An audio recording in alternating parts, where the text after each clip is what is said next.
That's right, I'm actually going to rank every single episode of Phineas and Ferb from worst to best.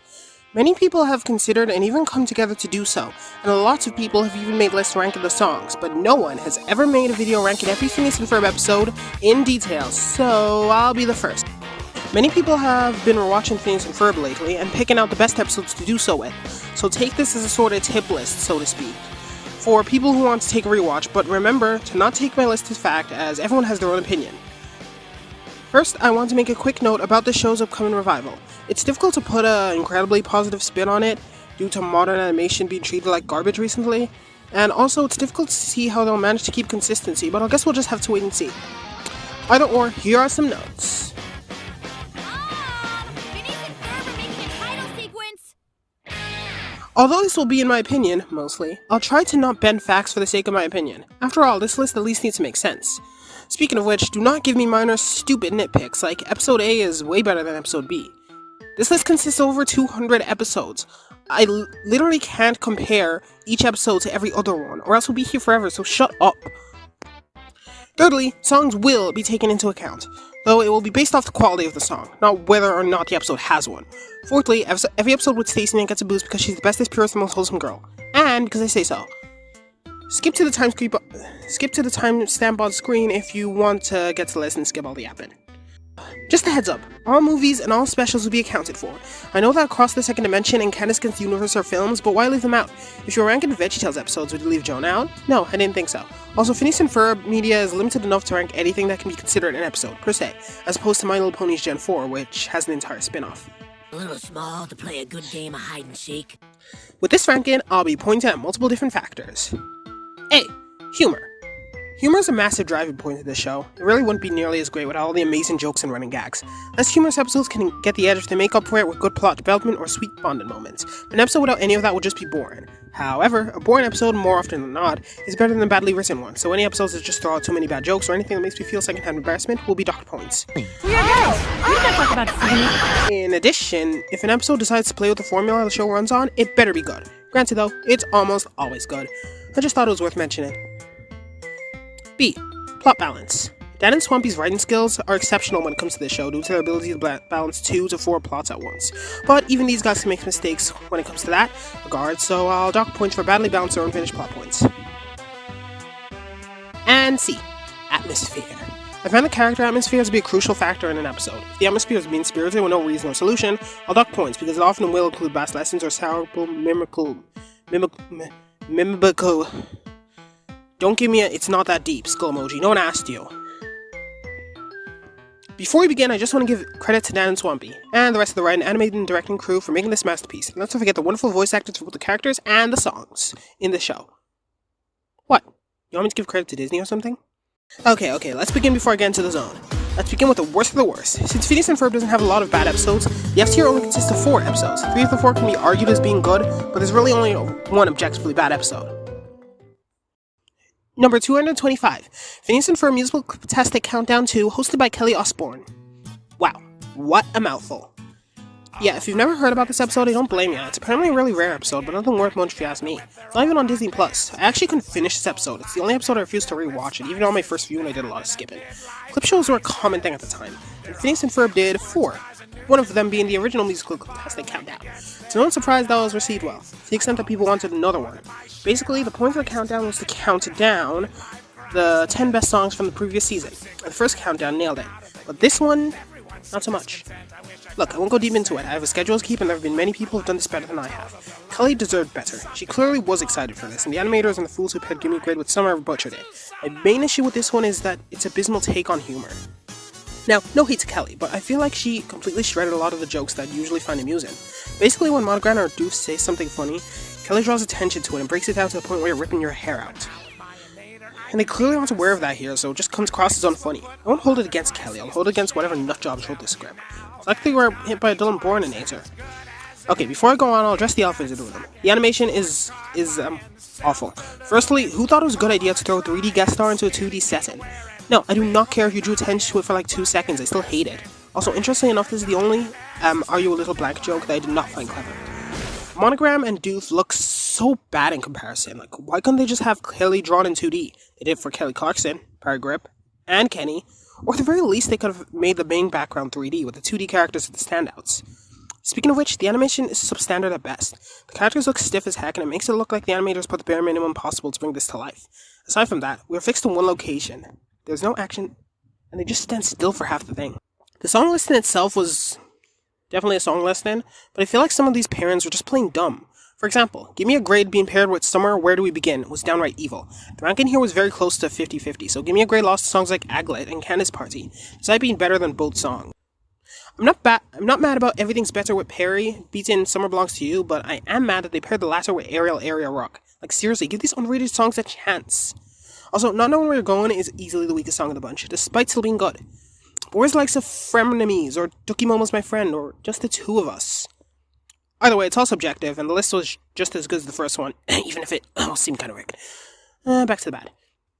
Kelly's lines are written as to be so snarky towards Doof and Monogram. Am I supposed to be siding with her? Because I'm not. And for some last minute positives, I'm glad they don't use a plot here since I'm really just here for the songs. With that being said, the humor could at least been worth a watch. Secondly, I prefer the characterization of Francis here than the first one. He seemed way too stern back then. In conclusion, this episode wasn't bad because of the guest stars, it was bad because of the writing and animation around it. Hines had his gold lines, but that's it. You might as well just skip the dialogue and listen to the songs. Disappointing episode. Number 224. Boyfriend from 27,000 BC. I hate this one, but I won't waste time going into nitty-gritty as to why. It's a season 1 episode, so I totally understand the bad ideas here, but this episode is much more than a common case of first season syndrome. Firstly, the doof plot sucks. It takes so little screen time and isn't even that funny. Secondly, although the idea of bringing in Neanderthal into the present isn't entirely stupid, the execution and route this episode took was mediocre at best. Exhibit A. Finding him was child's play. I know that's the case of a lot of Phineas and Ferb's creations, but that's different, because they're actually invented stuff. Here, they don't invent anything, they just find a Neanderthal easily. It's ridiculous, even for this show. Also, why is it that the second time Phineas and Ferb left to get food, they left Conk there alone? Especially after leaving Ferb with him worked out perfectly. They literally had no reason to pull that move, aside from the fact that they wanted to get the story over with. And all that. Also, who thought that Candace mistaking some caveman for Jeremy was a good and logical idea? For starters, it's just downright creepy, while also not being funny. Also, Candace calls Linda and we never even get to see her check what the boys are doing. In addition, the boys just let random caveman loose in Denver and completely chill with it. Either way, this is an episode that you can just skip. Sure, it has a few funny jokes, Stacy in a cute costume, and some references later in Tri-Stone area and the musical, but it really isn't worth 11 minutes of your time. Also, this is apparently Dan Povenmire's least favorite episode. Not surprised at all. At best, it's a really forgettable, expendable, and mediocre episode. At best, at worst. What was I saying? Number 223, Mandus. I used to be pretty ambiguous in terms of my opinion on this one, but after rewatch I thoroughly realized how bad it is. It's a season 4 episode and one of the last in the series. Stereotypes are a thing in this show and they usually aren't that harmful, but this episode deals with bad stereotypes. It's both men and women. Basically, Candace gets turned into a pizza boy and takes advantage of that by eavesdropping on Jeremy and his friends. Male voice imitation is funny, but aside from that, the entire conversation is cringeworthy, full of bad stereotypes and filled with long, painful, and nerve-wrackingly unfunny moments. Candace coming off Coltrane from talking about Stace was funny, but it was missed opportunities to give me a reason to feel something towards the character. I still don't support the idea that he's Stacy's boyfriend. Plus, it would have spoiled the dull move of the conversation. Candace's realization here was also pretty weak. She spent all summer long worrying about Jeremy. She should be confident by now. In addition, this is most literally the last Jeremy episode, and the last episode with Jeremy actually doing something, aside from Tales of the Distance, and I have to say that was a sour note to end on. Sure, the credit song was nice, but that does not make up for it. Aside from that, the running gag of people trying to order pizza off Candace was pretty funny, and Buford has the best lines in this episode. I'll take a large pie with andouille sausage and chocolate chip. The Doof and Perry plot was very funny, and it was nice to see all the cameos that got in. Easily the best part of the episode. Now, a lot of early season 1 episodes suffered from a consistent flaw of the writers clearly not knowing what to do with the characters, making Phineas and Ferb nonchalant to a painfully boring extent, or having their hijinks being genuinely dangerous and or illegal, torturing Candace and or making her lean insanely close to bad stereotypes. So Winter conveys that well, with the entire plot about her worrying about another girl being with Jeremy but chilling out at the moment she learns he's a guy. On Doof's side, he was just super annoying in early episodes. And as Phineas' voice gradually changes, you can see these issues go too. It's all lost as the series goes on, and the characters are established, but that means that early season episodes will often leave a bitter taste and stick out like a sour tongue. A case of first season syndrome, as I like to call it. Number 222, Light Candace Action, shows it perfectly. Nature is mean-spirited, Candace gets tortured despite not doing anything to deserve it, and the tone was overall flat, making the boys unlikable. The plot was very good, and the soul-saving grace, mainly the point where he makes Perry literally pay for the damage. You keep breaking down my doors. Why don't you knock first? It's not even locked. This time, you'll pay. That's right, fork it over. What, are you kidding me? It's not just drywall, you know, it's solid oak. That's more like it. You can't just go busting into people's houses. Oh, and also the "you ate the cheese" joke. This episode suffers from both first season syndrome and overall mean-spirited atmosphere, and so even the humor couldn't save it. Alright, let's move on to the E tier. A list of episodes that either have more negatory than positive, or are so boring that they're simply not worth your time. However, the negativity isn't too strong in this tier as opposed to the previous one, so that's a first, I guess. Number 221, Act Your Age. This has got to be the most controversial episode in the entire series. It was made as a love letter passion project from Dan and Swampy and received in, well, a mixed fashion. So yeah, this pick is quite controversial, but I'll explain why. Despite what I'm saying, Act Your Age is the highest rated episode in the series, even though I don't agree at all. In fact, it's probably my least favorite episode, tied with We Call It Maze. I can see why it would be. Casual fans seem to not only really care about this episode's issues, the inner fandom, on the other hand, just collectively despises this episode due to actually analyzing. The premise of the A-plot works, but it makes you question the build-up thoroughly. I understand the idea of Phineas remaining oblivious to Isabella's crush, but him developing a crush and not saying anything is just ridiculous. Phineas lives by the phrase carpe diem. My point is that the idea of Phineas keeping a crush to himself is just out of character. And you know what else is out of character? Phineas Flynn using the word friendzone. And let's not forget this godforsaken line. We are guys. We do not talk about feelings.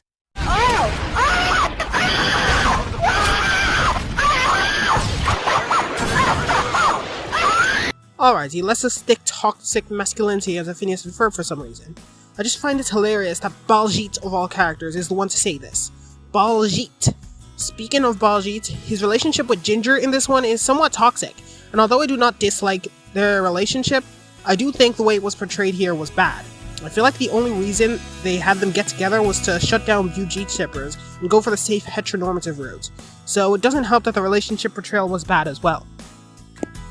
Secondly, it was nice for Ashley Simpson to design these characters. Her concepts were really nice and I like them a lot. The designs were not bad by any means, but I have my fair share of nitpicks on some of them.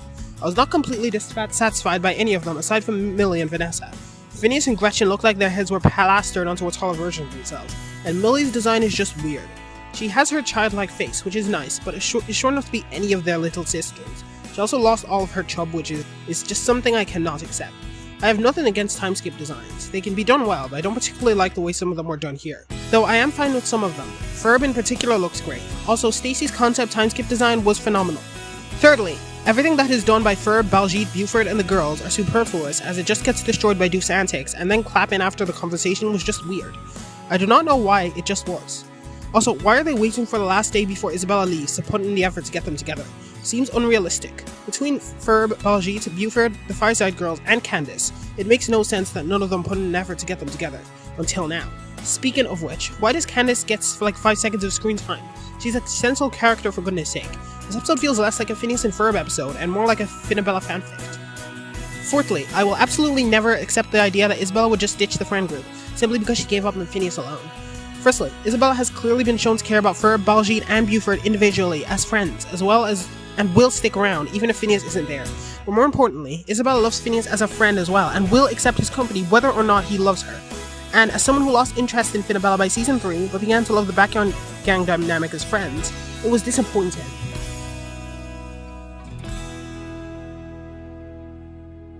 Now for some positives, the song What Might Have Been is definitely a good song, and I actually like the confession scene a lot more than most people.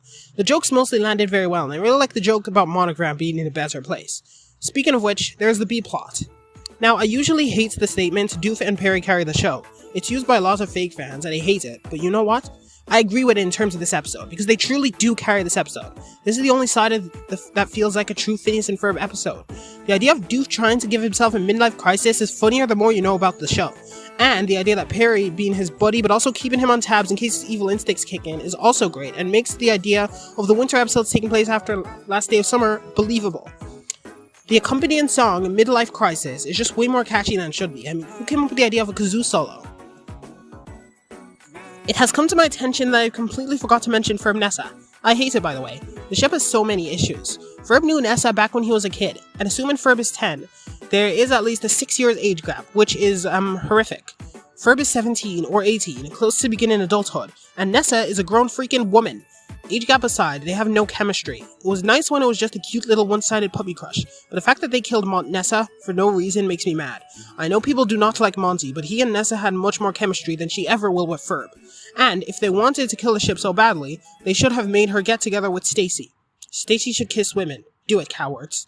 Heck, I would have preferred if she got back together with Johnny. Anything is better than Ferb Nessa. The fact that Jeremy, Norm, and Stacy are completely absent from this episode is bad too, BTW. Overall, I do appreciate the fan service, but Finn and Bella works better when it's wedged into an already interesting plot, like Night of the Living Pharmacists. This episode feels like it was created for the sole purpose of showing off the timeskip designs and making Finn and Bella canon.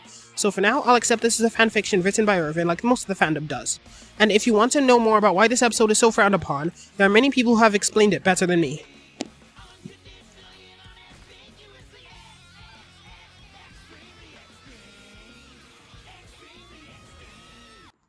Number 220. Leave the bustin' to us. This episode is not necessarily interesting because they don't really do anything with the formula, so the episode just comes across as predictable. I also find it difficult to not compare this one to Traffic Cam Caper, an episode that actually threatens the formula and does so very well. In this episode, the outcome is predictable and no one seems to fear the issue of failing, so the viewer just needs to get through everything in between to get there. And the issue is that Lulu is either entertaining or obnoxious, and if you don't find her funny, most of the episode will flop for you, therefore making the predictable ending completely unsatisfactory and not worth your time. Sure, the jokes in this episode are good, but nearly every episode has good jokes. The Doof Plus was actually pretty funny, with a lot of hilarious jokes. His making fun of Perry for stopping at the traffic lights was really the most particularly funny thing he did in the episode. That, and the fact this episode introduces the farmer and his wife gag. Oh, and also the sky, weather, rain, doof, and schmircha. Okay, maybe this subplot is pretty good. The song of the same name of the episode, Leave the Bustin' to Us, is unapologetically unlistenable, and not even in a so bad it is good sense, it is just bad. Number 219, Day of the Living Gelatin, from Season 2. This episode only made it out of F tier due to having both Stacy and Jenny in the episode. I mean, every Jenny appearance must be treasured. I think the issue with this one is that Baljeet has all the best lines, but he pieces out halfway through the episode, which is also another one of his best lines. Okay, I'm going home. The song has a nice beat, but recycles the same 3 lines over and over again, and just comes across as original. And the Doof plot wasn't that memorable either. Made Perry look like a jerk. I feel like if I ever independently watched this episode, it would be because of the highlights that are Baljeet, Stacy, and Jenny. It's Jeremy's head. Look, he's dancing. Number 218, Bad Hair Day. This episode is alright. The first scene with Stacy coming over and Phineas and Ferb helping Candace with her hair was great. It was filled with great jokes and a meaningful screenshot from Stacy. However, after Candace leaves, the episode just goes downhill. For starters, the idea of very bad in nature was cool, but it didn't really get enough screen time to back it up. Like the rest of the subplot. Candace's hair growth issue was not only disgusting, but also hard to watch. I mean, yes, I need to see visuals of Candace plucking a single hair off her arm, or her growing hair on her legs. Speaking of which, I got a few nitpicks. Firstly, how did the hair remover not remove Candace's head hair? And if the hair grew on her body, why did she still have her clothes? If her clothes were under her hair, and she was wearing a dress, then why are her legs separated? Shouldn't they be constricted by the hair? Either way, this episode is weird. It does have a few solid lines, but aside from that, it's not great, and the lowest score in Season 3 episode. Though it was nice to see Candace not only take responsibility for her actions, but thank the boys wholeheartedly. And the song at the very end of the episode, Shot in the Butt with a Dart, is immensely amusing. It's catchy, and if you pay attention, Doof actually passes out after 17 seconds. I'm blurry and drowsy, but balladry beckons, though I'll probably lose consciousness in 17 seconds. Don't know my location, I'm not sure that I care, but I think I'm in a jungle and I'm covered in hair. If you want to know why, please refer to the chart. I've been shot in the butt with a dart. I've been shot in the... Number 217, Return Policy. This is honestly one of my personal least favorite episodes of Season 4. The premise here on Candace's side is another worrying about what Jeremy thinks about her. That had honestly got old by this point, and this episode alongside Mandis are the only two episodes of Season 4 with this premise. Cheers for Fears does not count, as it's more of a case of Candace wanting to do something nice for him, not trying to impress him by lying. And honestly, I hope this plot point is gone in the revival, because it just doesn't work anymore. Phineas and Ferb make some sport thing, I don't really remember, I was not listening. The only memorable thing about this subplot was Isabella going crazy, and Buford and Baljeet winning using combined strength. Doofenshmirtz's side of the plot was yet again the best. He makes a machine that returns items he does not want, and ends up being sent back to the hospital he was born in, back in Gilliston. Also, the song in this one, Extremely Extreme, is painfully underwhelming. Like, it's another case where they just had to have a song and stuck this in. It does not help that it is also forgettable. At least people remember about the likes of Whack and Dance. You know what? The entire episode is forgettable. There's absolutely nothing about it that stands out, save for the few things I mentioned. Critical certainty. It's extreme! It's extreme! Number 216, Candace Gets Busted.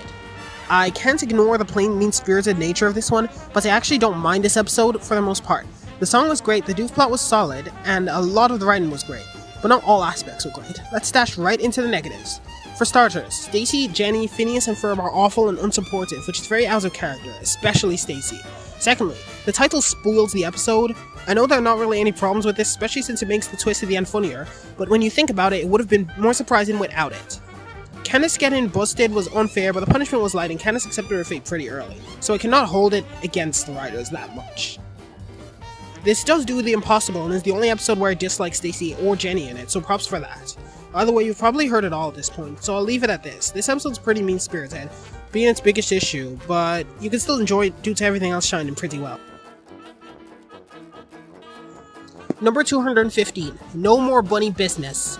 This is a sour thumb and a jumble of great mid-season 2 episodes, like For Necessary Roughness, Bubble Boys, Finding Mary McGuffin, and Quantum Boogaloo. Candace is unpleasant, and not to mention corny. Seriously, cutie patootie. I also hate the way Candace treats Perry here. It's somewhat just as bad as the fandom's portrayal of unsensitive negativity from her. The idea of a rogue agent isn't used to its full potential here. Phineas and Ferb's plot, despite being much better than Candace, doesn't get enough time to shine. On the flip side, the song X-Ray Eyes is immensely catchy, and Doof and Planty carry the episode. Number 214, Are You My Mummy? It's really just okay. The Doof plot's surprisingly bland and uninteresting, but the rest of the episode is pretty good, even though the whole thing was pretty predictable. The slapstick comedy in this one's great, the gumball machine chase with Candace is funny, and Phineas has some great lines too. The song is an absolute banger as well. Guess this one just suffers from a common case of first season syndrome. It's a much lighter case though. Overall, not a terrible episode, but still D tier. It takes a fun concept and pulls it in a very predictable way, and somehow this is better than the boys finding a Neanderthal. Oh yeah. Number 213, Candace's Big Day. This episode's a very controversial one. I like the premise, but the execution was all over the place. Auntie Anna was a nice character, and I wish we saw more of her. In popular opinion, But Wedding Adventure was a solid song. The visuals adding the others was a nice bonus, especially Django. Aside from that, the episode is just mean-spirited. Candace is so cruel in this one. I get she doesn't want to be overshadowed by Phineas and Ferb, but she was downright sinister this time around. The resolution of this one is weak, and Candace's cold colors is not very fitting. What saved this episode from being lower is a single element of the B plot, that being the elevator scene. It was way funnier than it should be. Too bad it was the only funny thing about this subplot.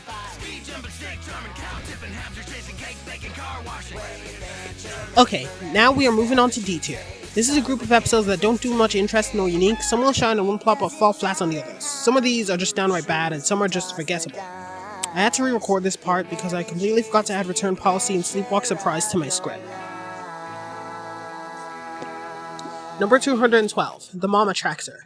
Not the best. The Season 3 episode was one of the 3 Season 3 episodes with Mom in the title. Either way, basically, by the request of Candace, the boys build a mom attractor to have Linda come see what they're doing.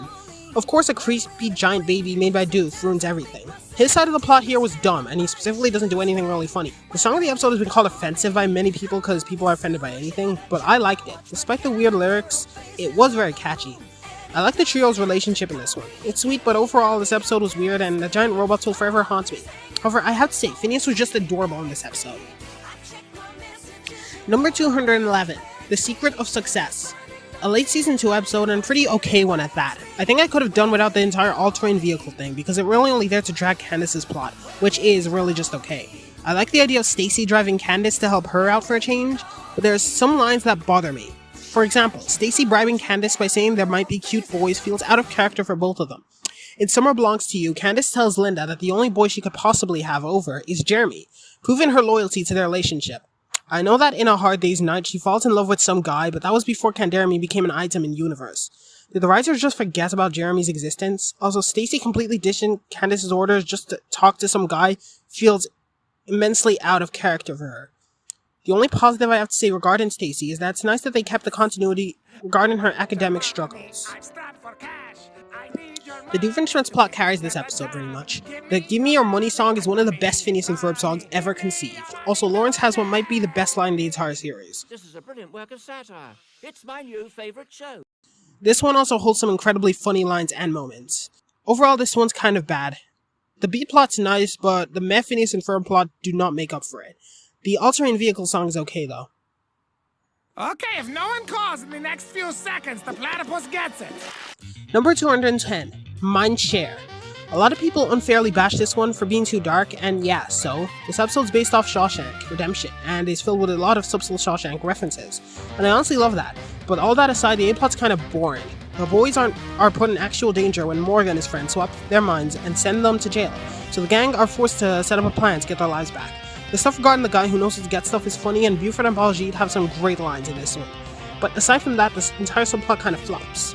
My favorite thing about this subplot is Candace. She's at first surprised by the trouble her brothers have gone into, as she's been preparing for this all summer. But the moment she learns that she has a limited time to save her brother, she shows a slight stroke of fear before switching to determination and fearlessly confronting aliens just to rescue her brothers.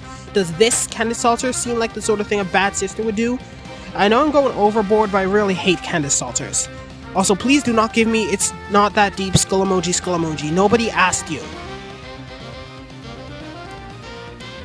Without question, she stirs up a clever plan to save them.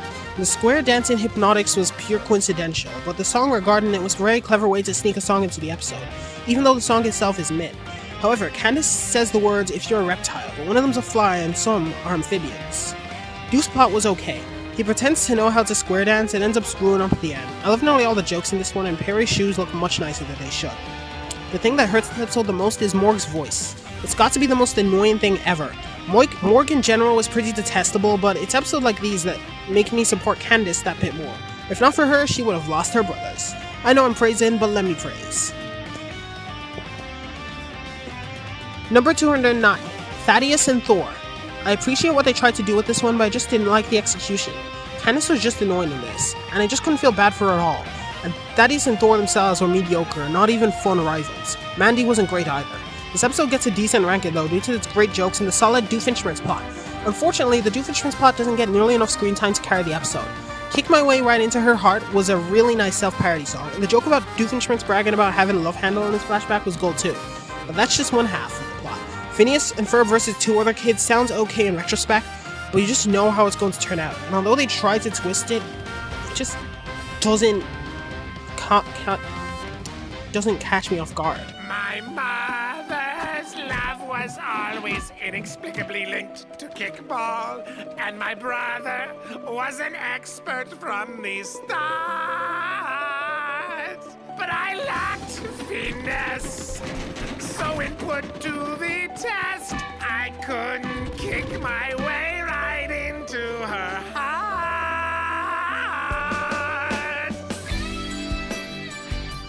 Ladies and gentlemen, Love Handle! Number 208, Backyard Aquarium. An early season 2 episode that doesn't do anything particularly interesting, but nothing bad either. I actually forgot this episode existed, and honestly, who wouldn't? It's really just okay. I like all the plots, but that's it. Aside from some memorable quotes regarding Deuce's plot, there's not really anything. When I think about this episode, I just remember how dumb it was that Candace moved a large ton of ice yards away with her rear without noticing. The song is good too, but its accompanying visuals are fun to watch. Basically, I like everything about this episode, but almost every other episode above it shines brighter. Number 207, The Fast and the Phineas. A mediocre season 1 episode, though one of the boys' most iconic mishaps. Nothing much to say, the episode's just okay. The doof plot's okay, the main plot's okay, the comedy's okay, etc, etc. It's all okay. The song's painfully mid though, it is catchy. That's all. It's the 3rd episode, so I can let it off, especially since it's not really a bad episode, just your average season 1 episode. Candace is easily the most entertaining thing about this episode, but even she can't save it. It's clear that the writers still didn't know what to do with the show at this point. First season syndrome at its finest.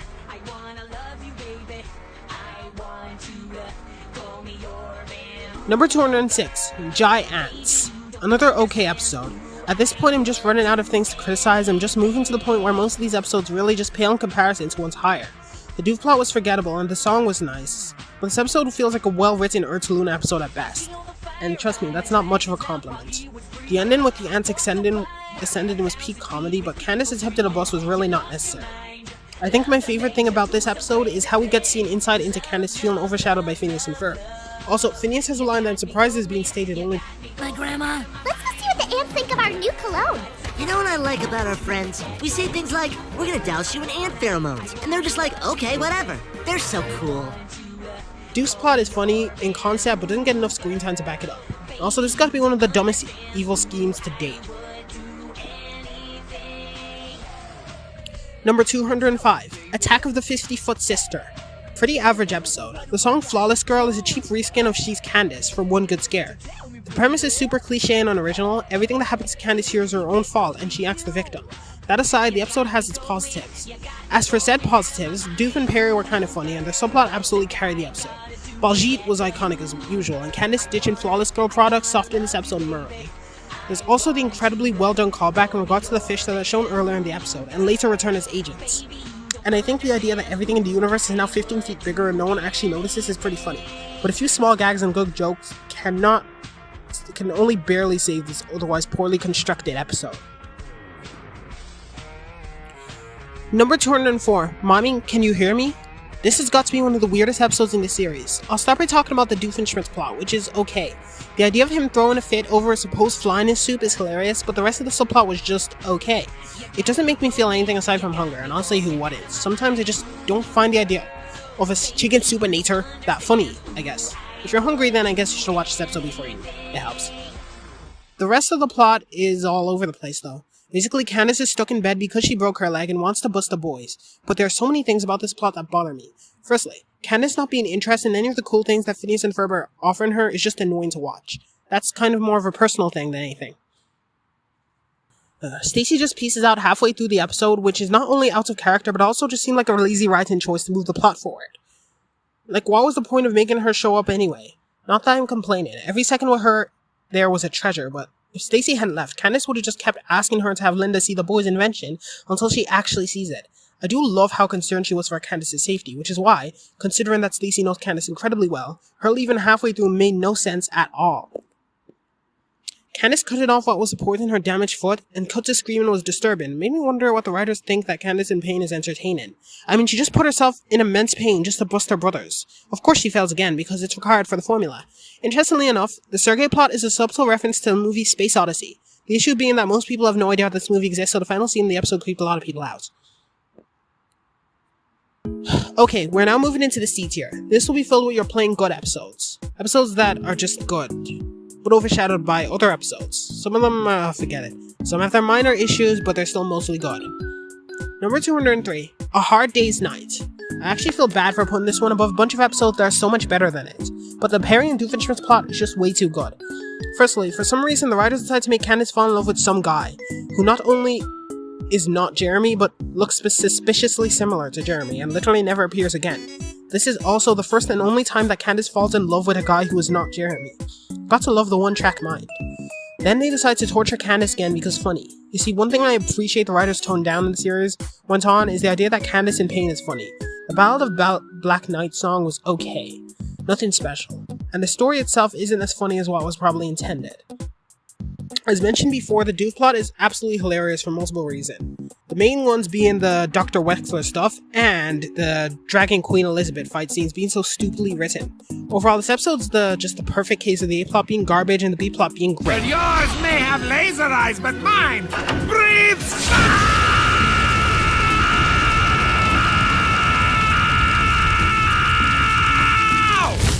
That was a stupid design. Number 202, Sippin' with the Enemy. One of my favorite subplots was the one involving Doof and Monogram's kids, Vanessa and Monty, reenacting a Romeo and Juliet cliché. but I have to say that this episode is the weakest of the subplot. Most of the episode contained the two talking about uninteresting couple stuff. The only lines that really caught my ear were the ones regarding Norm and Carl. This subplot was also lopsided with Doofs and Perry's, and I must say that Doofenshmirtz was very uninterested in this episode. His nature is weak and he really wasn't that funny. This episode also has a painful clip of Candace literally throwing Phineas on the ground. Candace is usually a bit high-strung, but throwing her brother is just too much to watch. Monty and Nessa's argument near the end of the episode, while being funny, is completely pointless to the narrative. I'd also like to praise the song Can't Keep Us Apart, as it's a really great song. In general, this episode is just boring with nothing specifically funny or interesting, aside from the end clip. Number 201, Perry Lays an Egg, from Season 2. Not a bad episode, just a disturbing one. I agree that Candace's view on the matter, but the entire thing is just weird. Candace's punishment at the end is not a big deal, but I like how they randomly threw Jeremy at the end, and he's completely chill with Candace's weirdness. The Doof plot is downright hilarious, with some of the best quotes in the show. In fact, this episode only really falls down here because the quality is way below that of your average episode. The cast is small and Candace cannot carry a subplot herself, despite doing so well before. Also, the idea of a woman ditching an actual person to date a whale and make it look like her ex-boyfriend is the crazy one is just stupid, and I have no idea whether I like it or not. The song Technology vs. Nature is actually an amazing song. It's a shame that it doesn't get more attention. Enough.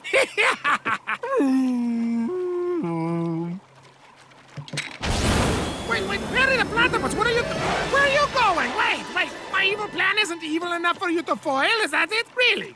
I've just insulted the macaroni and cheese recipe of a whale. What part of that is not evil? Stymie me!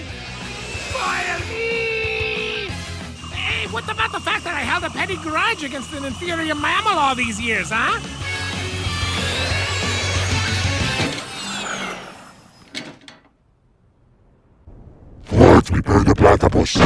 Number 200, Mom's in the House. This episode does not do much interest in either. The Phineas and Ferb subplot is cool, but the only thing about it I vaguely remember is the song Perrytronic. Also, Stacy's kinda mean in this episode. I get that she's fed up, but a girl needs company when trying to bust their brothers. Can't hold it against her though. Doofenshmirtz's plot is just straight up weird. Basically, he doubles his head and ends up spamming Perry's limbs and tail. Then he continues duplicating his head until it eventually gets dumb and contrived. However, I found it kinda funny in all honesty. Fun speculation, the Perrytronic song seems very similar to the Gigantor theme song. Nice, I must say. Needless to say, I find this episode quite a mixed bag. Disappearance method used here is just dumb. Frankly, like most of this episode. Number 199, What a Crock. I really like this episode. It's the episode that made me realize that Candace's treatment towards Irvin is much more tame than it should be. I stopped hating Irving after the Season 2 episode Not Phineas and Ferb, so this episode was more than tolerable.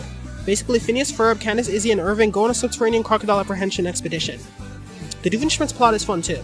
It's the origin of the iconic chicken replacinator that's used quite a lot in the Candace Against the Universe film and Milo Murphy's Law.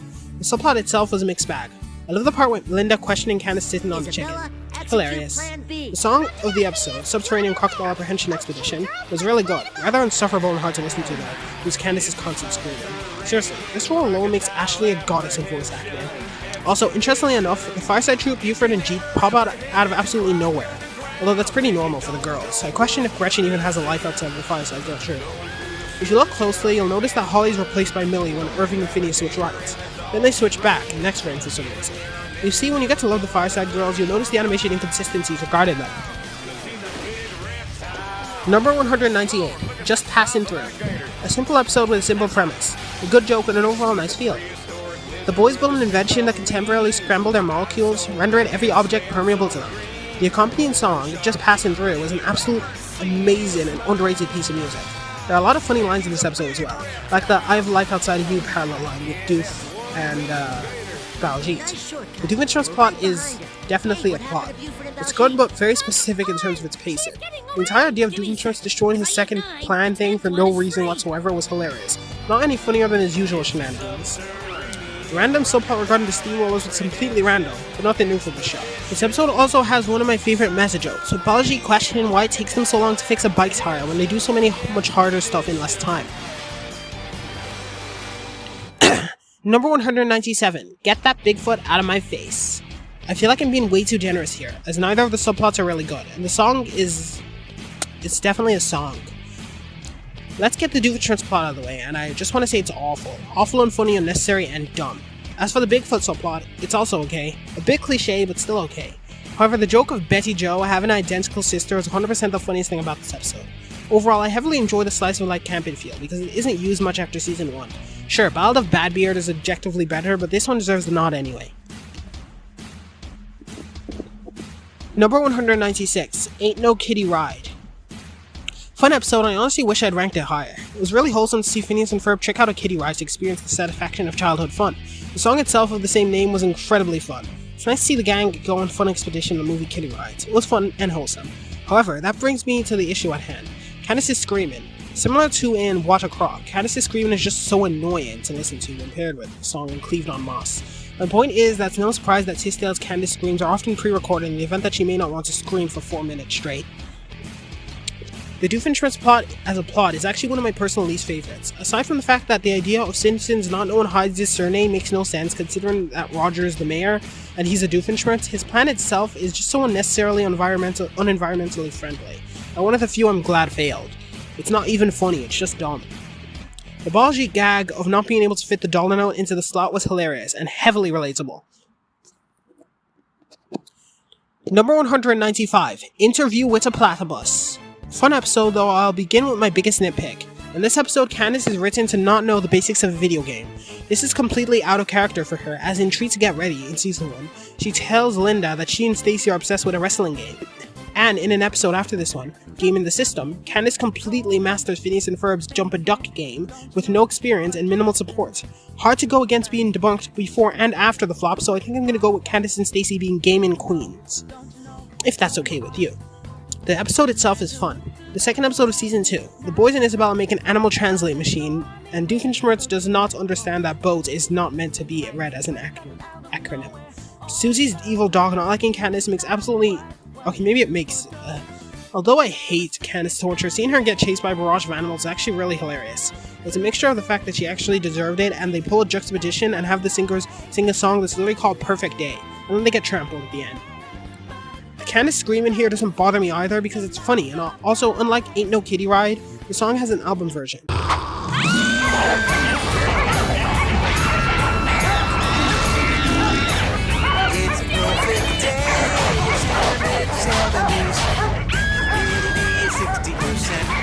a perfect day, not a cloud in the sky, and I can say without fear of dissent, it's a picture postcard, perfect kind of a summer afternoon. Overall, this episode is just good. It was nice but didn't do anything more that other episodes did not. Perfect day. It's a perfect day. It's a perfect day. Number 194, Ready for the Bettys. I've noticed a lot of people do not like this episode. I personally think it's overhated. The A-plot does seem wasted, but it's still funny. I mean, Phineas and Ferb get their own jingle, and the end scene of this one was gold. The B-plot regarding Candace was pretty bad though. Stacey was an absolute doormat in this one, and it really doesn't seem in character for her. And not cute either. This is coming from the number 1 Stacey Verano stan. The Bettys were just awful. Candace and Stacey could have just died helping them and they wouldn't have batted an eye. And the redemption was mid. The song was mid too. Okay, just kidding, it wasn't. I have no idea how it beat One Good Scare though, in the Cliptastic Countdown. Also, Doofenshmirtz lacks screen time and nothing that happens in this episode is ever referenced again. Likely because of the copyright issues regarding the Betsy's character, so this episode just doesn't air in some places. Shame for its sister episode, The Flying Fishmonger. The only time we see them after this episode is the Betsy poster constantly on Stacey's wall, and when Doofenshmirtz is singing the theme song and out of tune. I feel like I'm being too generous, but this used to be one of my favorite episodes, so I'm not retracting any of my statements. Number 193, Blackout. Yeah, a very nice season 3 episode overall. The entire point on this one is that in cartoons, people tend to draw the characters' eyes glowing in the dark, so the episode has the squad identify themselves by glowing eyes. Phineas and Ferb then build a device, but no one knows what it is, and by season 3 this late, I'd imagine that they would be past the Candace torture, but I guess not. I want to say that the What Is This Thing montage was funny, but it wasn't. The heavy breathing felt way too real. The song itself is really nice though, and I'm glad it has an album version, because Candace's screams of pain were not funny. You know what was funny? Doofenshmirtz. The idea that here was that Heinz made his eyes big so people would feel sorry for him, and the way it was executed was just so hilarious and so well done.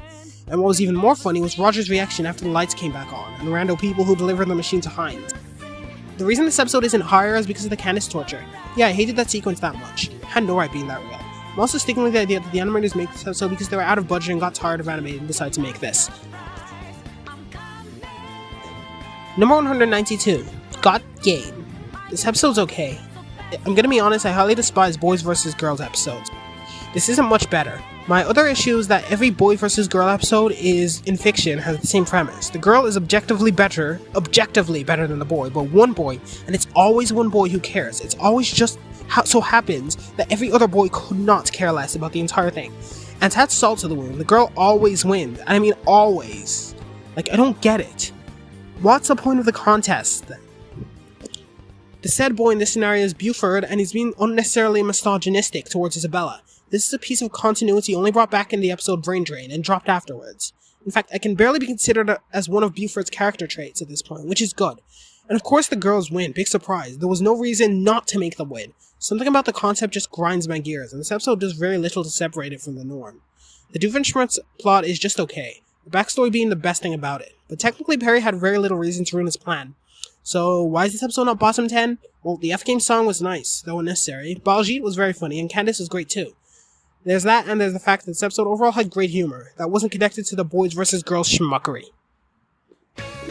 Number 191, Roller Coaster.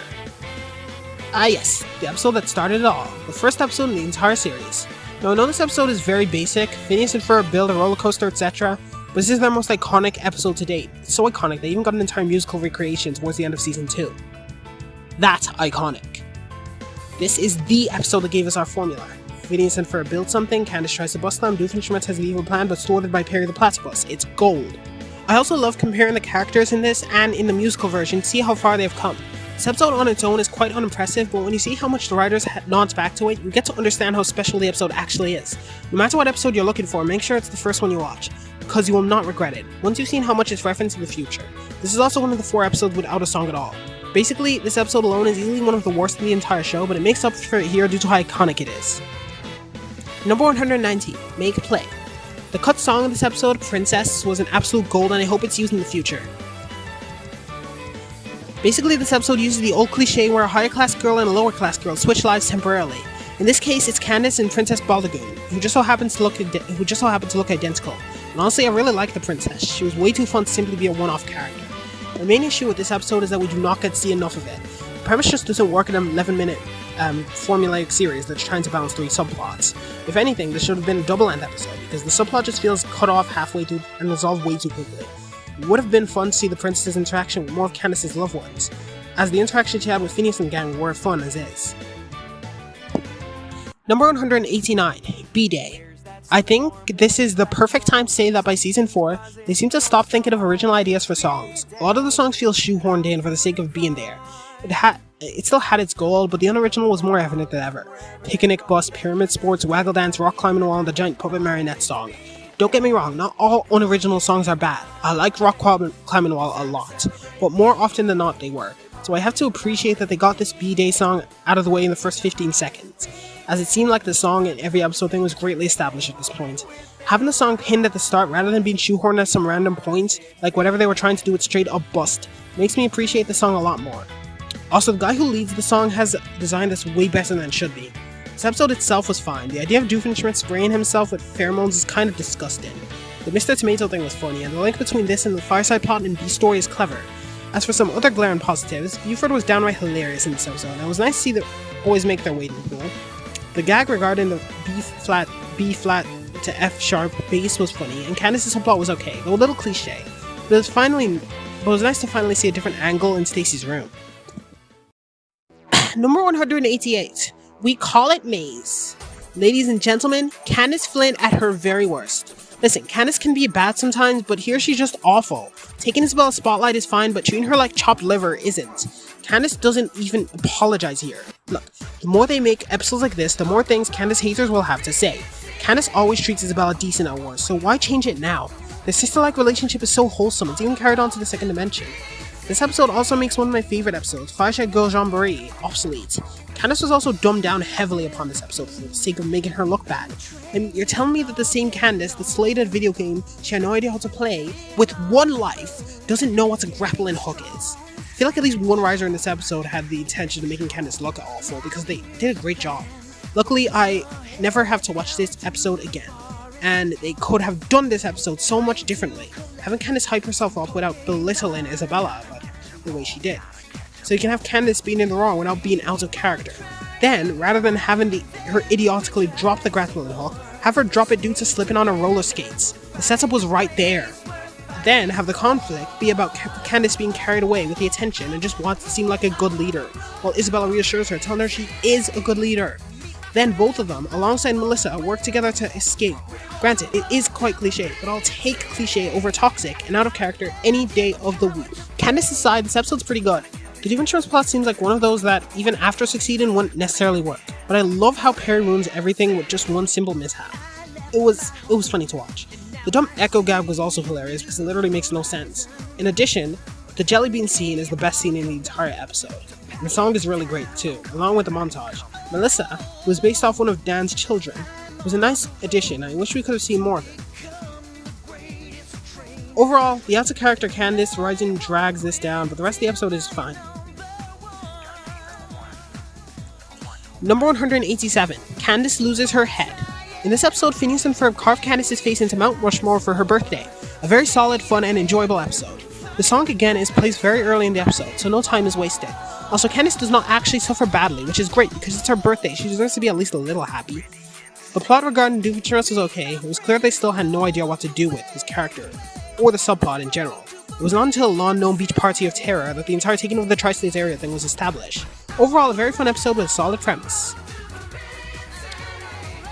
Number 186, Quietest Day Ever. Phineas and Yang learn Spinjitzu and Candace tries to bust them for it. Honestly, this is possibly the flattest and blandest subplot in the entirety of Season 3. Aside from that one joke about Phineas's head, there isn't anything significantly iconic about this subplot. Actually, what holds this one up is the B-plot regarding Doofenshmirtz becoming handsome.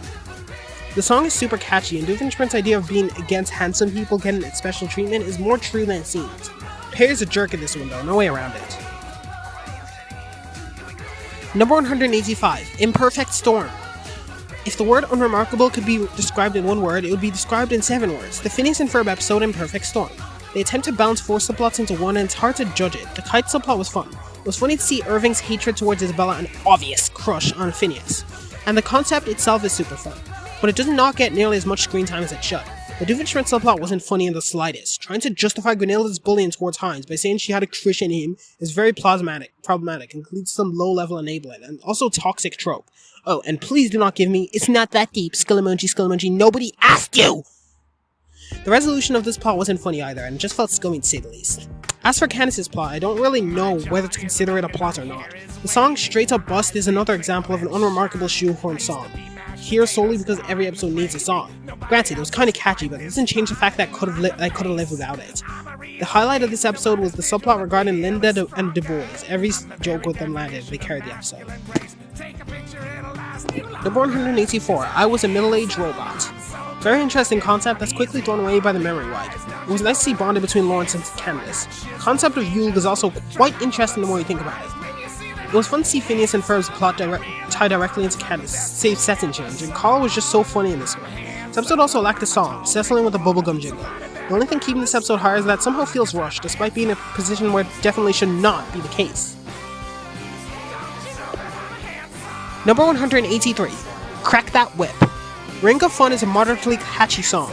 The backing vocals are to die for, and the lyrics are just high tier. Now, because of the mishmatch ordering, I'm not sure what episode is considered as Little Susie's debut, but I'm going with this episode since it's the first episode with her in it that I watched. The Doofenshmirtz subplot is the best thing about this one. Seeing him completely unmotivated to carry out his evil scheme was just a mood. The rest of the episode was good too. This is the introduction of Grandma Hildegard, aka one of the most intimidating characters in the show. Susie, being the jerk that she is, forces Candace into the race just to sabotage her, but ends up screwing the entire game for herself as well. Overall, this episode was fun. Not much difference from your average Phineas and Ferb episode, but still fun nonetheless. Number 182, Skiddly Whiffers. Starts off as a fairly forgettable song, and into a nice enough plot. Candace is kind of annoying. I mean, she could be annoying sometimes, but never this insufferable. Balji carried the A-plot hard. The fact that he was not even bothered by the fact they got the unicorn, but it was the fact that the unicorn was pink, not pink, that put him off. The B-plot regarding Dr. Doofenshmirtz was the highlight. It expands the relationship between Doof and his daughter Vanessa, and Perry was just downright hilarious in this one. A fun enough episode, but next time you want to make Candace happy, please consider making her tolerable as well. Number 181. Cheer up, Candace. A rather overused premise, but I must say, it was nailed like gold in this episode. Candace gets depressed, and Phineas and the gang try to help her. The puppet gag with Baljeet was just so immensely funny, like the puppet gag in that one episode of the Cuphead show. The chicken club? Wow, that's really what you're going with? You know, just do the water drinking bit. Okay. The song, Mix and Mingle Machine, is seriously so catchy and iconic, and the concept of the machine itself is very interesting as well, as could probably be built in real life. The only thing about holding this episode back is the B-plot. I think the idea of Perry being framed as a rogue agent is badly wasted in this episode. Not only because it lasts screen time, but also because Doofenshmirtz is the one behind it, which is honestly the worst possible route they could have gone with it. I need a booster. I'm being followed by a rooster. Yeah, I'm following him.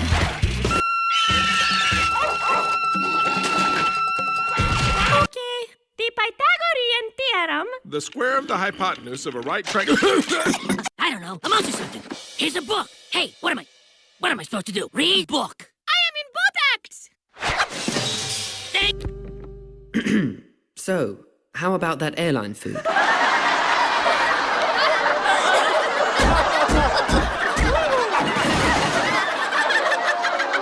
This is making me feel worse. What's airline food? Platypus? Yeah, he was the first one out of the batch. I like your pants. Yeah, you could take them. Number 180. iRobot. Honestly, Stacy getting busted for getting her ears pierced without her mother's permission, and Candace totally denying that she knew was way too interesting to be played off on the phone call. Stacy needs more love. This episode focuses on the only on the core 6 characters, no Isabella or any supporting characters. This works well as in this episode, Phineas and Ferb make robot versions of themselves, fit androids and Furbots. The panic room gag with Candace was nice, but also quite interesting that she has an established panic room. This says a lot about her anxiety. The B-plot seemed to really only exist to get rid of the robots. The entire thing with Santa was funny, but why didn't his mouth move while he was talking? Overall, this is a very fun episode. The Fin androids and Furbot song was super fun and catchy. 2. Number 179. Grease Lightning. Solid episode. A chariot race is a very Solid episode. A chariot race is a very fun concept, and I like the way it was handled here. This is also the introduction of the character Norm, who was just any other invention back in Season 1, so his appearance here pales in comparison to all his future appearances. The song, My Chariot, is an incredibly underrated song, especially since it's paired with a montage of Baljeet cutting trees down with his head, and the lyrics are just so clever. The jokes in this one land very well. Candace was incredibly entertaining, and her interactions with her brothers were really fun too. Not to mention the resolution of this episode, which was also great. Though I will say this episode has a plethora of first season syndrome symptoms, especially with Phineas' chariot race actually being something that they generally deserve to get in trouble for. It does not hurt this episode too much though. Number 178, The Doof Side of the Moon. I don't really like Albert, so this episode wasn't all that fun for me. The A-plot at least. The B-plot was peak comedy. The idea of Doofenshmirtz not knowing that the moon is in constant rotation and believing that turning around will reveal the dark side is such a doof thing to do. What's even funnier is the end, when he decides that rotating the sun would be a better idea. Also, apparently there's a massive skyscraper on the moon now. The song Floor After Floor is just so catchy. I know people find bliss in the repetitiveness of the chorus, but I actually prefer the build-up to it. The vocals overlap very nicely, and the instrument combination of the song is just beautiful. Number 177, Bolorama Drama.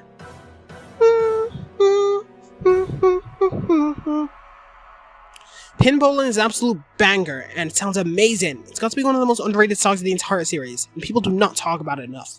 The plot itself is nice. Doofenshmirtz's side of the plot is really funny, but much more, it's realistic and won't work at all.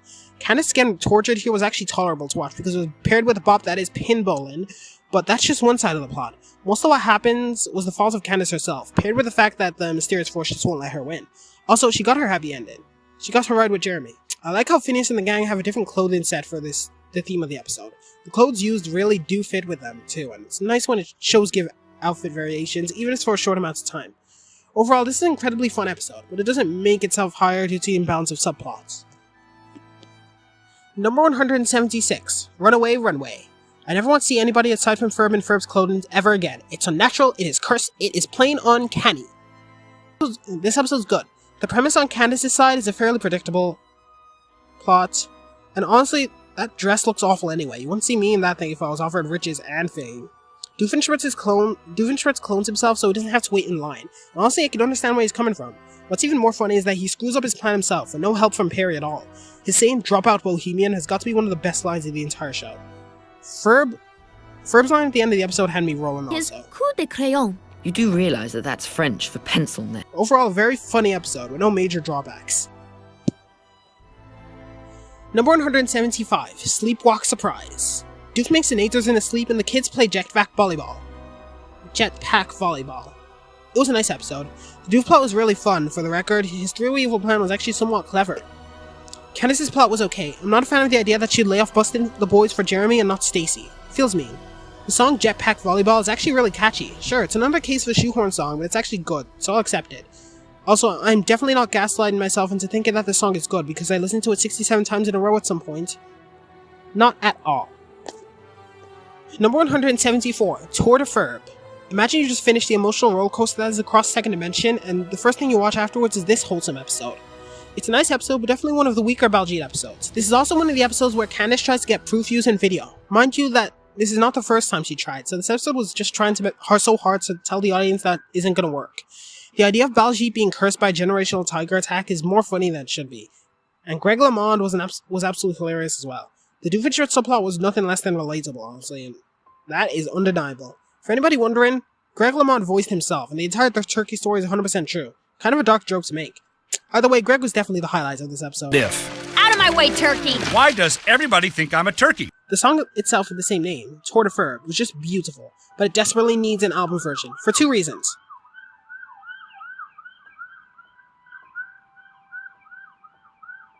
The song itself of the same name, Tour de Ferb. The song itself of the same name, Tour de Ferb, was just beautiful, but it desperately needs an album version for two reasons. Firstly, you can hear the gang laughing and Candace screaming throughout the song. The clean version of the song would be really helpful. Secondly, the song's second verse was used at the end credits, so it can actually be combined, and I need a full version. Also, I just learned this, but the unnamed random Fireside girl was named Ali, and was the contest winner around the time the episode aired. Good for her. Number 173, Agent Doof. This episode was so hard to maintain decent ranking with, as most people really hate this episode, and it is understandable why. The baby subplot with Phineas and Ferb was stale and unfunny, and the accompanying song is just so bland. I will give it to them though. The designs of the background babies showcased in the song are really good, and diverse, not like in other shows where the babies are just reskins of each other. But one of the biggest plot holes comes from this episode, where Candace shows Linda the picture of Phineas and Ferb as babies under the tree. She doesn't even take into account the fact that Phineas and Ferb were not raised together. Also, Candace not knowing what a newspaper is just dumb, not even funny. Also, unpopular opinion, but the fourth wall break at the end of the episode was not funny either. The B-plot regarding Doofenshmirtz becoming a good guy was actually really funny. Firstly, the duck guy was just hilarious, and secondly, Doof blowing Monogram's car up was hilarious too. It was nice to see Dr. Diminutive again as well. I think they pulled it off better than the Alco Files overall. If the A-plot was actually good, then this episode would be much higher. Number 172, Meatloaf Surprise. Another episode that does not get enough respect, and honestly, this is one of the most forgettable Season 3 episodes upon rewatch, and so it's incredibly understandable as to why. This is one of those episodes where Isabel is completely absent for absolutely no particular reason. The main point of this one is that Buford destroys a bounce house and the boys work together to make a new one. And then Buford destroys it again. Intentionally this time. Candace is auctioning for tiny cowboy bobbleheads and Stacy is here too. Yay. Linda is judging a Meatloaf festival, and this is one of the many missed opportunities for an interaction between her and Doof. I found it really funny when Doof totally screwed up his meatloaf, ate it, and then got sick. The song itself, Meatloaf, has such a heavily divided opinion for some reason. I personally think it was fine though, but I need to know what Candace was thinking when she started dancing, and why Stacy's totally digging it. Number 171, Toy to the World. Another episode where they get the song over with in the first 30 seconds, and I'll be honest, Shimmy Jimmy is an incredibly catchy song. This episode's entire A-plot's just hilarious off. Doofenshmirtz's plot's pretty funny, and let's not forget about the Badinkadinks, who appear but do absolutely nothing of note. I have no idea why they appeared. The only thing keeping this episode from being higher is that I can never stop comparing it to Flop Stars, which of course is a superior episode all around. One thing that episode does not have is the brick joke. One of the most iconic jokes in the entire show. Brick, brick, brick, brick, brick, brick, brick. It's fun. Now who would buy a brick for a toy? Number 170. Number 170, The Bully Code. This episode is actually one of my personal favorites in Season 2. I find that this one is one of the best done versions of this particularly cliche, and that's probably because the writers were completely aware, so they played with it a bit. The subplot regarding Candace was mostly mundane, but Stacy was just so gosh darn cute it's difficult to not draw attention to it. She's a buttons gal. And her blank expression while Candace was literally carrying her was comedy gold. Doof's plot was really something else. Some idiot ran over his foot, so we decided it would be a good idea to murder him with a tire. Life goals. The song He'll Do Anything But Go Away was really funny as well, and the accompanying montage was even more funny. Overall, this is a very nice episode, and puts a good twist on a tired old cliche. Number 169, Invasions of the Ferb Snatchers. The show mentioned Ohio. Do not let the brainrot kids see this. Another cliche premise that's twisted in a fun way. This episode gives us the chance to explore the fun sibling relationship between Phineas, Candace, and Ferb, and does so very well. The plot twist at the end was also really funny. This is one of the episodes that just shows how fun of a character Candace is, and all the charisma she keeps packed. The Doofenshmirtz plot was okay. It really only exists to drive the A plot, but that's okay because it's it. This A plot was great. Overall, a very nice Season 2 episode. And let's not forget about the song, You're Not Ferb. Absolute banger. Love the lyrics in particular. Although the montage is substandard, not a fan of it. Number 168, Doofapus. This episode was very weird. Doof turns himself into a platypus and Candace becomes a drink. A solid episode, but loses points due to how disturbing Doofapus looks. It's nightmare fuel. The song Platypus Fight was okay. It really seemed like one of those songs that really only exist for the sake of the song itself. I can definitely forgive it though because the lyrics are very funny, but also really bad. You know what else is funny? Buford having a life-size mold of Candace and everyone else, and how chill everyone is about it. Size molds of all my friends. I'm not so sure how I feel about that. Everything about the delivery of these lines is amazing. Number 167, Tri-State Treasure, Boots of Secrets. This was a fun episode that completely jumbled the formula. With Candace, we played with the common swap meet trope, where she wants something but has to trade something else for it, and a domino effect is created. Unfortunately, poor Candace doesn't even get what she wants. Why does she always have to suffer? Doofenshmirtz turns himself into a teenager for some reason, and the subplot didn't get much screen time, but it was funny to see Doof enact funny teenage stereotypes. The boys and Lawrence go on a big adventure to retrieve an artifact while racing against the villain guy. The entire thing turns out to be a movie, and the villain guy's Buford and Baljeet in disguise. Okay then. The song Danville Swap Meet is much more catchy than it should be. I mean, seriously, it's a song about a swap meet. Number 166, Swiss Family Phineas. A pretty meh episode. The entire A-plot feels very overshadowed by Hawaiian Vacation, even though the two are not directly linked in any way. But I completely tend to forget this episode exists. The plot regarding Perry attempting to escape Buford and Baljeet is definitely the most memorable thing about the episode, alongside the blatant foreshadowing Summer Belongs to You. Made a gigantic slingshot and shot us back to the mainland. Hey, not bad. Mind if we use that someday? The idea of Doofenshmirtz using monkeys for labor was meh, but the song was Carl's theme song, which was really good. Number 166, Buford Confidential. This was a very nice episode, but definitely the weakest of all Buford episodes, which is, in turn, is saying a lot considering how this is C-tier. I love Buford and Baljeet's interactions here. I also love how this whole episode is just based off a joke from Summer Belongs to You, while also begging the question, how does Buford know Latin? The B-plot was okay, again it just felt like a way to drive the A-plot. The song is definitely the best song to listen to out of context, and has very fun visuals. Also happens to have a joke referencing the time where Disney drove a group of lemons off a cliff for advertisement. Nice that Candace got to take a little break in this episode, even if she was still in the very first scene. Nothing in particular holding this one back, the premise itself can only do so much. Number 164, Spot A. I honestly have mixed feelings on this episode. There are 3 subplots in this one. The first regarding Candace and Stacy, the second about Phineas and Ferb, and the third being the common Doof plot. Honestly, the Doof plot was nice. It's another common cliche, but quite ironic considering the B plot of Voyage to the Bottom of Buford, and the fact that he admits not liking kittens in the Christmas song. Guess it was all an act. The A plot regarding Candace and Stacy was so bad, and basically the only reason this episode isn't higher. Firstly, this is probably Candace at her worst in terms of her relationship with Stacy. She completely disregards her desires and feelings, physically abuses her unintentionally and intentionally, and ruins her entire day. I can't blame Candace fully for this because Stacy is the one who gaslights herself and Candace into thinking that everything Candace did was fine. That's on you, my girl. Oh, and please do not give me "it's not that deep" skull emoji, skull emoji. Shut up! No one asked you! I also appreciate how Stacy pressures Candace to enjoy the spa day at Phineas's. You think that after a day of work, Candace would choose serenity over futile busting. She really has her priorities straight. The Spa Day song is a long line of Phineas and Ferb songs that are way more catchy than they should be. I love the switch in dynamic from Common's Tranquil to Ferb's rap, but did they really have to use the line, "We walk on your spine"? It turns me off every time. Overall, a nice episode, but the Stacy torture was not worth it.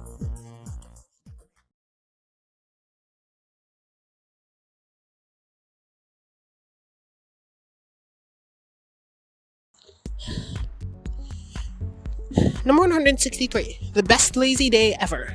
I believe I'm being a bit too generous, as this episode's A-plot is rather mediocre. I like the idea of Candace herself becoming the builder and attempt to encourage the boys to build the contraption, but the execution isn't that interesting in my personal opinion. However, it isn't executed badly either, so I can't actually give this episode a bad ranking. The ugly nature subplot was funny enough honestly. The sound effect that was used when Doof hit something with it, and the great jokes to use just make the subplot one of the funniest of season 1. Do Nothing Day may as well be one of the nicest songs I've ever heard. I do like it for the record, maybe that's just because I really like Jeremy's singing voice. Number 162, Backyard Hodgepodge. This was an incredibly fun season 4 episode. Like, almost everything about this episode was great. For starters, the zombie conversation between Buford and Baljeet foreshadows the Night of Living Pharmacist episode quite well. The entire Hodgepodge subplot itself was probably the weakest of them all. The running gag with Perry Grip was very nice, and honestly was definitely one of the better guest stars in Phineas and Ferb. The subplot regarding Doofenshmirtz is quite interesting and made me realize how much money he could make off his inventions. I mean, like, his natures range from small contraptions that a novice can make to things that literally bend the fabric of the universe. Linda's subplot is 100% the highlight. It's so incredibly funny, filled with memorable moments, and Candace's tie into the plot's funny too. 3.141592, 3.141592, 3.141592, bye! Lawrence is also hilarious in and out of context. This episode really just stuffed a bunch of random stuff the writers thought of when they were high, added a guest star and called it a day. The song itself, Backyard Hodgepodge, is kinda catchy. The verses by Perry Grip himself are really nice, but the chorus is repetitive and the kids just sound shockingly awful, like Elmo or something. And then you got a backyard hodgepodge. It's a backyard hodgepodge. It's a backyard hodgepodge. It's a backyard hodgepodge. Well, Overall, a solid episode and a perfect way to introduce a friend to the wackiness of Phineas and Ferb. Number 161, The Flying Fishmonger. This episode may not be as well known as most, considering it was paired with Ready for the Betties, and as we all know, said episode was not allowed to air for a certain amount of time in some places, but it was a very fun episode. Basically, the boys help Grandpa Reginald jump McGregor's Gorge, while Doofenshmirtz plots to dump sand on Billy's home. Reginald's definitely my favorite of the grandparent characters, so I really appreciated this one. Candace was entertaining as usual, but I would have appreciated an appearance from Stacy. The idea of the song being so dull it rains is funny as well, and the reprised Flying Fishmonger song was incredibly catchy. Overall, a very fun episode and definitely a good one to watch solo. Number 160, Atlantis. The shortest episode in the series and quite a fun ride. This is the episode that made me incredibly weary of Irving's existence, like what a creep. The city of Atlantis has been used as a plot point in many shows before and after this one, as it's based off Greek mythology. This is one of the more forgettable instances. The kids go to find the lost city of Atlantis, while Candace builds a sandcastle but isn't able to nail it. It was nice to see Linda and Candace actually doing something together. We do not get enough of that. Doofenshmirtz and Perry's side was really just okay. The plants were really ungrateful to turn on Doof like that. The song of the same name as the episode, Atlantis, was catchy but also somewhat annoying to listen to. In fact, I actually thoroughly sick of the song to the point that I never want to hear it again. Overall, it was a nice little episode. With its length, it was a surprise to see so much happen.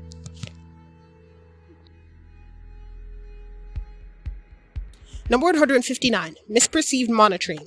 Fun enough episode. The subplot regarding Doof mistaking another platypus for Perry was incredibly funny, and possibly the highlight of the episode.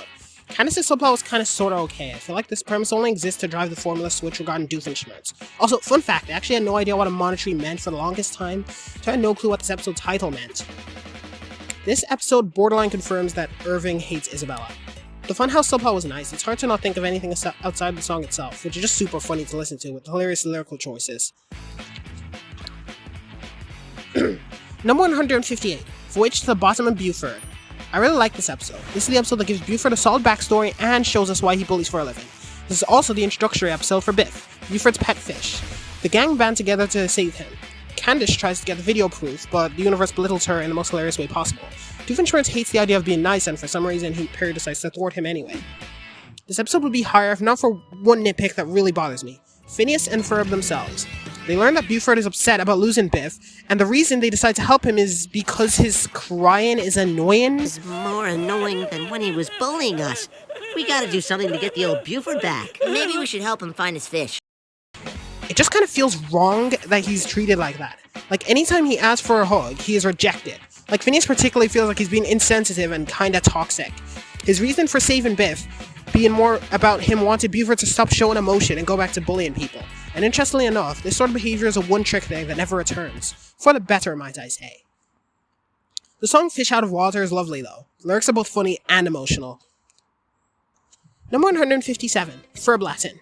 Another episode I like to assume is better than it actually is for the sole reason that it's has the top tier song, Ferb Latin. The episode itself is good, but not much more. The boys create a language, that's all. In fact, there have been so many times I've rewatched this episode simply because I love the song. Candace was very entertained in this one, but the things that Candace is entertained 9 times out of 10. As for the Doofenshmirtz subplot, it's hilarious how Doof tries to get the message across with propaganda, and it's crazy how this could actually work in real life. Granted, not to the extent the show portrays it, but you know what I mean. The concept of Ferb Latin is wacky, but still not the wackiest thing Phineas and Ferb have ever done. Basically, the song pretty much carries the episode, but it does have some really hilarious moments. Number 156, That's the Spirit. The moment I saw this title, I knew it was going to be a Halloween episode. Overall, a very nice episode. The A-plot regarding the kids was fun, and every joke regarding them totally landed. The entire A-plot was fun, however, not more fun than your average kids show Halloween episode. The P-plot was very funny. Couldn't stop thinking about the were-rabbit. Basically, Doof turns into a were-cow for some reason, and Perry tries to keep him hinged. The song Were-Cow is honestly really catchy, and the entire subplot was just really funny. The end scene was a nice twist on entire cliche as well.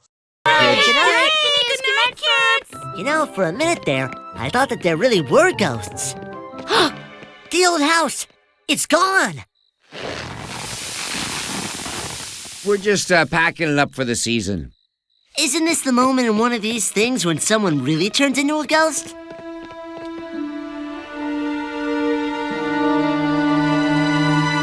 Dude, that's it. Oh, okay. See you next year. The show's awkward moments will never go unappreciated by me. Alrighty, we are moving on to B tier. The way I structured these tiers are really stupid, so don't pay attention to it, and just look at the ranking. These are filled with a ton of sleeper episodes that are much more fun than I remember, but longer episodes in this tier are more so dear tier episodes that are saved by their length. Let's start off with a somewhat controversial pick. Number 155, Mission Marvel. Oh boy, another long episode. Time to get rambling. Aside from the previously listed actor age, this is possibly the most controversial and divided episode in the entire series, with its mixture of good and bad. This episode places here. Basically, since Disney most unfortunately owns Marvel and they also own the show, Dan and Swampy were allowed to make a crossover. This was one of the before-mentioned 6-hour-long specials of Season 4. The premise was simple. The boys meet up with Marvel superheroes, who have their powers drained by Dr. Doofenshmirtz, who teams up with the Marvel villains. Now, I'm not going to dive into the good or the bad, since this episode has a mixture of both. Firstly, the idea of a crossover is completely fine. It worked very well with the Star Wars special. I just don't like the idea that the Marvel crew and the Phineas crew just casually coexist in the same universe. Star Wars was just a background retelling of the original story, but with Phineas and Ferb characters added. It was also non-canon, but this was just Phineas and Ferb crew jumbled together with the Marvel characters. The Marvel crew has 5 fingers, while the Phineas and Ferb crew have 4. It just doesn't work. Even then, the execution is remedial. The story was nice. The boys and their friends were helping the heroes get their powers back so they can defeat the villains. The villains, with the help of Doofenshmirtz, trying to beat the heroes. One of the best aspects of this episode is Candace being an absolute fangirl. It was adorable and funny. However, the rest of the subplot regarding Candace, I'll talk about that later. Firstly, though, I actually want to talk about Doofenshmirtz. He was mid in this episode, honestly. The entire My Evil Buddy and Me montage had no right being as funny as it was, but everything after that was kind of bad. Doof in most episodes is a misunderstood genius. In this episode, he's just an idiot. Firstly, he's a level of incompetence he's never been in the past. Secondly, the writers yet again go with the overdone route of Doof being betrayed by the greater evil, and let me tell you, this is the 5th time they used Minor Monogram was the 2nd time, and this, again, was not even a twist. It, or should I say Rodrigo, was an essential plot device, and the plot would not have worked better any other way. In Where's Perry, I must admit it was already stale at that point, and Doof's competence was way lower than it should have been, but this one was also acceptable because the team up with Monogram was gold. And then there was also Primal Perry, and I admit the betrayal was called for, but the battles that go by more than make up for it.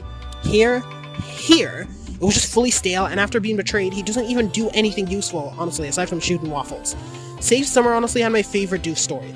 He caused the entire thing, but he stepped down and went rogue the moment Love Muffin went too far. and even fought Rodney himself to stop him from destroying the world. This is Doofenshmirtz. Was he entertaining in this episode? Yes, but he's always entertaining, so that's no contest. Perry was utilized fine in this one. Probably could have been handled better, but I have no example, so I'm not going to bother complaining. Actually, now that I think about it, why did Perry take so long to exit the cage? Now I'm going to talk about the Backyard Gang and Candace, and this is interesting enough where most of the controversy stems. The Backyard Gang begins surfing asteroids before returning to their backyard, and they play a more central role in this than most because Candace is lopsided with them and Stacy and Jeremy are absent from the episode. Let me finally address what everybody's been waiting for, the sibling fight. Basically, after screwing up, Phineas actually snaps at Candace and dismisses her harshly. Now allow me to break this down slowly. Firstly, Phineas is probably the only character in the show aside from Jeremy who has a countable record of outbursts and Candace Against the Universe, and him slowly losing his mind to Cavendish and Dakota buying out all the food and Slushy Dog in Managing Murphy's Law. Phineas himself has a few. In Flop Stars, he puts on a fake tantrum to follow in the footsteps of his mother. In the Baljeetals, he nearly loses it to Baljeet's annoying screaming. In Across Second Dimension, he snaps at Perry after learning he's a secret agent. And finally, in Summer Belongs to You, the trike scene. There's one right there! Phineas, I'm not gonna get on a silly little tricycle. Candace, we're in a hurry. Just get on the trike and There's we'll go- no way Get on the trike! Here, a lot of people tend to bash Phineas for being out of character here, snapping at Candace for making a rookie mistake, and also realistically, who makes a laser that shoots the nearest person in the face when it's plugged in? That's baloney. I will agree that Phineas was somewhat out of character here, mainly because he should be the one out of everyone to understand that what Candace did was accidental, but I feel like Candace's meddling here was somewhat out of character too. For her. I get that she was fangirling, but Candace never crossed a reasonable level of confidence. For the record, I believe that the first instance was fine. Phineas was slightly assertive, but still reasonable, and Candace's reaction to the deal was fine too. But the second instance was a bit too rapid for me. Candace was literally taking the most reasonable action by plugging something in, and for some reason it shoots Baljeet in the face automatically and turns them into Hulkjeet. Also, anyone who says Candace deserves the scalding is a sorry Candace Salter. Although Candace has more blame than Phineas, they are both in the wrong to an extent, and that's shown very well. The thing is that I really do not think that Phineas snapping here is enough to claim it's a horrible episode. In fact, I think the fight between Candace and Phineas was one of the better things about it. I actually for the most part like the conflict, but I hate the direction they went with it. Basically, Isabella joins her brood and the entire thing turns to some feminist anthem. Listen, I get where they were going, but Phineas and Ferb have done that fine at letting its female cast shine in the past. Interestingly enough, they only ever doing a good job when they're not calling attention to it. Isabella is the only girl in the Backyard Gang, and that's so natural in this show. They almost never really draw attention to it, and we just accept that. Here, though, it's seen as the boys belittling the girls for no reason. Buford says that Isabella should stay put because it could get dangerous for a girl. It's so dated, and out of character for Buford. Firstly, Buford has only been shown to be misogynistic twice in the series, and that was 2 seasons ago. Even back in season 1's Out of Tune, Buford was intimidated by Isabella, and the entire gang knows that she's tough. So, no matter what you say, Buford using the "it's too dangerous" excuse on Izzy of all people is such a flop. In fact, if they had just cut out the line, "you stay here, little girlie," or specifically "little girlie," then I would have just rolled with it. Buford wants to deal with Baljeet himself is very in character for him, especially considering their relationship. Buford's motive should not have been, "oh, this might get too dangerous for you." It should have been, "this is my nerd and I want to deal with him myself." The episode also tried so hard to make everyone have some sort of individual role, but it just doesn't work here. Phineas and Candace's conflict could have been handled as simply a sibling thing, and adding Isabella to the conflict would have been okay, I guess, without the other stuff. And the song just trying to help was honestly gold. My point is that don't create strong independent women, create strong independent characters that just so happen to be women. For starters, Isabella complaining about how no women superhero showed up, and how she's not interested in fighting is like so out of character for her. And so much of her core character. Like, yes, a fireside girl is not interested in fighting. Who are you and what have you done to Isabella? Combat takes up like a solid 30% of her character, which is more than both Phineas and Baljeet. And maybe Ferb too. And her line, "well, it's all about the boys playing with their macho toys," is immensely idiotic. Are you daft, dude? These guys are trying to save the world, you screen hog. Only Trying to Help as a song is fairly underrated though. The fact that Ashley and Allison were able to undergo these complex vocals together while recording in completely different locations is mind-blowingly impressive. I also love the gag regarding Lawrence accidentally faking melancholic rain. That aside, the subplot's fairly forced and Isabella's conflict comes across as insensitive and out of the blue. The resolution to the subplot is weak as well. Candace and Izzy do not even prove their competence, they just do something stupid that happens to be convenient to the plot, and they act like they saved the day. Oh, down there and stuff. I don't know how to do that. What do you mean? Didn't Phineas explain how to— Yeah, it was like, Isabella, wah, wah, wah, wah, wah, Isabella, wah, wah, wah, wah. He was dressed like an astronaut. I was distracted. did. I wish they'd saved the day on purpose. Overall, the entire thing was by far my least favorite part of the episode, and it could have been handled so much better. However, I will admit I love the resolution here. Candace and Phineas' little reconciliation scene was very cute, and I'm a sucker for sibling reconciliation. The final battle was pretty great, and entertaining. The accompanying song Feeling Super was kinda mid, but that does not take away from how amazing the fight was. Also, Candace attempted to bust the boys was honestly lame and unnecessary and stupid and dumb and a waste of time. Before I conclude, I want to talk about the songs. Aside from My Evil Buddies and Me, none of them really stuck out on me on first watch. And that's just fine. Gordy Not Blueprints and There's No One That I'd Rather Go Nowhere With didn't stick out to me at first either, and they're some of my favorites now. I admit that Surfing Asteroids and Only Trying to Help are really great songs as well. My Streets is very bad, and Feeling Super is like, well, why does it have an album version, not the previous two? It isn't bad, it's just the song does not feel like a Phineas and Ferb song at all, aside from the I Have a Very Large Hammer line. The lyrics are all a big joke in itself. Feeling Froggy was quite generic, but a much nicer song. Also, My Streets is by far the most unlistenable song of the entire show. And not because it's bad, it's because you can hear nothing over the fight. Also, it's possibly the most unknown Phineas and Ferb song ever created. Yes, even more than On the Trail. Yes, even more than Non-Reaction Song. And yes, even more than Breath! Okay, so the masked hero being Perry disguised as Ducky Momo is very funny. Overall, a nice episode. I have my nitpicks, but I also have my fair share of stuff I like. I feel like Star Wars is the objectively better crossover. But this one's nice too. So although there are things I hate about this one, there are also things I like about it, so props for that.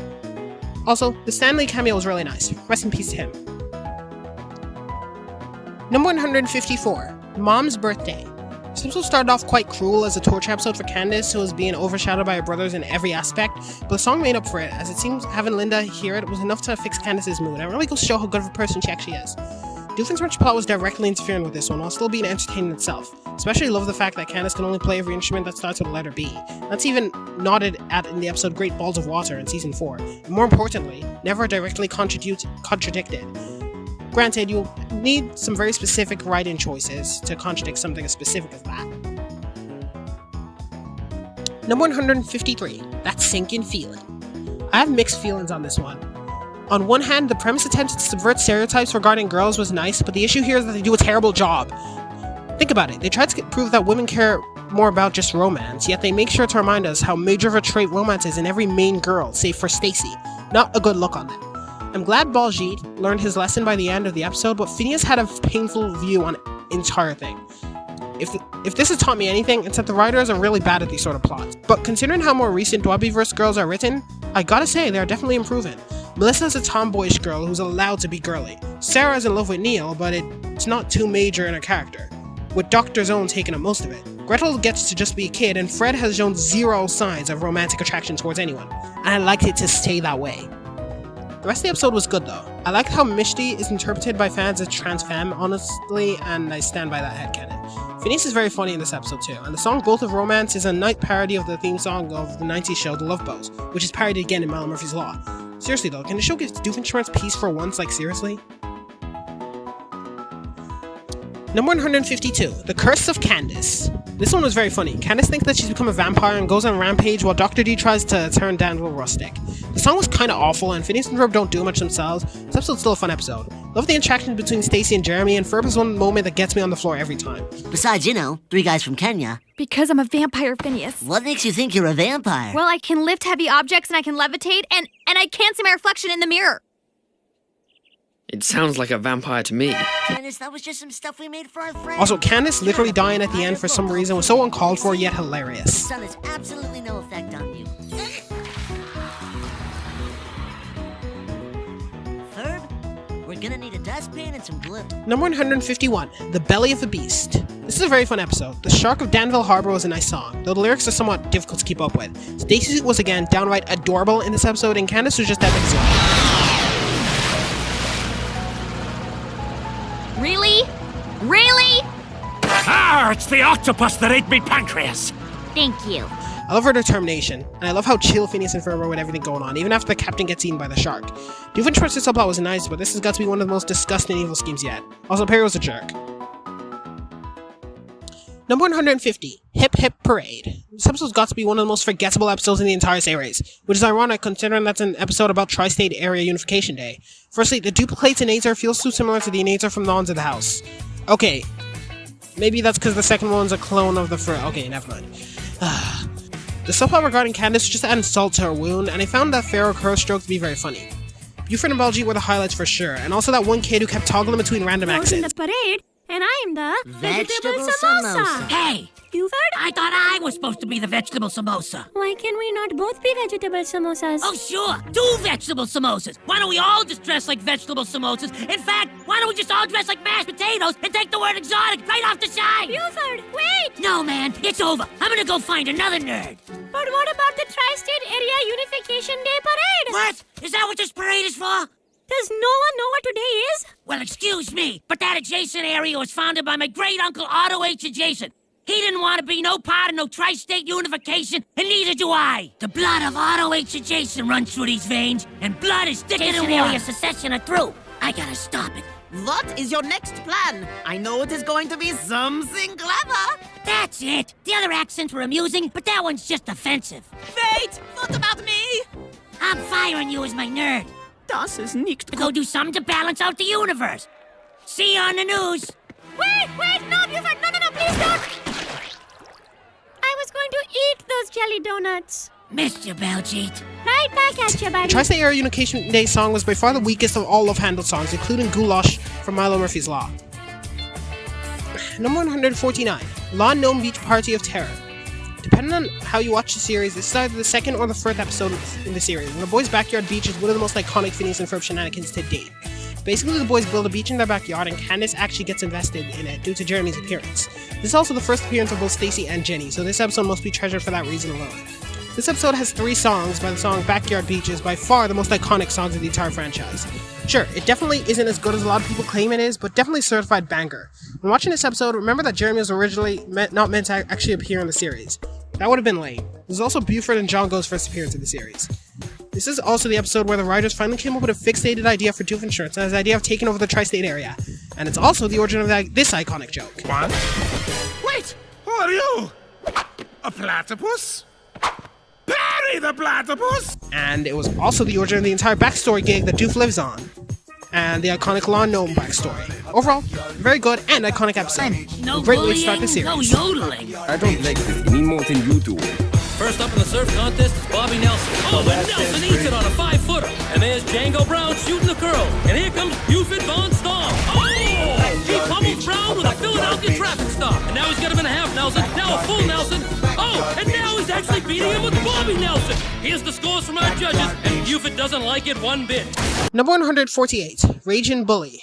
This episode should not be as high as it is, but it is the first episode where we get to see the iconic backyard quintet together. Compare this to Last Day of Summer and you'll see what I mean.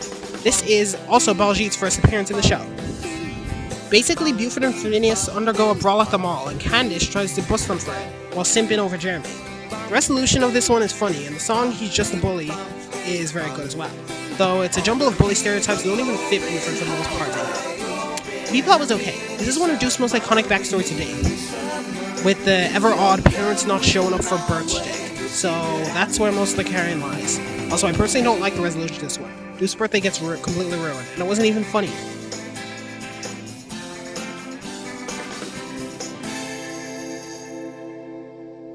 Number 147, Journey to the Center of Candace. I was introduced to venturing into a character's stomach subplot with Transformers Rescue Bots, where the gang go into Kate's stomach to retrieve something, so I have a mild bias towards this episode. This, if I remember correctly, is the origin of the character Pinky the Chihuahua, Isabella's pet dog. The boys agree to retrieve Isabella's stash from Pinky ate, but Candace ends up eating the grilled cheese sandwich that gets prepared for Pinky, and the boys end up in Candace's stomach. Yeah, we're inside Candace's stomach. That's creepy on so many levels.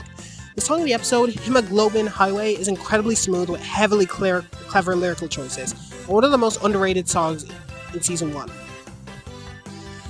The B-plot regarding Doof and Perry was nice as well, as it shows that Perry refuses to take any of Doof's shtick if it directly attacks Phineas and Ferb, and the end credit scene is pretty funny too. Number 146, Let's Bounce. This was a nice episode. Phineas, Ferb, and Co. decide that they want to bounce her across Danville, and Candace loses her cool because she's having brunch with Jeremy. Somebody tell me, when will this little dumpling get into her skull that Jeremy likes her just as much as she likes him? Scratch that, more than she likes him. Susie, being the little brat she is, exploits the fact that Candace has shot herself with Phineas' anti-gravity ray, tries to make her goof off and ruin her chances with Jeremy. What is wrong with this child? Doofenshmirtz makes a tell the truthinator, and a song regarding it, Lies, is so real. Seriously, I want to shoot every politic ever with this raid, please. The entire thing regarding Honest Abe trying to murder him was incredibly funny too. But the secretly I'm very lonely line is really done to death by this point. Susie gets shot by the tell the truthinator and is finally exposed for once. Unfortunately, it's very short-lived. But I'll take probably the most consequences Susie's ever gotten in this series. Number 145, Sci-Fi Pie Fly. This was a very weird episode. Basically, Phineas and Co. attempted to solve an issue regarding a crop circle, and Buford doesn't believe in spaceships. Candace actually attempts to take a her day. The issue with the subplot is that the entire world, plus Stacy, are pushing Candace to bust their brothers, even though it knows that she'll fail in the end. This universe is so cruel to her. Luckily, Candace resists it and ends up getting to enjoy her little day off. Doofenshmirtz decided the plot was very interesting. It shows a character with a more realistic approach to shenanigans than most people. Pizza Guy's reactions towards Doof antics are much more realistic than most of his past rivals. And I absolutely love the resolution to this one as well. Somehow I forgot to mention the non-reaction song, and I really like it for some reason. It gives off a unique vibe with its music that the show doesn't play with enough. Number 144, Nerdy Dancing. I really like this one. I like how the episode twisted Candace's formula in a way that Jeremy is the one trying to impress Candace, but being what he's not. But to no one's surprise, Candace likes Jeremy just the way he is. Ferb is a dancing king, and I love the supportive Stacy. The song Let's All Dance Until We're Sick is cool too. The B-plot was great as well. Love Muffin was one of the best things the show's ever added, and although I hate Rodney, he's a very fun character. Norm was also hilarious in this one. Him roasting Doofenshmirtz is absolute gold, and every single one of his lines were 10 out of 10. Highlight of this episode, above all, is Perry with knives. Number 143, Suddenly Susie. This is the episode where I stopped hating Susie and instead started worrying for Jeremy. I mean, this girl's insane. Think of how many people were crushing on Jeremy who got driven away by this kid. Granted, Not My Problem implies that Jeremy had feelings for Candace longer than vice versa, but still. Basically, Susie exposes that her motive is to manipulate Jeremy and attempts to get Candace to manipulate her brothers, but of course she fails. Doof then takes the term carbon footprint way too literally and ends up slipping on a comically large banana. Speaking of which, the song Mobile Mammal has completely recrafted my opinion on country music. It needs an album version and extend it too, if you please. If that doesn't happen, I will be forced to blow something up. Number 142, Phineas and Ferb Hawaiian Vacation. That was a weird one, as it's two separate episodes but are often listed at one, meaning that the show technically has 224 episodes when you think about it. It was a nice episode overall. They did a weird thing where the A-plot has two different subplots per episode while the B-plot followed through one. In the first part, Phineas and Ferb grow aqua primates and undergo their usual shenanigans, but rather than having Candace bust them, they undergo a subtle Zack and Cody reference, if you know what I mean. I like it. Ironically, that happens to be a rare case of non-Dwampyverse media that mentions aglets. If you know, you know. Doofenshmirtz uses his de-evolutionator roughly and ends up turning himself into an amoeba. The song A Prime Calypso is a pretty underrated, if I must say. The second part of this one centers around Candace trying to get rid of bad luck she believes came from her tiki charm. Turns out that has nothing to do with her charm. The song Bad Luck was average, nothing particularly special, and this was a fun premise to go on. As for Doof, he and Perry get washed up on an island and they go through their usual, except it's significantly more funny than usual. Overall, nice episode. Number 141, The Beak. Now, you may be wondering why I placed this one so randomly. I'll explain. For starters, I like the premise for the most part, and I like where they were going, but they simply didn't have enough time to pull it off, which is ironic because this is a double-length episode. But the time management is abysmal here.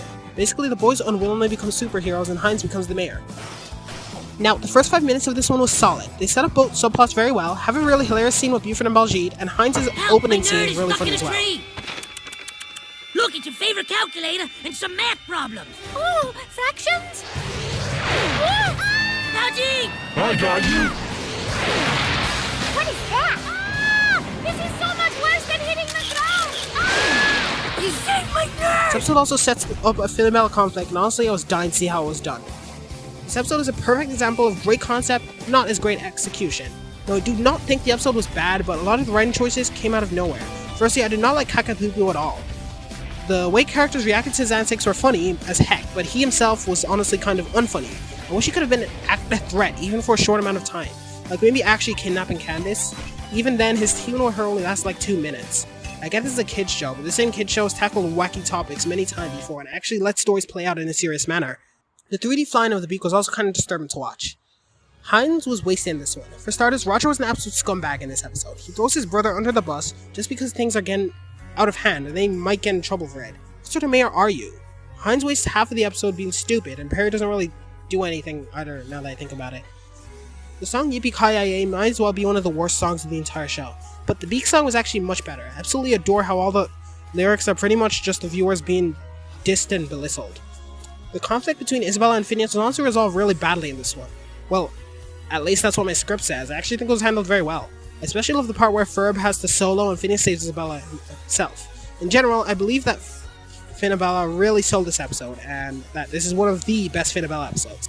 This episode landed most of its jokes. Ferb was hilarious in this one too. The premise, concept, and the first 5 minutes were honestly perfect, and Candace was just too great in this episode too. Overall, a good enough episode, just with a poorly thought out solution to the premise. By the way, Phineas, you were very brave. Thanks. You were too. Hello. Entire lower half of amazing superhero here. I guess there's no glory in thighs. Number 140, What Do It Do? I love this episode, even though it's one that spouted all the annoying doof is Phineas' dad theories, even though one of the co-creators debunked that himself, and even then, Candace exists debunks this as a whole. This episode plays with the formula a good amount. Linda sees that anti-romance robot, the issue is that it belongs to Doof, but due to some misconceptions, she's inclined to believe it belongs to Lawrence, and is freaking out. This episode also confirms that Linda is the one who gave Doof the idea of taking over the tri-state area in the first place. Doof and Perry were just hilarious in this episode. Basically, they're working together to escape Doof's little death traps they placed everywhere and avoid dying while Doof says some iconic one-liners. Pierre! Did anyone look? I picture like half the people down there looking around like, who called you my name? The boys and co reverse engineer a robot to see why it was made. Not only does this confirm that the boys don't actually see Irving as a friend, Friends? Bullies? Irving? but it also comes with a bop song that is What Do It Do. The lyrics of this one are so fun, and the song's instrumental is quite soothing too. Candace takes charge in a very nice way, and this episode really boosted my respect level for her character, and her Bustin' Feedin' Frenzy song was much more catchy than it should have been. The resolution to this one is absolutely hilarious, and it was nice to see such a mild twist in the formula. Number 139, The Great Indoors. The weekest season premiere, which says a lot considering how high it is. Basically, Phineas and Ferb built some thing for the Fireside Gals to turn patches in it and give them the feel of actually earning them. Candace attempts to learn what Jeremy likes so much about her, and Doof is just trying to watch the show without any interruptions. Doof's subplot is honestly the weakest of them all. I don't even have anything negative to say about it, except how did Perry take so long to get to the top of the beaker? Addison was the highlight of this episode. She was, as shown in this episode, is the butt monkey / dork of the Fireside Troupe, and this episode completely nailed that. She was hilarious and adorable. Jeremy's song, Set the Record Straight, was incredibly good and desperately needs an album version that finishes the song. The structure of the song was unique and the style was very fitting. The ending of this episode having Jeremy answer being interrupted by a football game was both funny and frustrating, which is probably what was intended.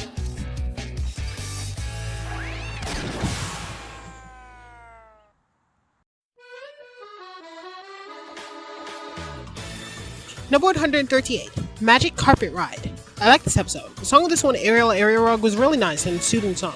I know it's a parody of A Whole New World from Aladdin, but I vibe with this one much better. This is also one of the episodes where Lawrence joins the boys on their little adventures, and honestly, his character in this episode in general was very wholesome. Candace attempts to bust the boys using the domino effect regarding fortune cookies, and it was a stale subplot. Candace's and Stacy's antics are what kept this subplot fun. Duke's subplot was just straight up sad. Basically, Dr. D is planning on destroying Roger's painting as revenge for a paint mishap regarding Roger accidentally destroying Heinz's painting. But it turns out that Roger was actually restoring Heinz's painting to its glory, and Heinz ends up destroying it himself. It lightened my opinion on Roger, but also made me wonder why his morality is so inconsistent. In addition, it wasn't pretty to see Roger feel absolutely nothing towards the destroyed painting. You know what? Scratch what I said about Candace, because she has it much better than Heinz. Either way, this one was on Heinz, but Perry, you are not helping. Number 137, The Return of the Rogue Rabbit. This episode was a great sequel to the original, which wasn't a hard bar to hop over, considering that No More Bunny Business was a pretty below-average episode. Doofenshmirtz releases Dennis the Rogue Rabbit, and he fights Perry again, while the Backyard Gang and Fireside Girls create a giant puppet marionette Fireside Girl. And let me just talk about the song for a second. It's an acquired taste. It gives me the creeps, but perhaps people who vibe more with the genre might find it nicer. Basically, this is one of the few songs I do not love, but I also refuse to call bad. I can see other people vibing to this song. The issue is that I don't understand its genre, and I know I'll regret calling it bad once I understand it. Candace is much less dislikable than in the prequel, mainly because Stacy brings some of the best lines of the subplot, added with the fact that she wasn't being nasty to Perry. Also, the ending scene is one of the best in the entire show. Though, considering this episode took place post-Hasp Happy Birthday Isabella, I need to know what was actually going on in Stacy's head the entire time. I don't don't know. There's something weird about those two. What do you mean, Candace? Rabbit owners come in all shapes and sizes. A flight helmet and cowboy boots? I think the tall one was wearing a wig. And the other one had a false moustache. Plus, they're leaving by helicopter. You do realize that none of those observations disprove my statement, right? Reclaim pound logs. Hey, aren't you a little young to be driving a semi-trailer with 22.5 tons of reclaimed pine logs? No, I'm not. Babyface trucking. Our drivers look like children, but they're not. Alright, we're moving on to high B tier category. Basically the same as last year, but slightly better. And less major D tier special length episodes. Okay, there's one. Spoiler alert. Number 136. Thanks, but no thanks. Very fun episode overall. I absolutely loved the main plot of this one. Monty was just so chaotic. It was hilarious, and Carl deserved more respect and screen time. Candace's subplot was fun enough, but you already know how it's going to turn out, so suspense is out the window immediately. The resolution to this one's really funny though. Does not take up too much screen time.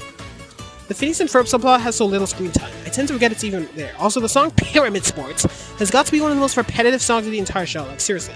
This is the textbook definition of a filler song.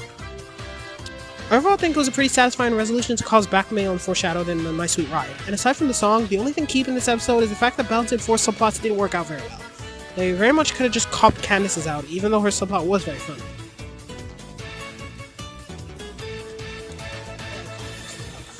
Number 135. OWCA Files. After Phineas and Ferb ended, the crew began brainstorming ideas for potential spin-offs, like an Isabella spin-off starring the Fireside Girl Troop 46321, a Doof 101 spin-off, a spin-off centering the Second Dimension counterparts, and this, the Alka Files. They ended up making Milo Murphy's Law, which is a win for me. Alka Files, in all honesty, was not amazing. I already mentioned that I like the idea as Doof as an agent in Agent Doof, but I just do not like it here. It's one of the 6 season 4 hour long specials, and in my humble opinion, the weakest one, barring Mission Marvel. The plot wasn't that interesting, and I've never really liked the idea of Doof and Perry teaming up to beat another villain. The villain himself, Professor Parenthesis, is so forgettable. It took me like months to permanently remember his name. The only memorable thing about him is the funny way he said Monogram's name. The rest of the main cast, Maggie, Harry, and Karen, didn't really get any individual development. I just felt like they were there. Carl was also way too serious in this one. Doof destroying Perry's home and throwing away his locket by accident felt a tad too insensitive even for him, and Perry leaving him behind later on was just straight up mean, even though I can't see where he was coming from. The songs were great, except Bits of All of Us, which felt like the theme song of a 5-year-old brain-dead preschool live-action show where all the The songs were all great, except Bits of All of Us, which felt like the theme song of a 5-year-old brain-dead preschool live-action show where all the actors want to die. Okay, maybe I'm being too harsh. Many songs that deliver corny messages have been nailed without being this lifeless. Like I Love You Mom, Ducky Momo's My Friend, Summer Belongs to You, Us Against the Universe, even Gordian Knot, despite its corny and happy lyrics, still managed to hold up. The premise and lesson of Bits of All of Us is great, but I don't think the song is bad. It's just low standard for a Phineas and Ferb song. Harry and the cat. Harry's got an A in it and Maggie's got an M, so we're a team, my friends, that's that. So McCall gives us a W. We get an O from us a lot. That's me. We get an R from Harry and a K from Karen. And teamwork's what we've got. That's right, teamwork's what we've got. So we just need to work together, cooperate and trust. Cause there is no I in teamwork, but there are bits of It's like something from Dora the Explorer. Biggest offender, or should I say offenders, regarding this episode is 100% the super annoying Bug Trio. These guys were actually meant for a D-plot in the original show. They were present in Doof 101 as well, and let me just say, thank goodness they didn't get in. In Phineas and Ferb, everything and every character is connected somehow. With these guys, there would be no one to interact to besides themselves, and they would therefore ruin the flow. Don't get me wrong, they were sort of funny sometimes, but the jokes regarding them just dragged. Honestly, I feel like this episode, despite not being terrible, would have worked better if another speaking character was in the main cast, to have Doof come across as less annoying. Number 134, The Monster of Phineas and Ferbenstein. This episode feels upstaged and overhyped. From the pre-episode clip to the special title screen, you expect this episode to be on the level of, say, Night of the Living Pharmacist. But it's really just a common 11-minute episode with a mediocre premise. I guess when I first watched it, I found it to be really good because I had no idea that Phineas and Ferb could set stakes very high, but that's clearly not true. So, upon rewatch, it's probably my least favorite time shift and Halloween episode. However, the reason this episode's not low is because it's the OG time shift episode. It's the one that first shifted up the formula to fit the time frame it's in. I absolutely love how Constance was trying to bust the duo to an angry mob, and the idea that there were a group of random people who went by angry mob in general.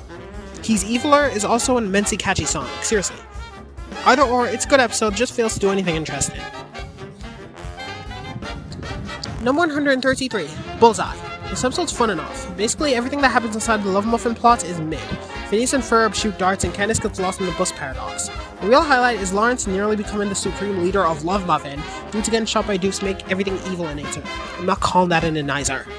The song Evil Tonight was so good. It sounded like one of the songs you'd hear at the beginning of some sort of game show or something. Lawrence was again really fun in this, but my main issue with this episode is it's simply too short. First, I think this episode would have benefited from being double end. Like the entire family flashing before Lawrence's eyes thing felt a bit rushed. I am getting married again! 132, Steampunks. The entire time shift nonsense was over and done with by season 3, so the episode was kind of unnecessary, though it was still very fun. Basically, the show's time skips to the point where steam-powered vehicles were the newest thing. It was very nice to see Professor Elemental performing that Phineas and Ferb song, and it's a pretty nice song too. The subplot regarding the kids was nice, I guess. Candace was really funny, and the little what you doing joke was funny too. What really held up was the beat plot regarding Doofenshmirtz and Swery the Swan. Swery was just funny. I know a lot of people didn't find him funny, but I did, so hey. The gag regarding nobody being able to hear Doof was gold as well. Honestly, most of the second half of the episode generally landed well. Although this pales in comparison to the rest of the time shift episodes, it was still a fun ride. Number 131, The Lizard Whisperer. Steve never reappearing after this episode is a surprising continuity flop for this series, and I demand to see him again in the revival. This episode was very fun though. Candace in advance was the weakest part of the episode. She wasn't necessary or that entertaining compared to most of their entries, and I'll count the Egyptian guitar solo as a song and say it's okay. Jeremy for once was my favorite thing about the episode. I love how Vanessa flirts with him before losing interest 8 seconds later. I also love how snarky he is in this episode. She's so funny. Seems so annoyed by Doof's antics. Somehow Stacy annoyed him more. That's my girl. Ferb's speech was the most inspiring thing I've ever seen in any piece of media, and I'm not taking any criticism. Especially love the British flag showing up behind them out of nowhere. This was a great and really funny episode. The vibes completely differently with most episodes somehow, and I like that.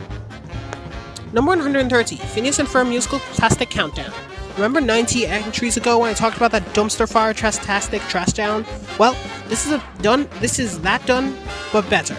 Basically, they counted down the top 10 songs of the previous season, Season 1, from worst to best. Now, like the other one, I did not agree with a lot of these picks. For example, One Good Scare and Fabulous not being in the top 10 was blasphemy. Also, this list also feels super rigged as well. The story, though unnecessary, was nice and fresh. Basically, Dr. Doofenshmirtz was planning an evil scheme in the background, which resulted in the most iconic troll song in the show, an extended version of Gitchy Gitchy Goo. I still don't believe that got number 1. There is no way people like that song more than the others. The jokes in this one landed perfectly, unlike its predecessor, and the animation for the most part was nice. Monogram and Doof were also very entertaining. It's a shame that the second countdown wasn't as good as this one. Number 129, The Lake Nose Monster. The season premiere of Season 2, and it was a very fun episode. Basically, the boys meet the Lake Nose Monster. That's all. Everything in between just works very well this episode. You're gonna get a mission, a brand new mission. What's it gonna be? Go and get your mission, a brand new mission. We can't wait to see. Log out. Candace was an insane level of funny in this episode. Like, she smashed that bar literally. Her subplot was intertwined with that of the boys. She's trying to prove the existence of Lake Nose Monster to clear the thought of insanity from others' heads, as she has made a couple of false alarms. When she realizes that Phineas and Ferb were trying to protect him, Candace decided to do the right thing. Doof's subplot also affects the Lake Nose Monster directly, but I feel like what's more important is this astonishing strand of continuity. Doof mentions how he doesn't know how the words big laundry can be interpreted in evil, but a few episodes later, Swiss Family Phineas, he brings it up again. Also, it was very nice of him to share his hot wings with Perry. Baljeet and Buford's antics were funny for some reason. I couldn't see this sort of manipulation working on him anymore, but the song My Wettest Friend is one of the most feel-good songs of the entire show, and it sounds good too. I love the vibe it has.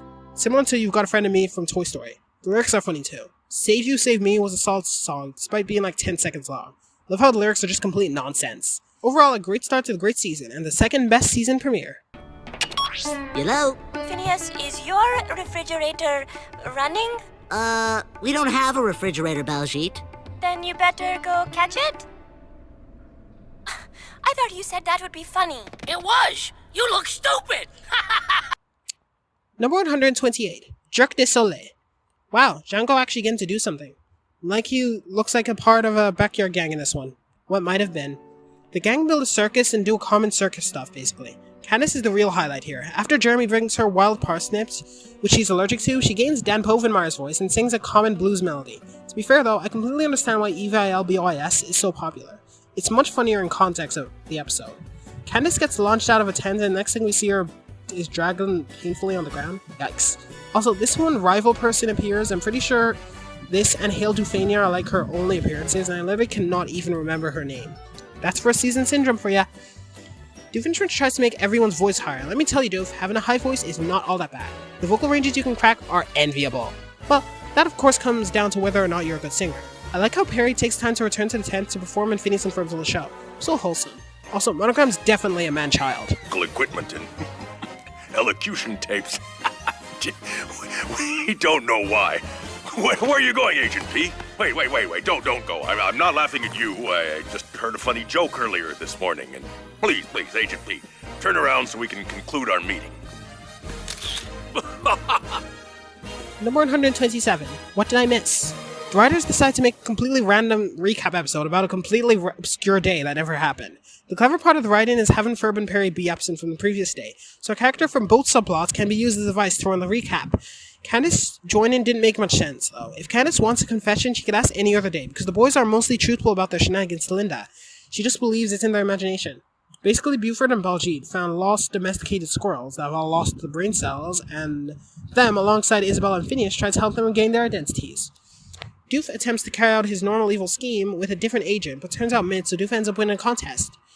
The song Be a Squirrel has nowhere been as catchy as it was. The back-end vocals and accompanying lyrics in the chorus were probably my favorite aspect of the song, but I also like the military march vibe that it has going for it.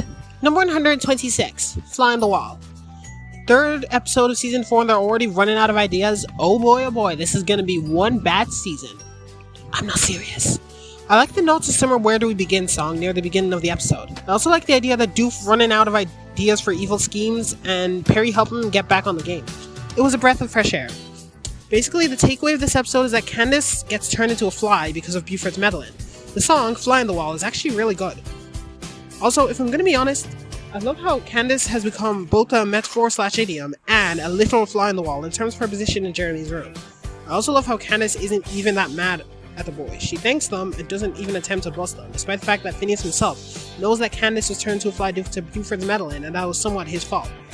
The overall best thing about this episode, though, has got to be Ferb's line about sorbet. It's called sorbet. Ain't it just a fancy people word for ice cream? Where ice cream is made from dairy products and turned vigorously with air, sorbet is made entirely out of fancy people. Really?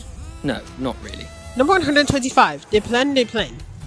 The boys make a giant paper pelican plane to rival the Spruce Goose, and of course it somehow managed to pull it off. This is a rare case of the Backyard Gang's plot carrying the episode. It was nice to see Stacy, don't get me wrong, but I've never liked episodes where Candace gets jealous of another girl. Doesn't help that I saw the twist coming from 5 million miles away. Heinz's subplot was nice, but it lacked actual content.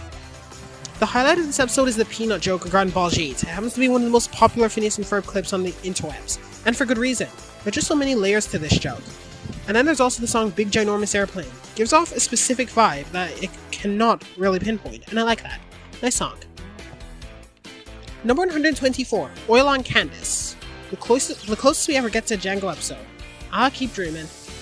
The boys help Django paint a massive version of his painting on the unpainted desert, so his father can see it. And honestly, it's a crime that Django never became a semi-permanent addition to the Backyard Gang. Doofenshmirtz is getting a visit from his teacher of evil, and is trying to prove that he is truly evil. His song, Impress My Professor, is honestly a top-tier song and deserves more love. The entire subplot's hilarious, especially when Perry starts to troll him. The episode was really good, and I demand more Django in the revival. Number 123, Bully Bust.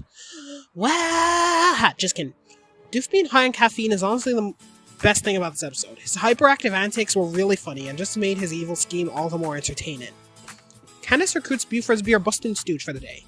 He inevitably fails, but that one was obvious. This episode has a lot of funny jokes, and Irving's appearance is appreciated for once. The song, Van Storm Rules Number 1, was very funny to say the least. I also love how he constantly tries to sing later in the episode. Number 122, Unfair Science Fair. This was a very iconic episode, especially when linked with the episode after it. I really like the idea of Baljeet being book smart but weak in execution and building. I also love the song Bollywood, though Phineas completely killed the song, and I don't mean that in a good way.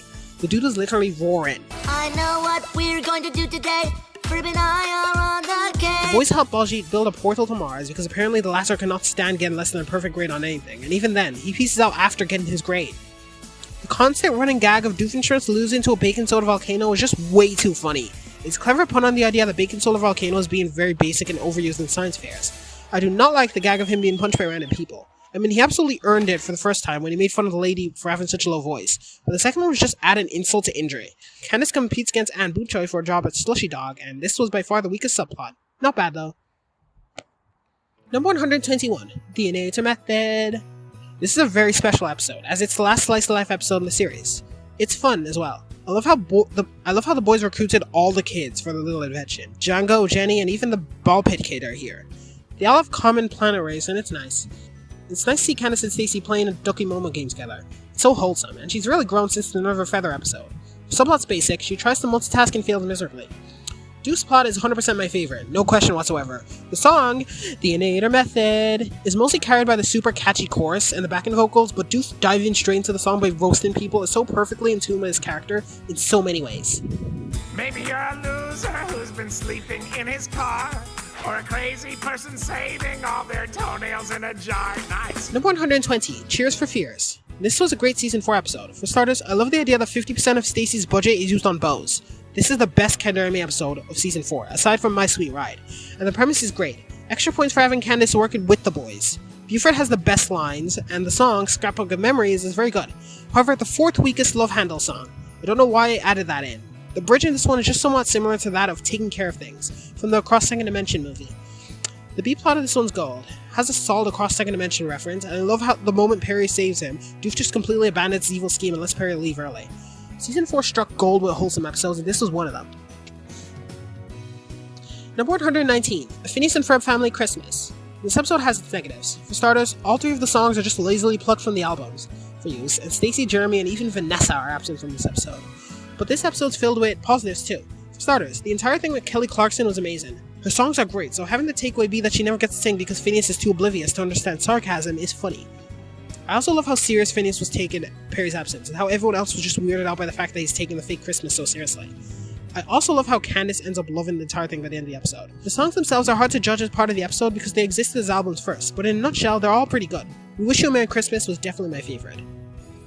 Doofenshmirtz thinking that's actually Christmas was hilarious as well, and Carl being an extra at the Christmas show, and the idea that they added extras was a solid joke too. Overall, a fun fake Christmas episode that probably only exists to promote 3 of the Christmas album songs, but at the very least, they do a good job. Number 118, Last Train to Busville. This episode was pretty funny, in all honesty. Candace was the highlight of this episode. Her subplot was super fun, and it was nice to see her chill for half an episode. It was even funnier to see her dismantle the entire train. Doofenshmirtz finding a dodo bird was honestly not as interesting as I thought it would be, and the Phineas and Ferb plot was okay too. The only specifically memorable thing was Isabella teleporting into Phineas's balloon. The song Give Up was really unexpected and hilariously relatable song. It was much longer than most album-less songs and is generally so much fun to listen to. The montage accompaniment was absolute gold.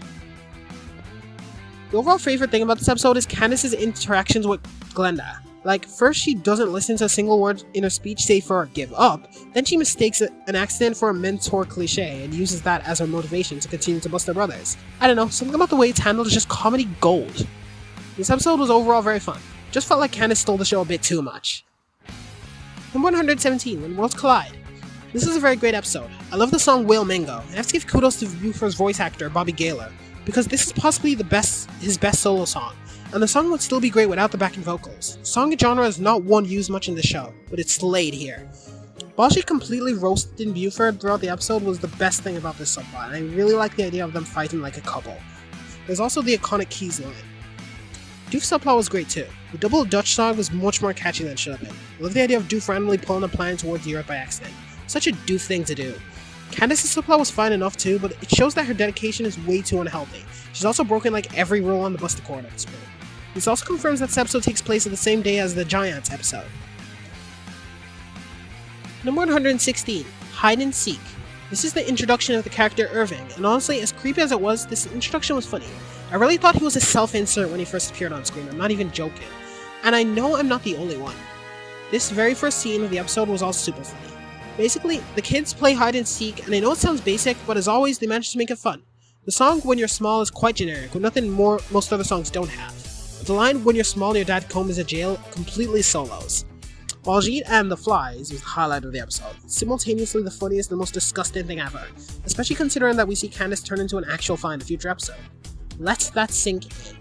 The idea that if Doof knew where Perry lived, he'd just play a bunch of idiotic childish pranks rather than, I don't know, hold his family hostage and cause him to give up his spots at Alka, just shows that this guy's a failure at evil. Delicious to know where Perry lives. I could ring his doorbell and run away! Number 115, Lots of Latkes. This episode was good. I love the sheer amount of nonsense going on, and the connection of it all. Basically, the gang creates sentient potato bullies while Doofenshmirtz attempts to take over the tri-state area with the help of mongrels. Candace drags Linda around town because she has no life, and Baljeet and Buford were the highlights of this episode. The song Frenemies is objectively one of the best songs ever written. I love the way they handle this, and the song explains the relationship very well. This song desperately needs an album release because the song's cut off twice by montages of other stuff. The entire episode was just chaos, with an amazing song that solos. The end credits scene was great too. Have to give kudos for that. Number 114, Not My Problem.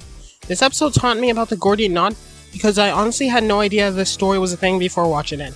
The gang get interested and attempt to recreate the Gordian knot and then untie it as Alexander the Great wasn't able to, while Candace tried to figure out what's residing inside a safe that Jeremy gave her, with the help of Stacy. Buford again was the funniest character in this episode. I love how he's rightfully criticizing all of Phineas' choices. Doof's plot is quite clever. He makes it a nature that boosts people's appetites and speeds metabolism so they can clear all-you-can-eat buffets, but due to Perry, he zaps himself and it leads to one exchange I'll never not love.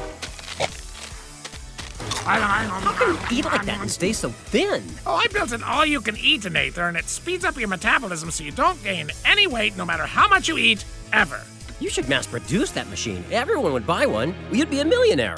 Don't worry about me making money, mister. I've got a complicated plan. I'm gonna take advice from some guy in a diner. He ends up zapping Candace, who eats the massive Gordian knot, and it is as disgusting as it sounds. As mentioned before, this episode confirms that Jeremy had loved Candace more than vice versa. The song of the episode, Gordian Knot, is one of the best songs of the entire show. It's so catchy and has a fun and adorable lyrics. I also love how well Candace's verse flows into this one. It does not try too hard to be witty like a lot of other songs, but it still slaps. Heck, it's my ringtone. I remember my alarm going off in class with this blasting into everyone's ears. Number 113, Run Candace, Run. This episode is really funny. Basically, Candace steals Phineas and Ferb's super shoes so she can be in two places at once. The execution is just hilarious. Unfortunately, Candace completely belittles Stacy again. My poor gal.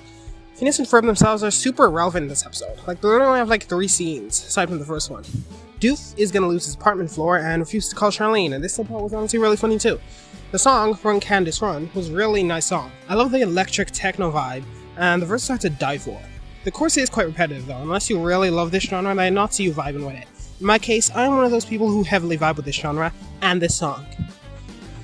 The entire thing regarding Annabelle was really funny too, and Hilda finally warming up to Candace was so earned. I'm especially glad that Candace got off scot-free for once, even though she probably didn't deserve it. Number 112, Unfair Science Fair Redux, another story. At the end of the previous episode, Phineas told Isabella that they did go through the portal, and that was another story. And this is that other story. This show's weird. Basically, the episode takes place a day before the original episode does. Candace goes through the portal and temporarily becomes Queen of Mars. The song of the same name, Queen of Mars, is one of PnF's many great pop songs. I think the song's sort of overrated, but still a top 20 song for sure. Doofenshmirtz is severely behind in his evil scheme, so Perry helps him do a shopping, and it was pretty entertaining subplot all around. I just love the links between this one and the previous episode. I also love Candace's little issue regarding her friends. It's nice to see how clinky she can be. Oh, and I also love this scene. You guys were avoiding me. Actually, I was trying to avoid you. Do I know you? No, that's how great it's been working. Unknown guy is out. Peace! Number 111, Isabella and the Temple of Sap. This is a very fun episode that threw a new perspective in Isabella's character. Basically, this is the episode Bubble Boys, but in the eyes of Isabella and the Mayfly girls, who go on a little adventure to get sap from the Morocco nut tree for Phineas. They do something very interesting with Perry as he's replaced with Pinky the Chihuahua, Isabella's dog. His nemesis, Professor Poofenplots, despite not being nearly as entertaining and iconic as Dr. Doofenshmirtz, is still a very fun character. And this subplot's nice. Isabella's little Phineasland charades are really funny, but also slightly disturbing. The girl's journey is a fair level of entertaining, too. I only have 2 nitpicks regarding this episode. Firstly, the gag of the girls being scumbags, a reaction to Ginger's crush, particularly Katie and Millie, was toxic and honestly not funny. In addition, aside from Ginger, none of the girls do anything unique, which is the same because the Firestarter girls have always been in need of some diverse characters. B-Story does a much better job in this one. Also, is it just me or is Gretchen a massive whiner in this episode? I mean, I get it, she's a little girl in danger, but she's usually the most level-headed Fireside Girl member. The song, Fireside Girl Anthem, is nice and cute and not too terribly long. It still does a good job at being memorable.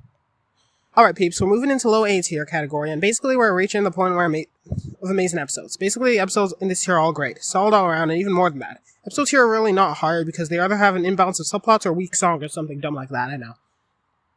Number 110, Flop Stars. This is the icon of Phineas and Ferb in terms of music and the stem of its musical number, Hullabaloo. The iconic song Gitchy Gitchy Goo originated from this episode and deserves to be remembered as one of the show's most memorable songs, even if I don't like it as much as most people. I love the episode itself. Phineas and Ferb become one-hit wonders and Candace tries to bust them for it. This episode landed every one of its jokes very well, especially this one.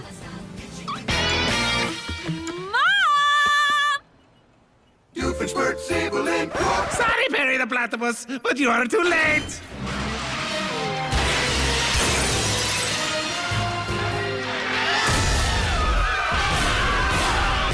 Ooh, this one's nice. Mom, come here. You gotta see this. Candace, I haven't paid for this Hey!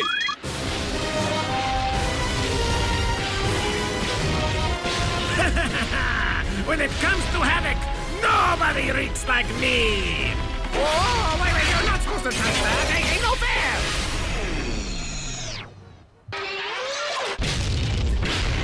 Wow, what a great painting! How did you get permission for that? Oh, they didn't mind. The building's scheduled for demolition.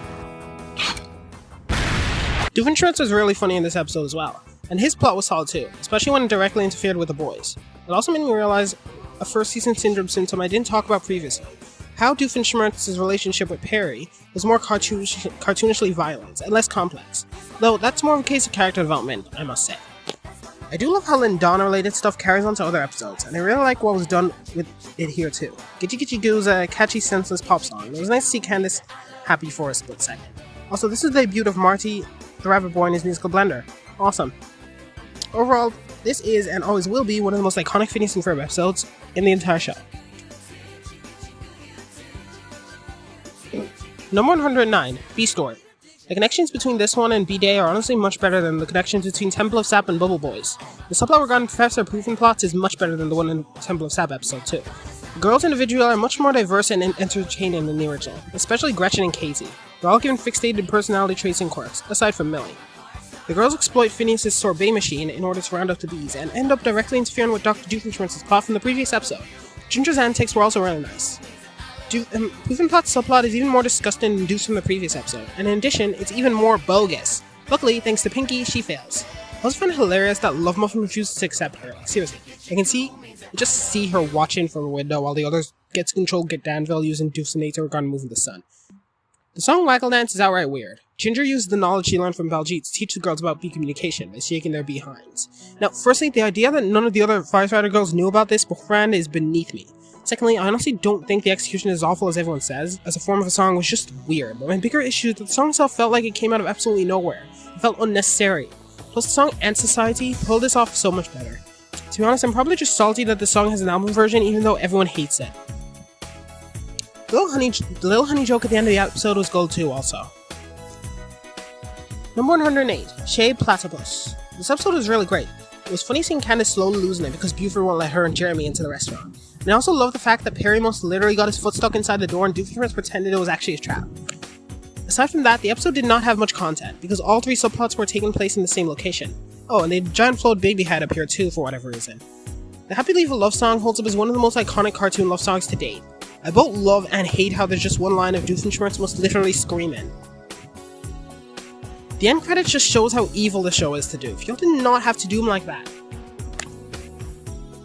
Number 107, Undercover Carl. This was a very good episode. Carl joins the boys and Isabella as he suspects that they are working with Doofenshmirtz, while Perry gets sent on a wild goose chase by Monogram. I honestly adore how Monogram sends an entire squad to surround the house the moment he assumes Carl is in trouble, and he says he's not his father. Buford is entirely absent from this one for some reason, and Candace's appearance doesn't add much. The song Carl Incognito was just a reprise of the original theme song, but When You Levitate was an absolute banger. I love when the two main singers vocalized together while singing on entirely different optics. The lyrics were also very clever. Doofenshmirtz and Norm were such a fun father-son duo in this episode, though I really want to shoot that police officer. He ruined the entire moment, not once, but twice. Like, let Doof have some good things for once, damn it! This was an episode that really twisted things up and added a good amount to Monogram and Call's characters. The episode's last scene was also just hilarious, because it makes you wonder what goes on in Perry's head at times like these. Well, this is getting a little awkward. Carl, my arm is getting tired and he won't salute back.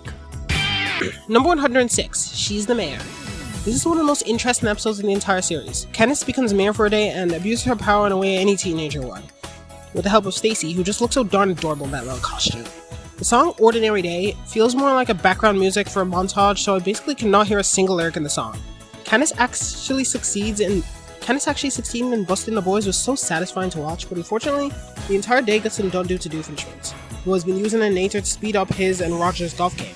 However, after hearing how dangerous the consequences can be, Perry destroys it, resetting the day. Phineas and Ferb actually regretting making their little town was honestly one of the funniest things I've seen in a while. And although I want to see Candace satisfied, the gang, I honestly would have felt so bad for them. I also feel bad for Candace, like Linda was mocking her with every breath. Stop kicking your poor daughter while she's down. I get they think she's crazy, but that's no excuse to openly mock her. The Old Coot's probably the most hilarious one-off character to date. Number 105, Der Kinderlumper. This episode was quite interesting. Heinz decides to use his own trauma to scare Roger. Let me explain. Heinz's mother used to always sing him the song represented, which aside from being incredibly catchy is also straight up evil. It's presented in a way for Heinz to feel in safety with anything at all, and honestly any child would be traumatized by hearing that every night before they go to sleep. To make things even worse, Roger got a positive lullaby-like version of the song. I do not want to pin the blame on Roger, which is why I despise Mrs. Doofenshmirtz even more than her husband. Candace's subplot was very wholesome though. She becomes rutabaga princess for the run of the chinchillas, but after Doof zaps the chinchillas with his nature, they turn into massive beasts and they murder all of the children except Candace. Except they actually survive. The reporter guy was needlessly hilarious, and Stacy was adorable as usual. Number 104, Operation Crumb Cake. The main plot of this episode is the uncommon unsent trope with Isabella and the Fireside Girls. Isabella sends Phineas a letter containing her feelings for him, but eventually changes her mind and rounds up the Waterslide Girls to help her retrieve it. Honestly, this could have gone down more quickly if Addison wasn't goofing around and distracting Katie. The song I Need My Letter Back is honestly my top 5 Isabella songs. The backing vocals were so smooth in this one, and the lyrics are very clever. Doofenshmirtz's side of the plot is another one of my lesser preferred ones, as it only really exists to drive the Isabella plot, even though the idea of an unretrograded nature is really funny. Norm was the best thing about the subplot by a long shot, and also the fact that Doof traps Perry in a dream catcher. Phineas and the gang make treasure out of rubbish, and Baljeet is iconic as usual. Candace also exists in the subplot, but her existence isn't disruptive, so I'll take it. The girls individually have some really funny lines that individually fit their characters very well. My overall favorite thing about this episode is Ferb. He only has 3 lines and he uses all 3 to troll all 3 of his friends. What would you even call that? In the UK, they call that a foon. They do not. It's a perfect fusion of this takeout stuff would be so fun. It is almost like Tadashi Kawamata's massive chair sculpture in Abu Dhabi. Or the sub-lyric pile Killerbuster with onion on marble in Salzburg, Austria. Really? Actually, I think you just made that one up. Well, I guess we'll never know what was in that letter. No, I guess not. And neither will your little crumb cake. Really? Number 103, Face Your Fear. I love how Candace and Jeremy are just hanging out casually. It's something we never see enough of. Their antics are very fun too. Seeing Jeremy trying to play the I know what she's thinking trope, but being off by a mile was honestly super real. The boys make a foam town. An entire rolling town made out of foam, so they can skate without feeling injuries. The song Foam Town is a generic rock song, however I have to give credit, as making a song about Foam Town with lyrics this good is not easy.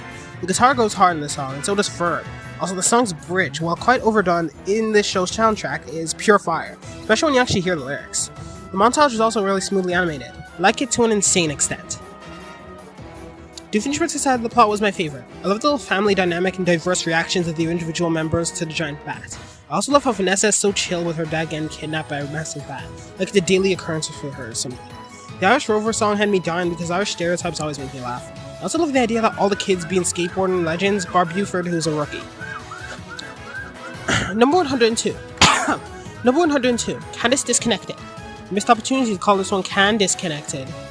The highlight of this episode is the old Norm head. The snarkiness was just iconic. Also, the song Dance Baby, aside from the fact that Perry just casually agrees to join Doof on his workout, the lyrics of the song are utter nonsense, and the song is catchy as ever anyways. The musical instrumental is also really smooth sounding alone. Candace was very funny in this episode. Basically, after Phineas and Ferb break her phone by accident, they make her a new one, but since she was too impatient to listen to them, she ends up on Easter Island. Buford's idea of talking about people behind their back the moment they leave his presence is such a mentality that so many people live by. Mainly high school mean girls. Vanessa was also hilarious in this episode. Reaction to the entire thing was just gold. Number 101, Doof 101. This episode was interesting as it showed the aftermath to Hein's redemption and set up a penitential spin-off.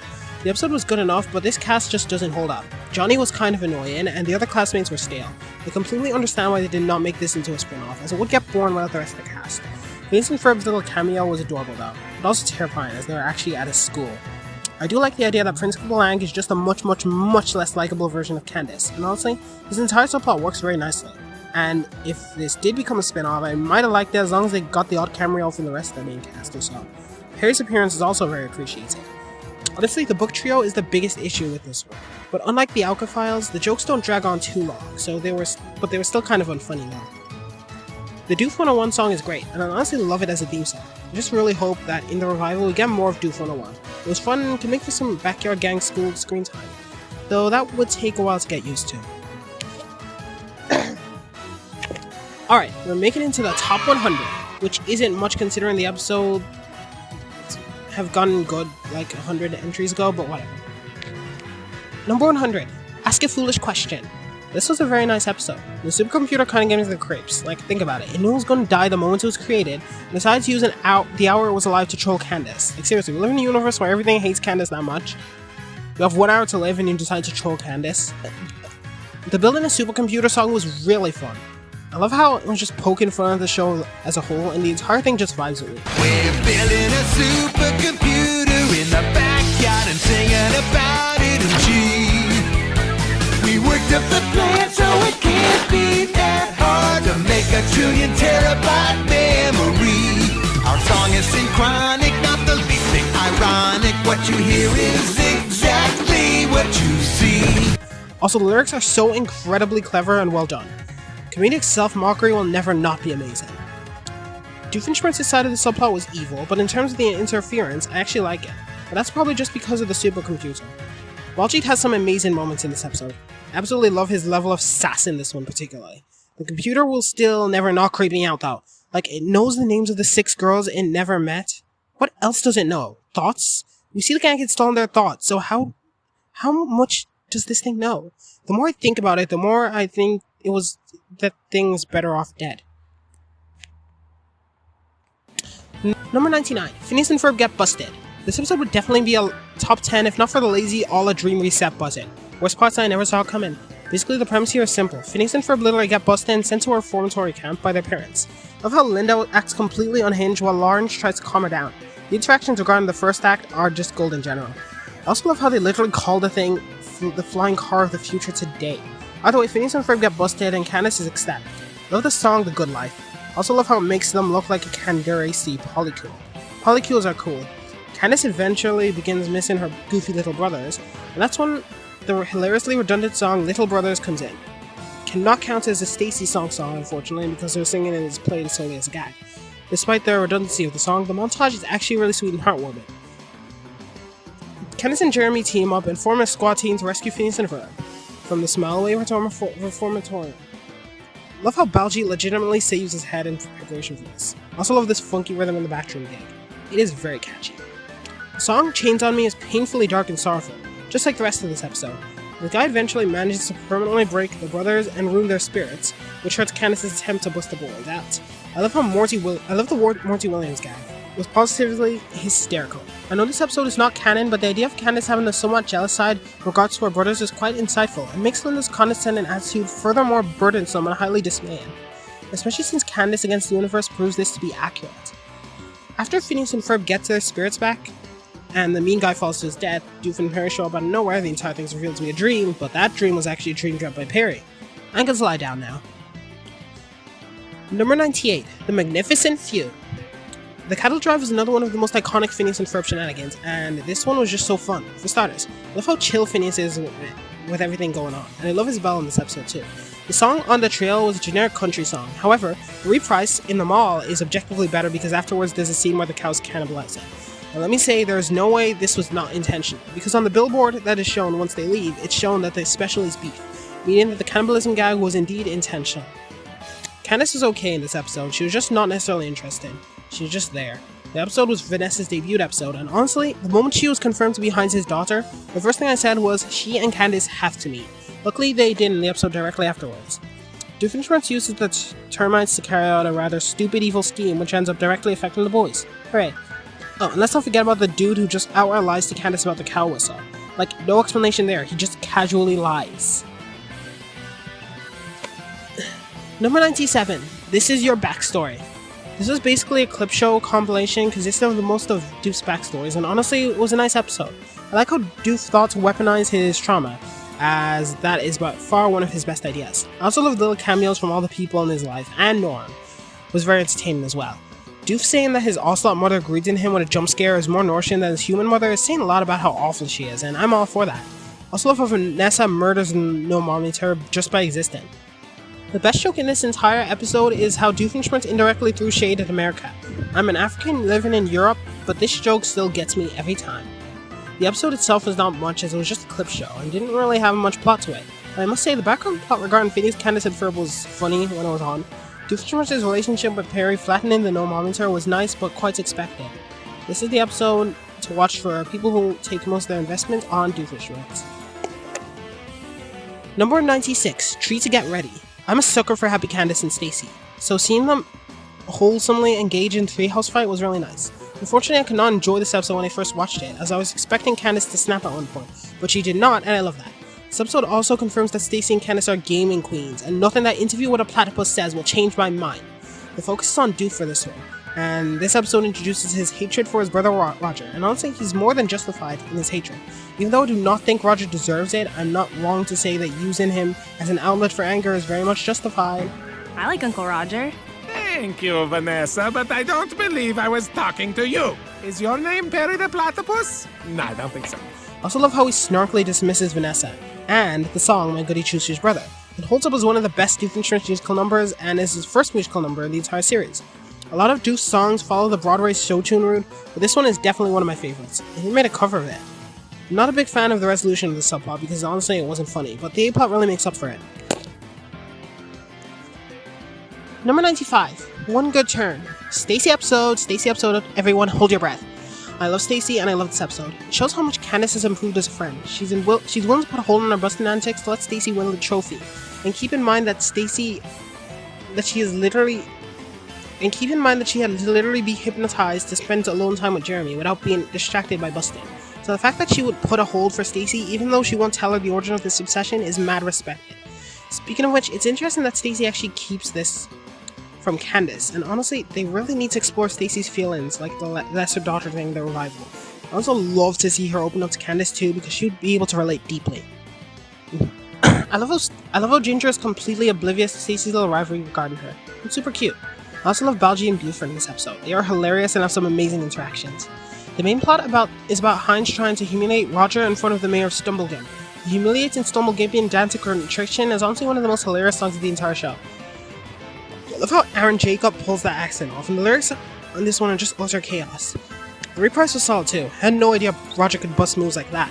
Honestly, I love the idea of turning 19 degrees incredibly randomly being an insult, because things as stupid as that did and still do exist. Also funny to see Heinz act completely disrespectful to the mayor, with absolutely no remorse or fear. Number 94, Phineas and Ferb Quantum Boogaloo. This episode was nice. Basically, Phineas and Ferb are looking for a wood and steel fusing tool, so they go 20 years into the future, where they are, where they go to get one outside alongside Isabel. I love how Baljeet spitefully leaves them 14 seconds into the episode because he learns that Phineas has made a time machine in the past without his help. The takeaway here is that the future Candace recognizes the boys and tries to bust them. Also, apparently Stacy's a president in 20 years. Good for her. I love Doof and Perry's scene in this one. It's just hilarious. Amanda was super funny too. I love her treatment towards Xavier and Fred parallels that of Child Candace, while Xavier and Fred themselves are completely opposites to Phineas and Ferb. We get to hear more of today's Gonna Be a Great Day song. Going for Soup never disappoints. I find it interesting that Xavier and Amanda are planned children by Candace. Then what's Fred? Basically, Candace returns to the first day of summer with the roller coaster and bust them. However, this leads to Candace returning to a dark future where the kids are banned and Doofus Emperor. The song Charm Life, despite being another common Broadway song, is really smooth and nice. Candace heads to the roller coaster day to prevent the boys getting busted, and then heads to Phineas and Ferb's house to help them repair the machine. This entire episode is basically a mess, but in a good way. I love how Candace from the bad future just ceases to exist the moment it's drawn attention to. I also love how hyper-present Candace is. Best thing about this episode, aside from Candace and Ferb trolling Isabella, is Isabella undoing the entire thing by giving the tools to Phineas and Ferb as shown in the end credits scene. Number 93, Great Balls of Water. Love this episode. We start off strong with a fact about surface tension for Baljeet, and from scratch, the boys attempt to build a massive water droplet. Candace's plot is the main one, as we see her flailing her insecurities of being normal in her eyes, and tries to loosen up a bit. And from her nature, it's a constant same old specific and predictable life. She's not completely wrong, if you ignore the fact that she's done a lot of insane stuff before. The song Extraordinary is in a long list of Candace songs that I love. Standing in a wheat field being shoved in among a ton of actual unique things was clever and funny. And I also love how it starts off as a melancholic song, but the pace picks up and goes on. And man, Ashley has a beautiful singing voice.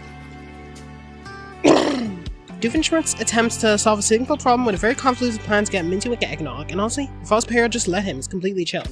Buford also gets a subplot regarding his pet fish Biff. He peaces out 30 seconds in and ends up winning the contest due to the Kang's Water Goblet. Love how much of a father he is to Biff. He literally plans on using his prize money for Biff rather than himself. Like, the day Biff dies is gonna be a sad day.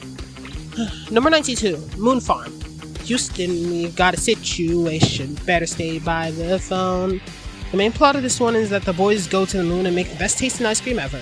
Candace and Stacy attempt to make a romantic dinner for Jeremy, and I honestly love this subplot. I like the idea of neither of the girls knowing anything about cooking, and as far as I'm aware, this is never directly contradicted.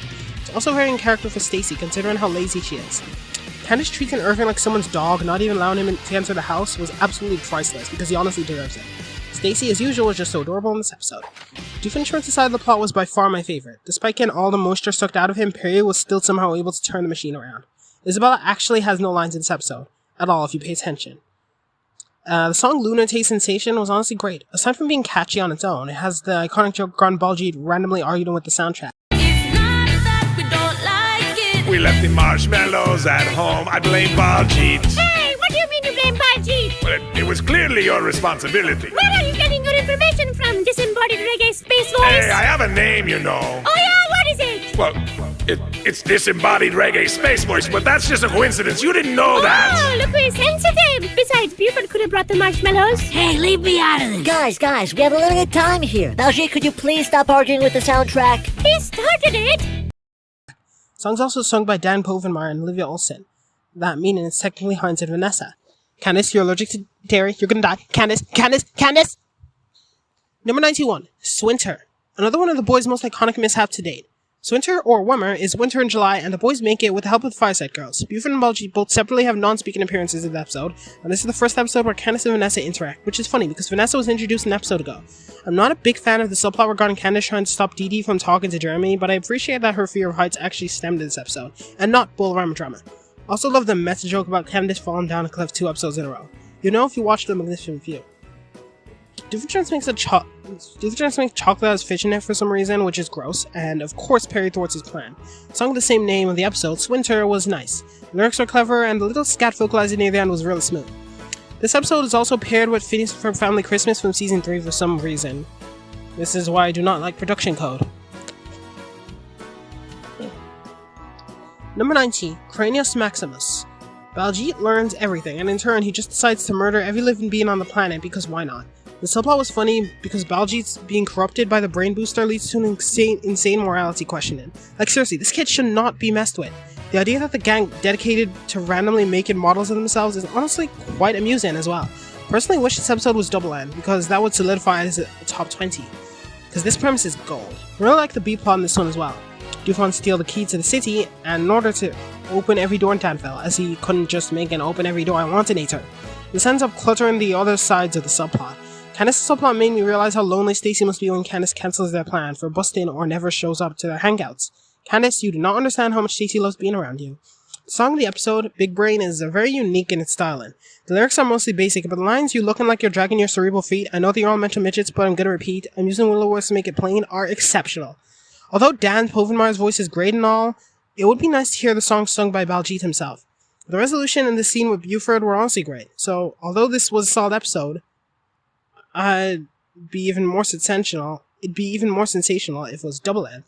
Still a nice episode. Number 89, It's No Picnic. This was one of the big 3 of 11-minute Bella episodes. Love how the 3 boys just peace out the moment the episode starts, and then Isabella. Are you alright? Candace is the best part of this episode. I adore how great of a wingman she is to Isabella, and how even she is supporting Finn and Bella. What a champ. This episode also makes me fear Gretchen.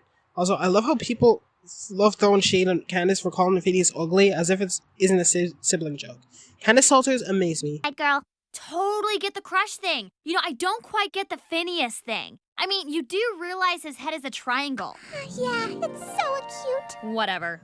Heinz's side of the plot was probably my favorite. It's nice how he isn't able to perform his evils if Vanessa isn't happy, and gets back to the game the moment he's restored his legendary dad status. Also love how Monogram and Perry sympathize with him so deeply as well. Find it hilarious that Heinz accidentally sends Vanessa to the Ducky Momo premiere, then we get what's honestly the most relatable scene in the entire show. Ducky Momo, Ducky Momo. Vanessa unwillingly becomes a Ducky Momo fan. Also, honestly, kinda cute, and I love her and Candace's interactions. And the song Picnic Bus has dethroned whatever song as the most filler song in this series.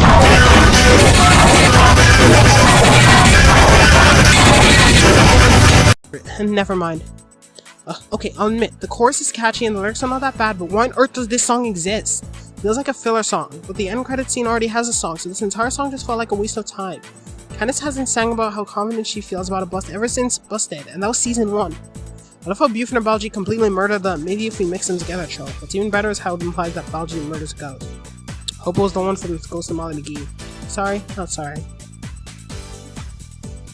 The end credit song Pokemomo was honestly great. Basically, Candace and Vanessa perform a rock rendition of Ducky Momo theme song, and honestly I see why so many people ship them now. Number 88 and 87. Where's Perry? Unlike Hawaiian Vacay, I listed this episode as 2 separate episodes, so it takes up 2 slots instead of 1. In addition, this is basically an hour-long special if you mix it together, so it's the 3rd weakest for me, which is ironic because it's quite high, but as an hour-long special, it could be higher. Most of my nitpicks come from part 2, so I'll just dive right into it now. The plot was nice. Perry has to fake sick to stay home from the family trip to Africa because he has to fight Doofenshmirtz. The problem is that Doofenshmirtz's scheme is just a ploy and only takes 20 seconds to thwart, so Monogram having Perry stay back from his trip to Africa was a complete waste of time. Part 1 was solid. Said what we want about Evil Carl, but he was honestly really iconic. Love the idea of his end goal being paying interns because Monogram never paid him, even though I kinda think this episode killed Joke. The joke regarding Monogram being evil for not paying Carl was top tier though. The song Evil for Extra Credit was also top tier. Doofenshmirtz dancing along while Monogram was just speechless was really fun to watch. Once again, Doofenshmirtz's competence feels like it's dropped that drastically in this episode, especially when he zaps Perry with all the innators. However, it's not to the level that was in Mission Marvel. Plus, he was much funnier in this episode than he was in that one.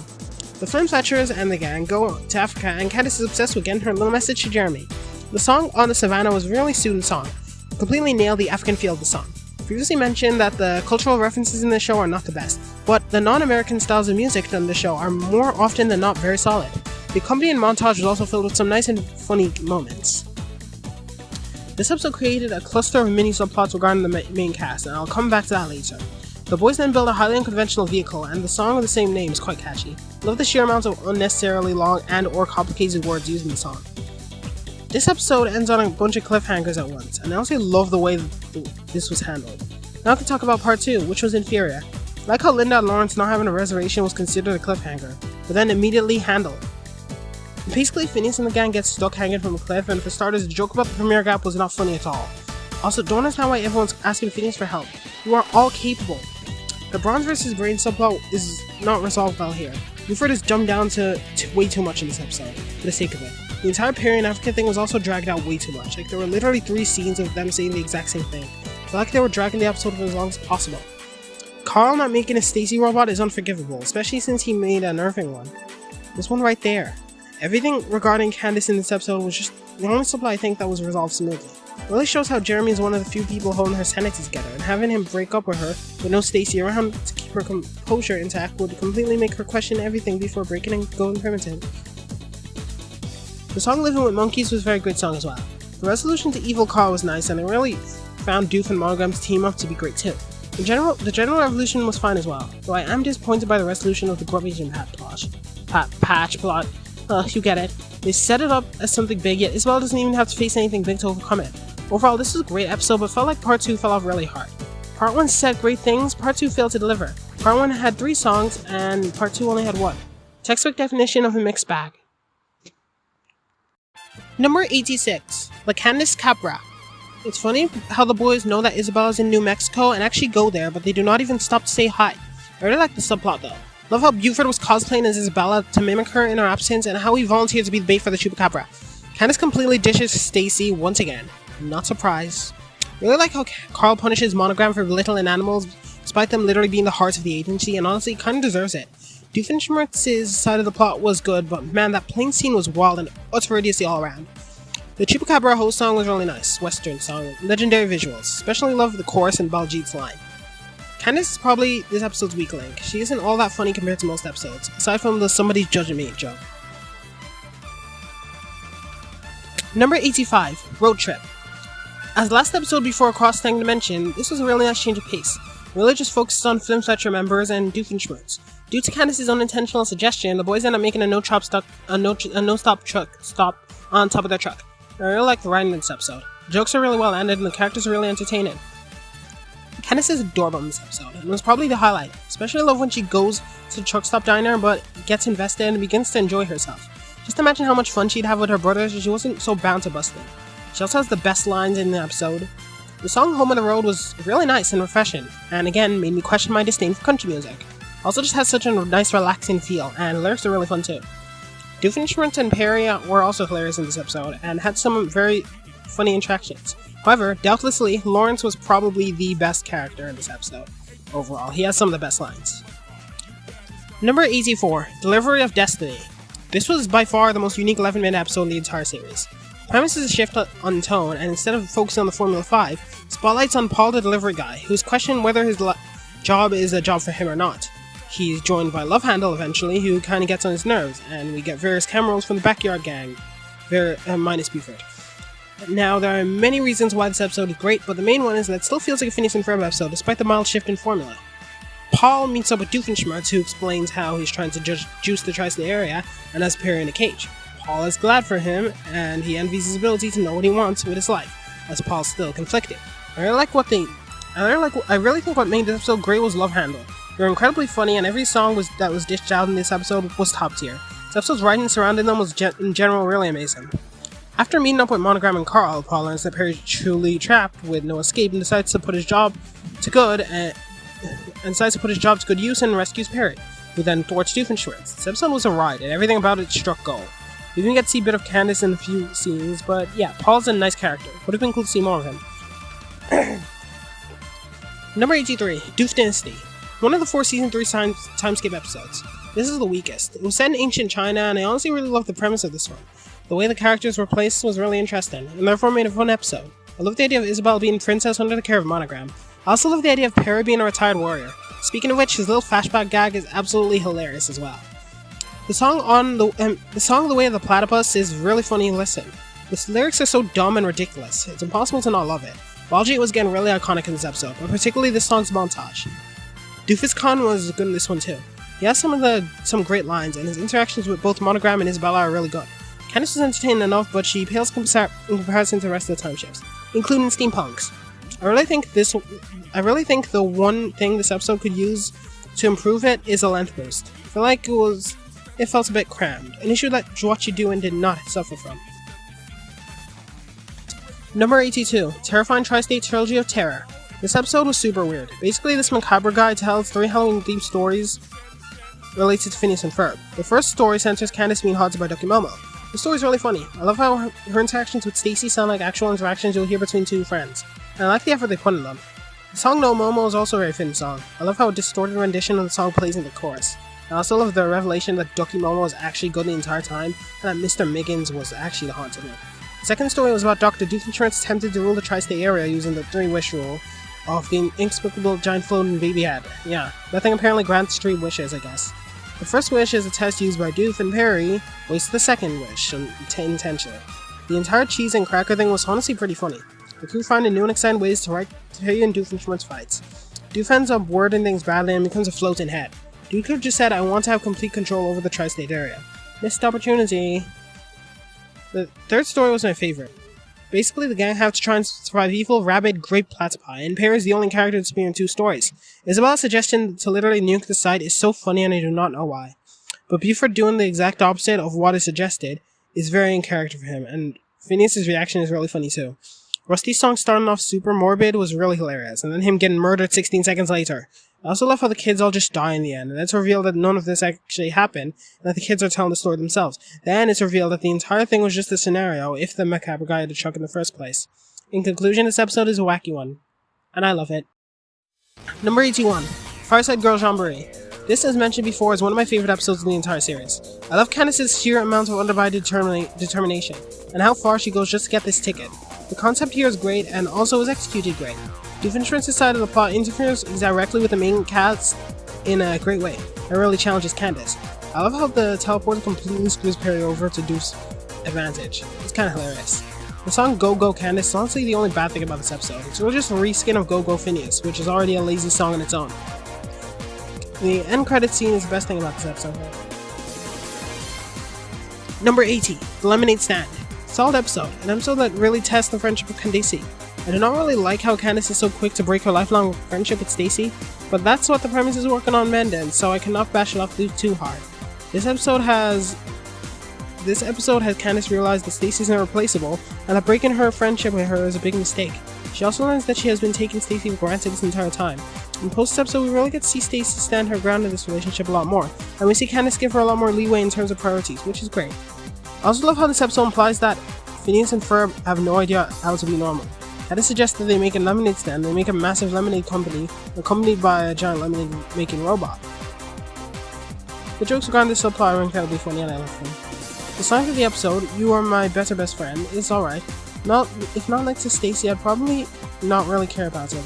The scene mirroring Candace as a brooder and Buford as a compassionate bartender was honestly the best scene of the entire episode. I love Doofenshmirtz's subplot as well. His little presentation is really funny, and his evil scheme itself is hilarious too. I love how tiny people could somehow manage to shut down the robot. Candace and Stacy's reconciliation was kinda sweet. I like how after this episode we actually could see Candace put a hold on busting for her, and the episode one good scare. One good turn. The end scene with Vanessa coming in, Doofenshmirtz cursing Barry despite his absence was hilarious too. Number 79, Comet's Carmillion. This episode is really good. Basically, the boys decide to create an observatory to carve their faces into Chameleon's comet, and Isabella has what's got to be one of my favorite jokes in Season 1. It comes back in 73 and a half years, we can all show our grandchildren. Oh yeah, my parents are cooking steaks for everyone. You had me at our grandchildren. What? Steaks! You had me at steaks. Candace gets bullied by that evil pig-nosed kid again, but this also causes the iconic song SIMP. I find this song kinda overrated, but it's still amazing. That does not excuse the fact that Susie is awful. As for Doof, I'm kinda glad he failed. This was kinda disgusting idea. I love how Doof and Perry's antics directly affect Phineas and Ferb's, and even after nearly dying, they're just chill with it. The stakes actually look kinda overcooked, and considering that Perry landed on Phineas' plate in his pet form, it's implied that Perry switched mid-air. Perry's a legend. Candace gets what she wants, and Susie gets what she deserves. That's all I care about.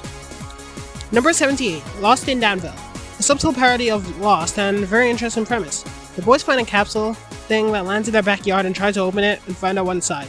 Buford's hilarious as usual, and nothing he says here is out of character. Perry goes on a mission to find Doofenshmirtz, who has been kidnapped by the best one-off character in the entire show, Professor Mystery. The interactions between Doof and Professor Mystery are absolute gold, and let's not get started on the song Talk to Him, the best song in the show that Dan writes solo, and honestly props to him for writing such an amazing song alone.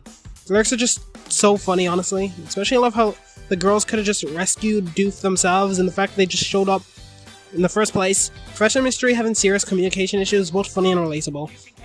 I also love the fact the gang's actually aware that Candace is the source of their inventions disappearing and use her to their advantage. I also find it interesting that Peter the Panda and Professor Mystery are nemesis. I wish Professor Mystery would appear again, honestly. He has to exist in the first dimension somewhere. Speaking of which, the entire episode takes place in an alternate world, and kudos for the detail of Phineas' 4-stripe shirt being visible from the beginning. Overall, this episode was madness, and Professor Mystery was definitely the highlight. Number 77, The Ballad of Bad Beard. Love this episode. It's another camping episode, featuring Phineas' grandparents' side. I also love this episode a lot more than the Bigfoot one. This episode also has the episode has the boys search for the treasure of Bad Beard, told to them by Clyde. My favorite thing about the episode is Candace being high on moss. She finds out Perry's secret identity and interacts with Doofenshmirtz, who has a lair on the island. The song, The Battle of Bad Beard, was good enough song. However, the clear highlight was this line from Candace. Why do my nostrils whisper to me? Love Perry's reaction to Candace's antics in this episode. Really funny.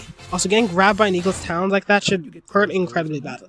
Especially love how the resolution confirms that Candace was not actually high on the moss and was hallucinating on her own. Also, the zebra is the best character in the show. I did not make the rules. Number 76, For Your Eyes Only. The premiere of Season 4 and the best one in general. In the previous episode, the boys created Football X7 and are now doubling down with Hockey Z9. Cannot wait for Croquet Y8. The winter theme song was really nice. Doofenshmirtz tries to turn himself into a Yeti and Perry and him go on a sleigh ride. My favorite part of the episode is Candace, or specifically the fact that this episode confirms that Stacy and Ginger are sisters, and the exchange between the two were gold. The song Hockey Z9 is just Football X7, but it's Hockey Z9. Hockey Z9 was a bit more amazing. What's even more amazing was the animation. It was just so incredibly fluid and smooth for absolutely no reason whatsoever. Like, this show gives its top tier animation at the most unexpected times possible. Number 75, Norm Unleashed.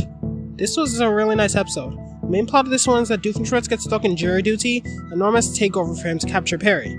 For starters, jury duty is used a point a lot in this show. Secondly, what on earth is jury duty? Anyway, seriously, I looked it up and I still don't know. Norm's really interested in this episode. He wants to make Dr. Doofenshmirtz proud by taking over the tri-state area for him, but his approach to the entire thing is weaponry. So he makes himself into a weapon so that he can successfully take over the tri-state area, and uniquely traps Perry in the process. The Backyard Gang create nanobots like in the theme song sequence, and Candace attempts to fit and fails at busting at them. Honestly, the subplot's much weaker than Norm's subplot, but it's still nice overall. The song Weaponry is honestly absolute gold. In terms of songs sung by Norm, this is my personal favorite. I love how the lyrics in this one are super dark and sadistic, while the song itself sounds nice and cheerful in comparison. I also love how the montage has Perry literally trying to stop Norm while Norm just casually retaliates back at Perry. It's also interesting how Doofenshmirtz is completely against Norm's idea of weapons, and Norm's downfall is due to Doofenshmirtz himself allowing Perry to exploit his weakness. And how Norm is an incredibly great sport in regards to being beaten by Perry and congratulates Perry for his win. Nice. Number 74, Phineas and Ferb and the Temple of What You Doing. This is the next time chip episode on my list, and it's my personal favorite. I'm a sucker for Indiana Jones reference, and aside from Minnesota Cucumber Saga from VeggieTales, this is my favorite one. This puts the PnF crew in some very interesting positions, particularly Candace as the dedicated reporter, and even more cleverly, Linda as our boss, who collects all the info. Phineas and Ferb, on the other hand, are in a very fun position as the explorers themselves, under the names Ohio Flynn and Rhode Island Fletcher, and Doofenshmirtz is the rival. I love how Baljeet alongside Buford work as a Chevok's gun sort of thing, and I love Isabel's role in this episode as well. Her mother Vivian has been captured by Doofenshmirtz, so she is asking for help for the boys. Especially love when she reveals her little betrayal to the brothers. Here you go! Isabella, you dirty double-crosser! I forgot to give you this one. And oh my gosh, I will never get over how hilarious it is that Ohio is so angry all the time. This is by far my favorite Phineas time shift. Perry was just gold in this episode. For starters, I love how they twisted the common mission scene with Perry, Monogram, and Carl. I also love how Perry goes from wearing a fedora and then gets a fez afterwards. The song Perry and a Fez is absolute gold. Don't know. Something about how the song is exactly the same, but the backup singer say in a fez is just really nice. Also, animation error here. As for the song, Don't Look Down, it's one of my personal favorite songs in general. This entire genre has always been my favorite of mine, and the montage is super fun too. My favorite part overall is how Flynn just casually questions Perry's existence. Casually, as if they didn't just blow up a corn monster to bits. Alright, we're moving on to True Weights here, and honestly, we're getting very close to perfection here. Just hold on. Number 73. It's a mud. This episode was great.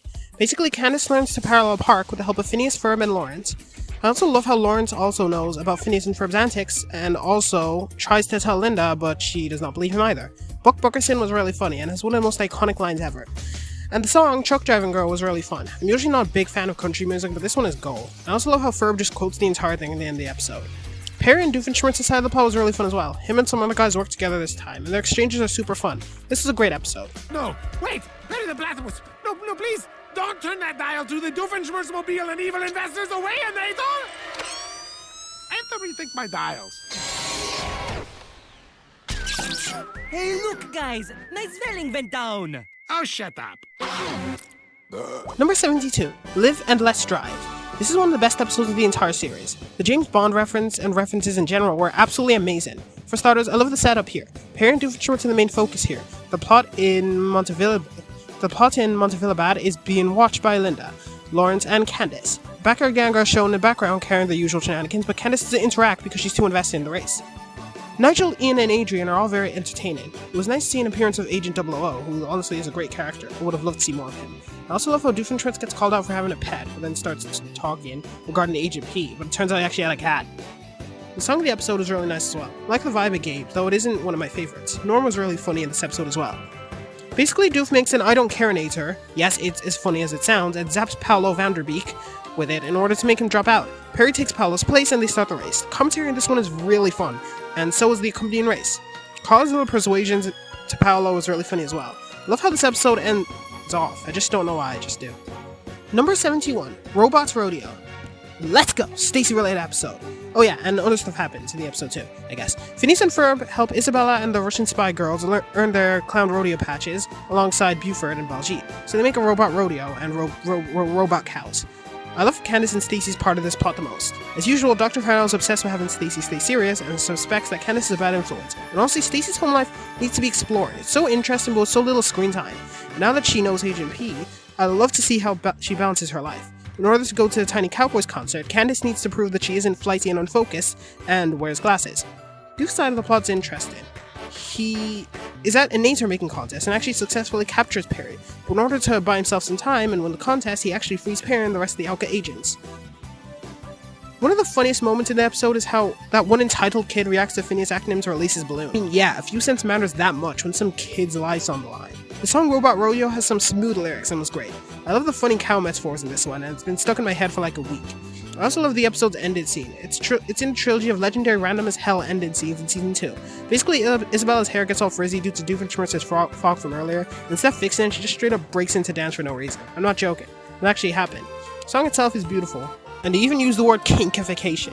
Do with that what you will. This Dr. Coconut and There's No Candy in Me are all on the same level of gold. Number 70, I Scream, You Scream. Isabella's getting a little tonsil operation, and for celebration, Phineas and Ferb decide to make her a massive ice cream as celebration because apparently they're not capable of anything normal. This episode is interesting as it creates and exploits parallels between Candace and Vanessa. Granted, these parallels were always real, but they're just specifically evident here. Due to Ferb simping over Vanessa, he mixes up the blueprints, screwing both him and Doofenshmirtz's inventions. Vanessa and Candace simultaneously plan to bust and sing about it. That's right, this episode's the origin of the iconic song, Busted. Now, I find this song quite overrated to extent, as it's really just a good pop song with catchy lyrics, but I do have to admit, it's a great song, done by arguably the two best voices in the entire show. I really love the fact that Doofenshmirtz and the Flint Fletchers are connected by both Linda and Charlene, and Vanessa and Candace knowing each other. I will not bring Ferb into this because you know how I feel about Ferb Vanessa. Candace and Vanessa both attempt to bust the boys, and Heinz respectively, but due to the mix-up, they both fail as normal, and Heinz is lactose intolerant. Let's play a game. I call it, how many times was this contradicted in the future? Perry being reverted to his pet mode also worked to his benefit. And although I do not like Ferb Mesa, I will admit that that end scene was great. Especially love how Phineas does not even try to lie to Isabella regarding attempting a massive ice cream. Number 69, Phineas's Birthday Cliporama. The show's best clip show in my humble opinion. Basically, it is Phineas's birthday and the gang plan a big surprise for him. For starters, I guess props to Irving for setting this all up. It does not make it any less creepy, but I respect the dedication. Candace, realizing she has golden opportunity, decides to go for a bust like she usually would. This subplot's actually my biggest gripe with this episode, as I would have preferred Candace struggling to get the perfect birthday present for a brother who can make anything, and worrying that she wouldn't be able to get something good enough. That's also where I thought it was going when Candace was on the phone with Stacy. I do not mind this route for the most part, but there's a slight nitpick I've got. I'll exploit it later. This episode uses clips from almost every previous episode in the show, and 6 exclusive episodes as well. They're all spread out between all the characters, and I especially love how Baljeet got all the out-of-context clips, while Isabella's are just extreme editing. The Fireside Hal parody needs a full version ASAP.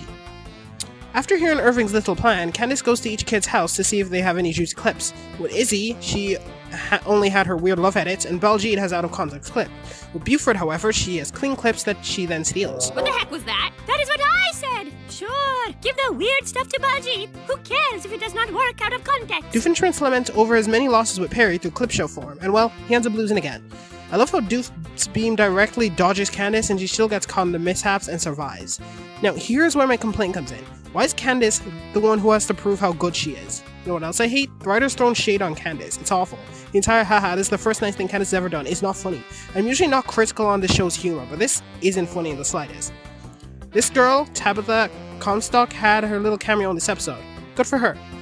The mom digitally tuned montage was hilarious, and it's actually one of my ringtones. Number 68. Elementary, my dear Stacy. An episode with Stacy's name in the title. This must be good.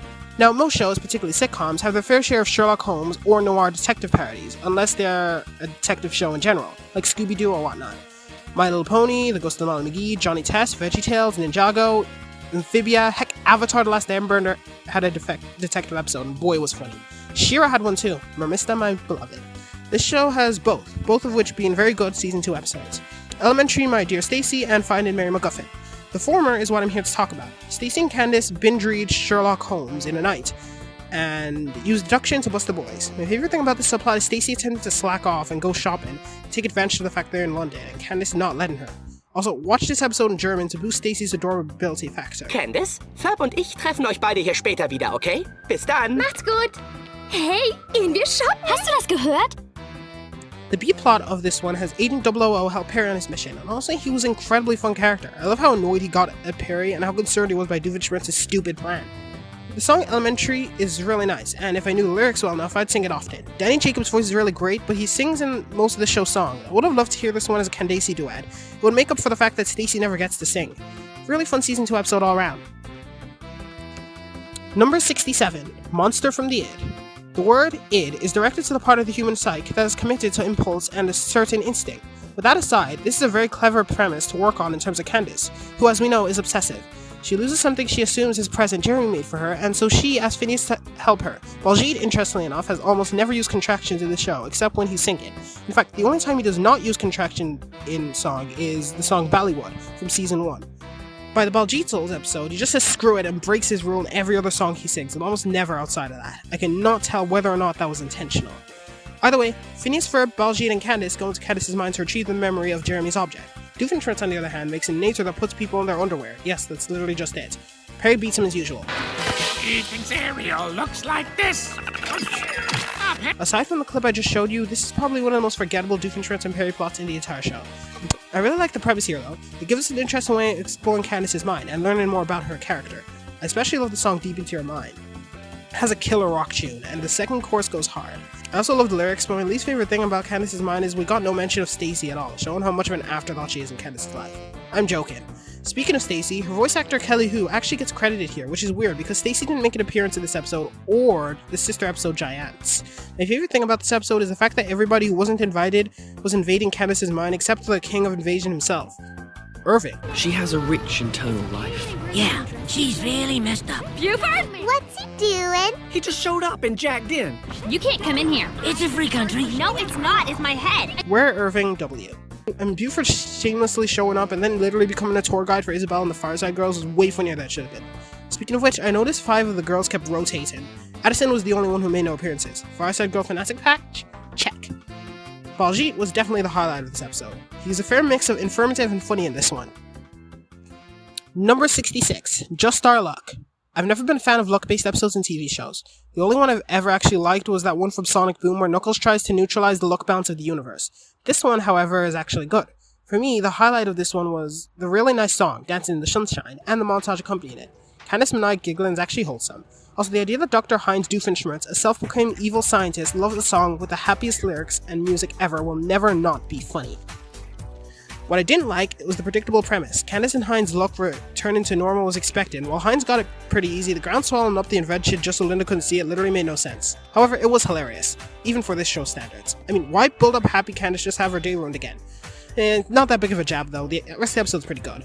One aspect I really love about Candace's subplot is that she was nominated to sing backup for Love Handles in the Danville 24-Hour Music Awards, and the episode The Clint Balloon Ultimatum actually centers around that. The boys and their friends use a strategy to cheat luck. That was really funny too. And Perry literally sleeping throughout the entire thing, and Heinz being respectful enough to not wake him was gold as well. One of my favorite things about this episode is that the writers kept in continuity regarding Heinz's favorite food being almond brittle. Overall, the trope this episode uses is one that I wish was used earlier. By season 4, it's astonishing they're only using it at this point. Number 65, Don't Even Blink. Now, this show is reliant, to an extent, on the entire premise regarding the boys, Candace, Dr. Doofenshmirtz, and Perry the Platypus. However, to make this premise stick, it's important to have the characters explore the phenomenon, and that's what's done right here. She gives the genius idea of observing the object, see what happens, and it leads to this iconic Candace exchange. Yeah! Stacy! You're a genius! Wow, go figure. Would you call my mom and tell her? Candace rounds up her brothers, Buford, Baljeet, Isabella, Millie, Gretchen, Holly, Ginger, Addison, and Katie. Yes, I named them individually, and they all stare at the object. Perry leaving in a super obvious getaway, and girls just not noticing was super funny. Also, Dr. D and Perry are honestly the weakest part of this episode. Despite almost always interacting with the main crew, Dr. D and Perry's situation are almost always self-contained, and do not exist solely to erase the Backyard Gang's invention. In this episode's case, it's the exact opposite, and this invention only really exists to erase Phineas and Ferb's machine. Now, the bit with Doofenshmirtz talking about how he wants to make the Fireside Girls invisible was funny, but aside from that, the subplot was a drive-in one. And don't get me wrong, it was funny, but still not that good. The song Watching and Waiting is honestly a spectacle and a gem in the songwriting corner. The fact that songwriters could literally make a song about a bunch of kids staring at something and also make it such a banger is insane. The resolution to this one was not the best, but the rest of the episode was fine. Number 64, At the Car Wash. I'm just going to go out and say this episode has what got to be one of my favorite Dr. Doofenshmirtz subplots out there. Him trying to prove that making a mountain out of a molehill is a good idea is hilariously out there. Perry, I crave your tolerance. Phineas and Ferb help the Fine Liner girls raise awareness for the Star-Nosed Mole by making a car wash. Candace is having a date in Jeremy's car and ends up going through the boys' car wash. And I don't mean in a car. Realistically, she should be dead, but this show's not realistic. The song Fantastic Fabulous Car Wash is just so darn good. I cannot believe I'm praising a song about a car wash. The 3D in this one is fabulous, and I love how Phineas just sounds like a desperate salesman. This is honestly one of the most fun songs to listen to. And even Candace's annoying screaming cannot ruin it, because the slapstick regarding her was funny to watch. The scatting's just absolute perfection as well. Stacy was an L in this episode. Giving Candace relationship advice that's both objectively bad and cliche, Stacy Hirano, I am disappointed. Number 63, Split Personality.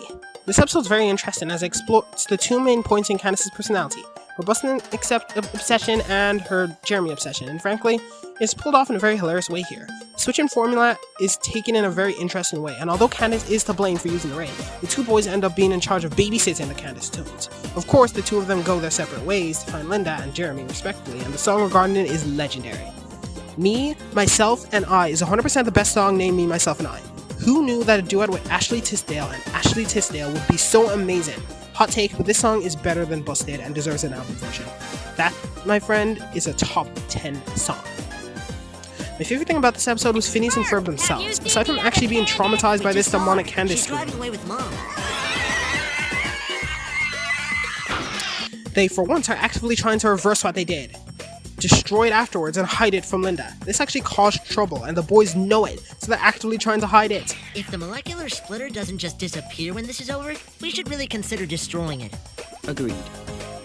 Hilariously enough, though, Perry's secret lair saved them. Speaking of which, the plot regarding Perry and Dr. Oh my god, get out of my face, please. Speaking of which, the plot regarding Perry and Dr. D was good too, and honestly, if Heinz's backstories were always taken seriously like in Father's Day, yeesh, his parents would be competitors for most hateable fictional characters, and that's saying a lot because as far as I'm concerned, they already are.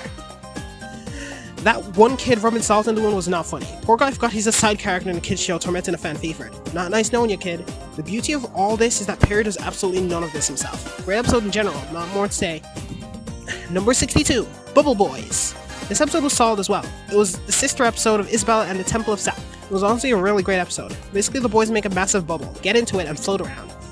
Baljeet was very entertaining in this episode, and we're schedule buddies. Also, Gretchen forgets how to breathe. Descent leaning will be an effectual.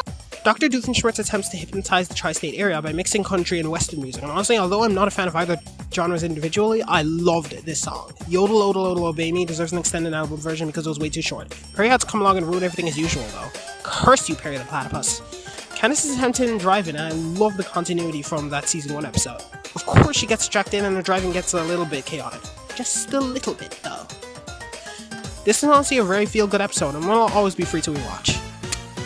Number 61. Ladies and gentlemen, meet Max Modem.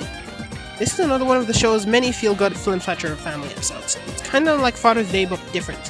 For starters, I love how behind Candace's selfish need for fame, she's actually being genuinely supported because she's a great daughter. I love her! After Lindana is invited to play again, Lawrence feels left out, so Ferb and Phineas make him into a star of his own, Max Modem. Dr. Doofenshmirtz, on the other hand, is using an incredibly stupid and unconvincing alien costume to take over the tri-state area. I'm Lindana and I Want to Have Fun is a classic, but I'm somewhat salty that it has an album version of Not Alien Hearts by Max Modem and the Mainframes. This song has a very unique vibe to it and has top tier lyrics. It also sounds great in every language, and honestly this might be the underrated best song of the entire show. If not, it is definitely top 10. Lawrence Fletcher, you outdid yourself. I love how they have Linda actually recognize him and show us that the characters in the show aren't stupid most of the time. Unlike a certain trainer, Doofenshmirtz's plan actually nearly works because everybody in the show is an idiot, but I love how Perry actually used his switching into a pet mode tactic to trick the robot, like he did to Doof and Mommy Can You Hear Me? I'd like to think that it's a last call sort of thing for Perry anytime Doof traps are too competent. In general, I just love this episode vibe, so please here. Number 60, Not Phineas and Ferb. Speaking of episodes that twist the formula, here's this episode, Not Phineas and Ferb. This was honestly the episode where I gave up on hating Irving because you cannot possibly hate Irving when Albert exists. I do not hate Albert passionately because his idiocy, incompetence, and mean-spirited nature is 100% played for laughs, but that does not change the fact that he's an awful person. Basically, Irving has to prove Albert that Phineas and Ferb are real and that they actually build the things he says they do. But the boys have gone to see a space adventure film with Lawrence, so Irving is not able to do so. Luckily for him, Buford and Baljeet are around and decide to help him. Baljeet very conveniently has a projector because the plot must move forward. And the duo dress up as Phineas and Ferb in order to trick Albert, and let me just say, I adore the way this is handled.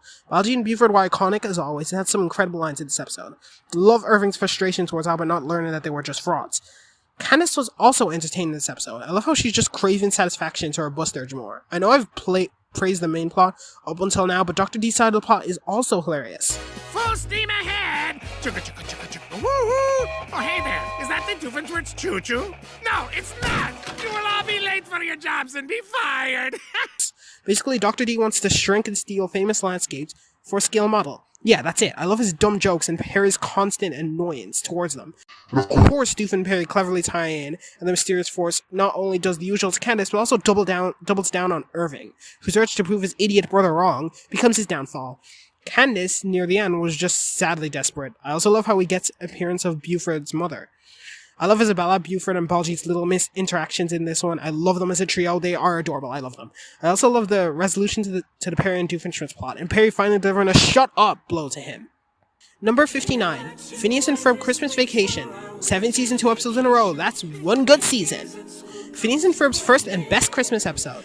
I know you're all questioning why this episode's not higher, but but as good as it is, it's not as great as people make it up to be. This episode's weird in length as it surpasses 30 minutes but does not reach 40, and it's the only episode that does this. The premise is basic Christmas stuff. Phineas realizes that after getting so much from Santa, they never given anything in return, so in turn, Phineas and his friends band together to thank Santa Claus by making him a clubhouse. The Christmas Vacation theme song was really nice, and I like it. Candace mocking the kids for believing in Santa was a priceless gag as well. Speaking of Candace, she's trying to get Jeremy the perfect present because Jeremy has apparently got her the perfect present. The cut song, What Does He Want, is nice. Aside from being a Monster Mash-like song, it inspired the song You're Going Down, not vice versa. Stacey and Jenny look adorable as usual, even if they're only backing vocals.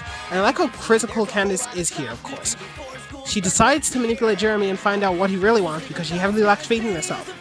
I love how Isabella senses the what you're doing. Absolute gold. Dr. Doofenshmirtz was once again the highlight.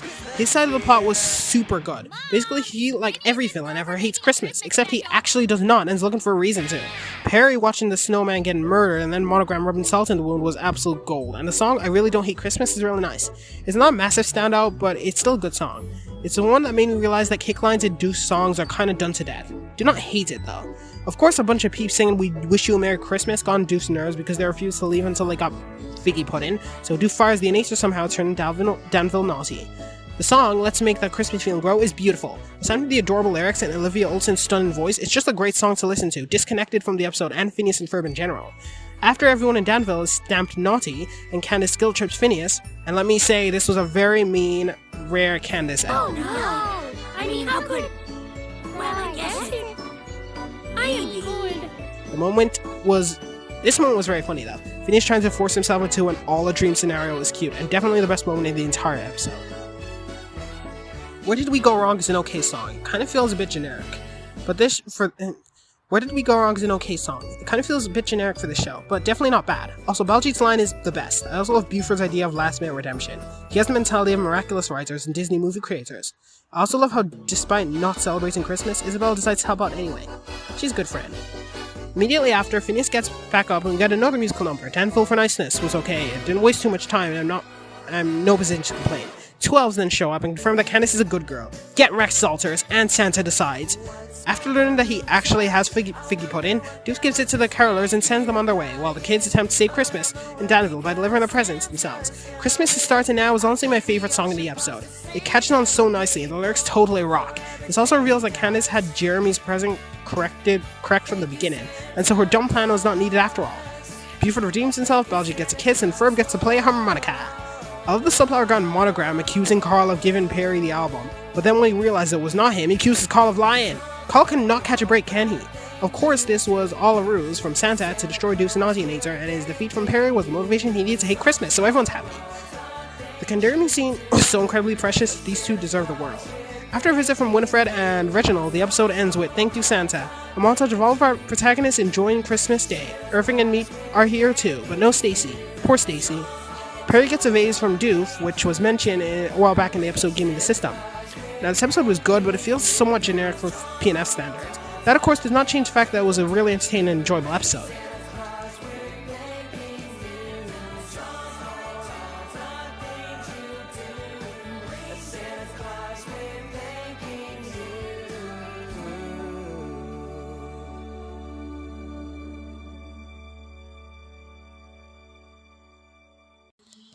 Number 58. Just Desserts. I really like this episode. Basically, the backyard gang build rock climbing walls.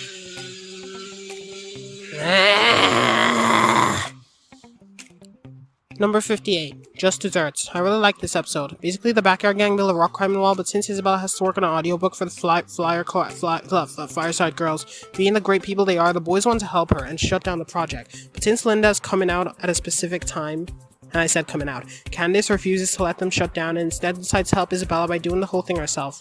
I love you, Candace. Irving was hilarious in the first scene, and Candace's response to him was even more hilarious. I am going to kill you. I am going to... I swear I am going to kill that guy. Hold on, I'll be back in a sec. Okay, I'm done. Where was I? Oh yeah, number 58. Just Dessert. Irving... I adore Candace's I also adore Candace's interactions with her parents at the beginning of the episode. Adorable, honestly. Dr. Doofenshmirtz's side of the plot is the highlight. After Perry abuses his bring out a dessertinator, Doof and Perry get high on sugar, and honestly, it's really cute to see them bouncing around like a bunch of high-strung children. This is definitely a top 10 Doof and Perry subplot. I also love how Doof is so obsessed with social cues this season. Honestly, the song Rock Climbing Wall is an amazing song. It's one of the best pointless filler songs of the entire show, and it deserves all the love. Candace is such a boss as usual. She finishes the audiobook in a matter of hours, while Izzy assumed it'll take days. Her threat in Irving was absolutely hilarious too. Irving was funny in general. In the end, Candace loses her voice due to binge reading and ends up being her downfall. I also love this scene at the end of the episode. And there's crumpets in the conservatory as well.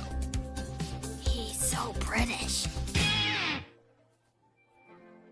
Number 57. Out to launch.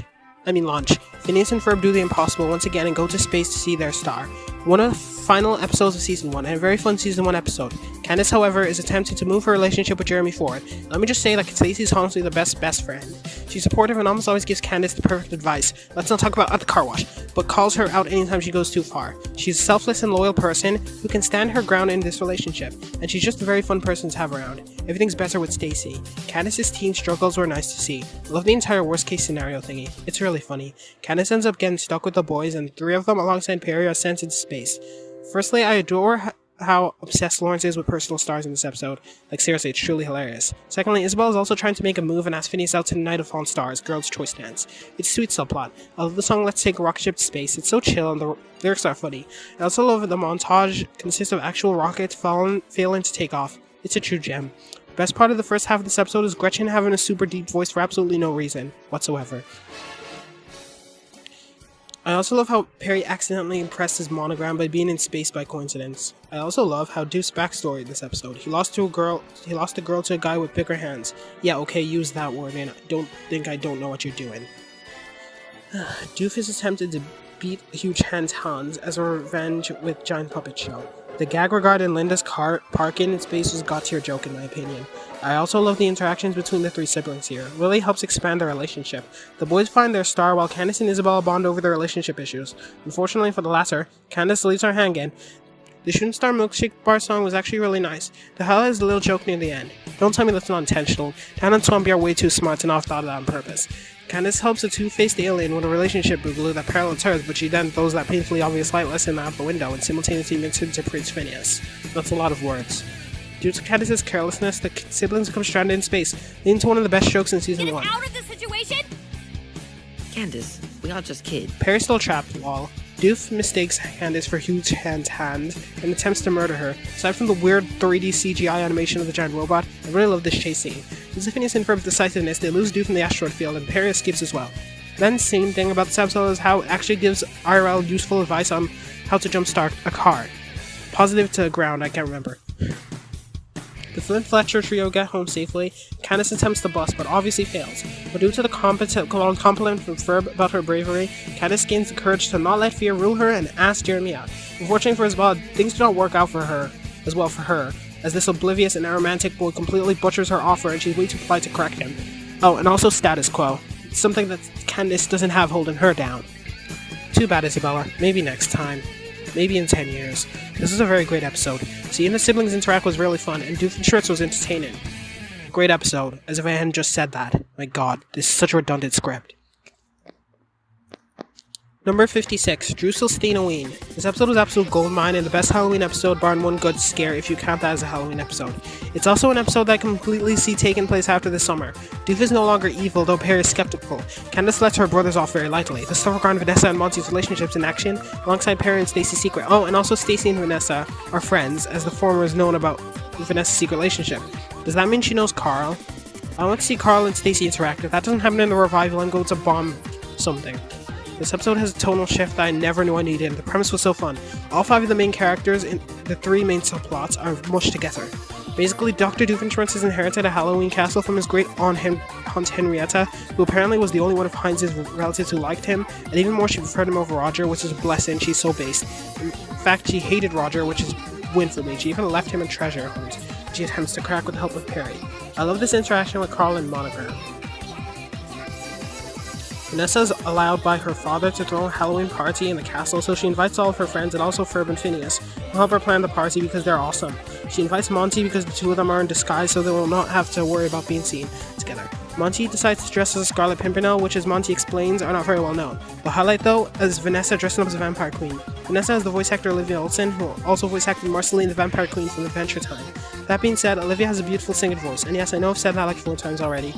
Candace is also dressed up as a vampire queen, so is Stacy, forcing her to change. These year gone, both of the girls that both their boyfriends have dressed up as Scarlet Pimpernels, and most of the other guys have done so too. Oh, and also Stacy. And mind you, she liked this outfit and kept it on. This girl is a cross-dresser icon, I'm all for it, I'm sure Tumblr is too! Candace finds Jeremy, but despite the abnormally shaped head, Monty is a lot more difficult to find. The Backyard Gang are all here too. Isabella's trying to get Phineas to notice her, but ends up losing her shoes, and then they dance barefoot. Buford and Baljeet hang out until Ginger shows up and third wheels him, and Irving's here too. Also, this is the third time in the entire series where Ginger appears independently of her fireside folk, and all those instances take place in Season 4, though in Leave the Bust Into Us, she and Holly both appear independently. The remix song is really nice. I love how they mixed a bunch of popular songs together. Yes, I just vaguely described the song, deal with it. Doof and Perry's expedition was super fun to watch. I love nearly all these scenes, they were very entertaining. Eventually, the forbidden couple find each other and the song Haunted by You plays. For starters, I really like the song. It has a unique vibe to it and the visuals are great as well.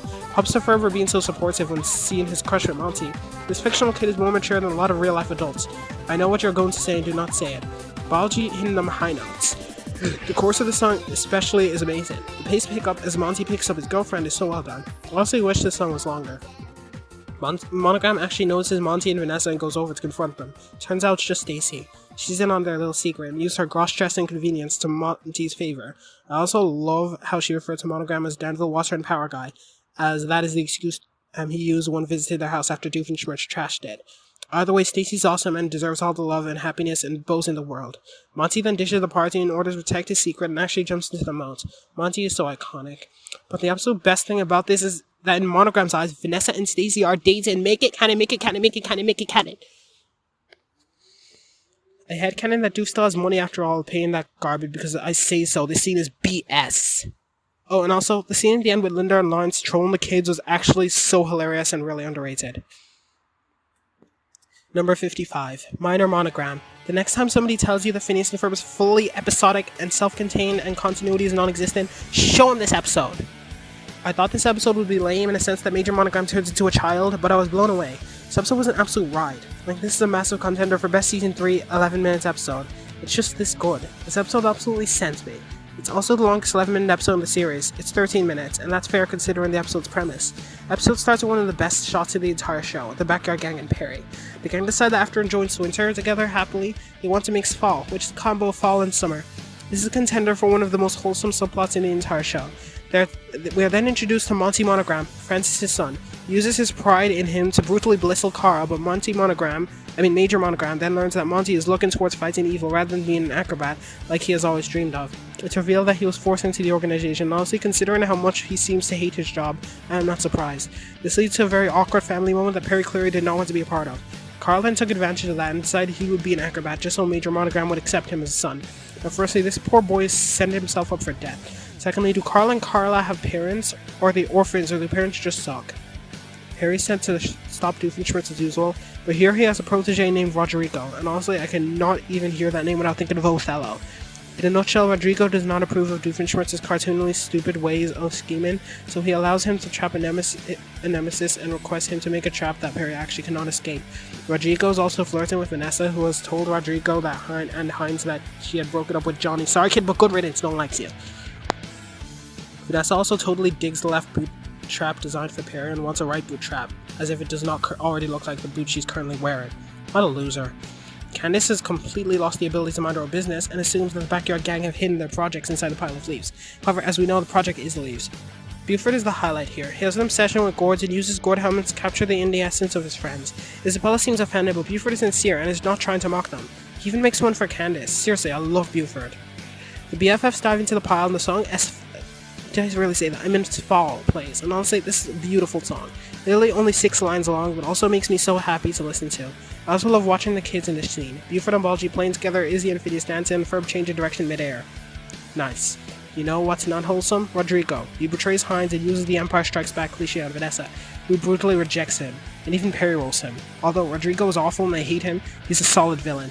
Duke's plan was not all that bad. Even Vanessa agrees, but Rodrigo is thinking bigger and plans destruction as a demo of power, similar to Firelord Ozai. Perry calls Monogram, but he's too busy indirectly mutilating Carl, so Monty rushes to the rescue and brutally obliterates Rodrigo. Good riddance. And can I say, this episode is super beautiful and smooth animation, particularly when Vanessa moves. Like, my god, you did not have to go so hard. After finding the Backyard Gang, Candace realizes that they're not doing anything bustable and joins the kids for candy. Yep, that's nice. The episode ends with Vanessa realizing that she has a thing for Monty and Perry realizing that they're both screwed. Honestly, this episode's a goldmine. The pacing rocks and the interaction between the squad of the A-plot are beautiful. Amazing episode. Number 54, Love at First Bite. This episode was very nice. Basically, Linda has to help prepare for a Mardi Gras party, and Doof attends despite actively dissing this event. The takeaway is Norm. He does not want to go without a date, so Doof is planning to help him get one. In this episode, Dr. D actively proves that he can be a good dad to Norm, as he supports him all the way like a good dad would. Linda asks Phineas and Ferb to help her prepare, assuming they would get help, but since they... I swear I am going to kill that guy. But since they and their friends are heavily mechanically inclined, they do it instead. The issue on Candace's plate is that she cannot bust them if Linda is aware, so she spends the episode acting all depressed while Stacy tries to cheer her up. Perry sends to keep Doofenshmirtz at bay, but it turns out he's not doing anything evil. With all that loose ends tied up, the focus is on Norm, who meets a giant robot girl named Chloe, and the two of them end up bonding due to Doof's mating advice. I really like the interactions here, and I cannot get enough of Doof actually being a dad to Norm. So perfect. The robot love song or interface is actually a legendary song. Norm only has 3 songs, and they are all to die for. I love the lyrics in this one. They're on another level of clever. Norm's verse is absolutely slapped as well. Why is his voice so satisfying to listen to? I especially love how Candace just remains motionless. And poor little meow meow.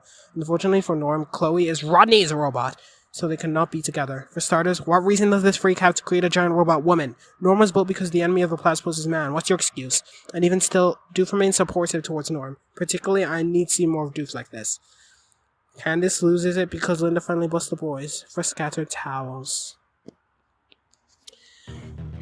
Number 53, Escape from Phineas Tower. This episode was not only an absolute ride, but it was also needlessly dark. Basically, after Ferb helps Lawrence escape an escape room, him and Phineas use their mechanical inclination to their advantage once again and create a fiendishly clever escape tower.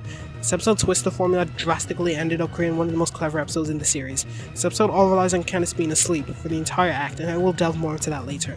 Favorite thing about this episode is Buford, Baljeet, and Isabella. This is one of the few times where they actively do not want to join the boys, and their survival instincts is effective. Coming with? Yes! I mean, no. No, it sounds ill-advised. So they spend the entire episode messing with Candace while talking like a bunch of emos. Also, Baljeet has all the best lines. Legally speaking, what is our liability here? Dr. D has made a rude answer, and I love how Perry gives kudos to Carl for getting the name correct. Basically, Doof wants to zap Roger and make him rude, as it's Good Manners Day, and Roger's meeting with the Ambassador of England. Doof wants to make him screw up and get taken out of position of power. I spelled taken wrong in the script, what's wrong with me?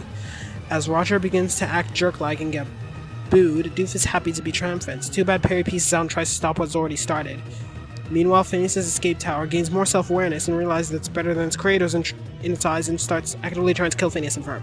Now, I'm a sucker for seeing these boys in actual danger, but this one takes the cake by far. The song Breaking Out is a super good song. I love how it's accompanied by monsters of the boys constantly escaping death by a hair.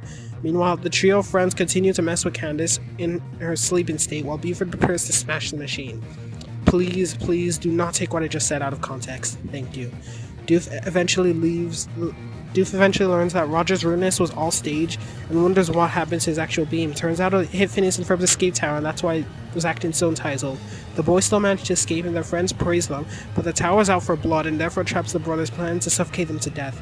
Phineas eventually uses his big brain to have the tower surround the entire galaxy so it'll just not be an issue anymore and the kids just peace out.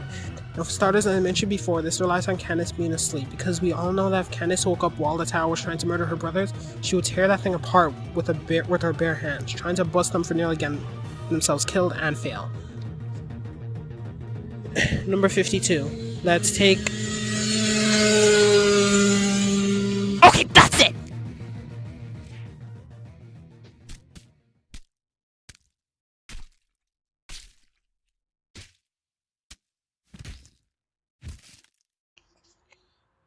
Number 52.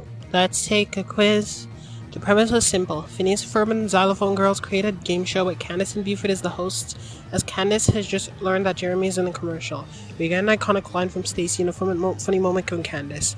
Doofenshmirtz's side of the plot is a top 10. He has gotten brainwashed by infomercials and become a desperate salesman himself. The best part is that's legitimately creeping Perry out, who's attempted to escape. All the jokes here are from heaven. I do not understand how it's possible to cluster so many funny jokes into one episode. The quiz subplot was funny as well. Basically, Phineas says random things and Candace and Buford have to answer random stuff. The jabs at actual game shows are so real, and I love my supportive Skunkly Gal here watching on TV. Coltrane has more character here in one moment than he did in any episode after it. Changed my mind. Dude, it's so cool you're in this commercial. Thanks. Hey, let's see if it's on another channel. Wait. Is that Candace? I love how Ferb was absolutely in random costumes as well. Also, the little song in the same name of the title is really catchy. Basically, Candace loses it to the point where even Buford is worried for her, but then the good old string coordinator screws it all up. And I kin you, Doof. Procrastinator, buddy. It even has an eater in it. Turns out that Jeremy wasn't even in a commercial. His feet were. This little exchange that closes the chapter is really funny. And also weird. Candace? Hi, Jeremy. I saw you on TV and just wanted to congratulate you. I guess you're like on the whole new level now. What about your commercial? You mean this? Available only at DeBoer's. It's a tri-state area flip-flop store. I was just the foot model. You have hunky ankles. Thanks. I like your branch. You should have seen me covered in pie. What kind of pie? Number 51, Sidetracked. This is an interesting episode, one of the first episodes in Season 4, and the first double-length episode in Season 4. The episode starts Perry attempted to capture criminals. The issue is they stop by another agent, as by entering Canada, he is over on his jurisdiction and has to turn back. The issue is that said agent fails, so Perry gets salty about it. Later that month, Perry gets out of bed and quickly goes down to meet his family and family friends before heading to work. I love how everybody gives him attention, including Candace. Monogram tells Perry that he will have to work together with the Canadian agent, Lila Lullaberry, as he will not be able to reach the Canadian side of the train. Doofenshmirtz is involved in a plan regarding redirecting the train in order to deliver Albert the Moose to his exchange partner in evil, Professor Bannister. I love the fight scenes between the three, especially when Doof was trolling them both regarding the side of the train to fight on. Obviously, aside from having teamwork issues, Perry's forced to work with the same agent who ruined his last mission. That's rough, buddy. I love how self-aware Doof got once they got to the top of the train and how the fight went. Lila really thought that Perry would be strong enough to lift her, despite the fact that she weighs a ton more than he does. Now, Lila is the main newbie in this one, and I just have to say that I do like her character. She's kind of annoying sometimes, but I love how that she has that carefree vibe going on. The duo somehow use a freaking handcar to catch up to a train because plot convenience. The song Handcar begins as a cheesy preschool song and delves into a super upbeat song. Also, the metaphor itself is clever and would probably be more clever if it was not shoved into your face every 8 seconds. Afterwards, Doof loses the controller, so the trio has to work together to stop the train. Professor Bannister eventually gets his hands on it. And then we get some Greenland slander. It turns out that Bannister is not from Canada, but from Greenland, and hates his country. The anthem he made up is generally a song I have no opinion on. Helicopter Fight, though, on the other hand, is the most brain-dead song I've ever heard, and I love it. After getting bested by Lila and Perry, Bannister tries to escape before getting captured by Peter, the panda of all people. After Doof, Perry, Monogram, Carl, Lila, and Peter go to see Niagara Falls, this scene is really nice, aside from the inconsistent Carl height. Turns out the Bannister Ray has erased Phineas and Ferb's invention, and Candace now has to clean the bathroom. The episode ends with Ferb lamented over how simple platypus his life is. I love this episode. It has an interesting twist to all of it. The jokes work very well. I especially love how the end credits has Monogram explaining that Greenland slander was a joke and praising Greenland, just so that people don't cancel Phineas and Ferb on Twitter. Starting up our top 50, we have Perry the Octopus. This episode's positively hilarious. Phineas and Ferb set Perry up as a spokesanimal for Totally Tools, and I want to shoot that Totally Tools guy in the face. It makes me angry. But I will admit that the brilliant gag was kind of funny. Perry has to go on a temporal hiatus due to his rising population, so Circle the Snail has to thwart Dr. D instead. The song Let's Spend Half a Day is one of my personal favorite songs in general. It gives off a Kids in America vibe, quite heavily as well. It's also just such a feel-good song, and I love those sort of songs. The music combo used in this song could not have been better. The bass goes nearly as hard as the killer guitar, and the vocals are to die for. It's one of the few songs I actually broke down to listen to each instrument, and I do not regret it. Candace was hilarious in this one. Mandy has also gained some points from me because of this episode. Thaddeus and Thor still have none, though. It was hilarious to see Mandy actually scared of Candace's potential outrage, like the fear in her eyes is nailed perfectly. I especially love the Totally Tools boss, who's apparently called Mr. Totally, randomly getting offended over them giving Perry a mustache.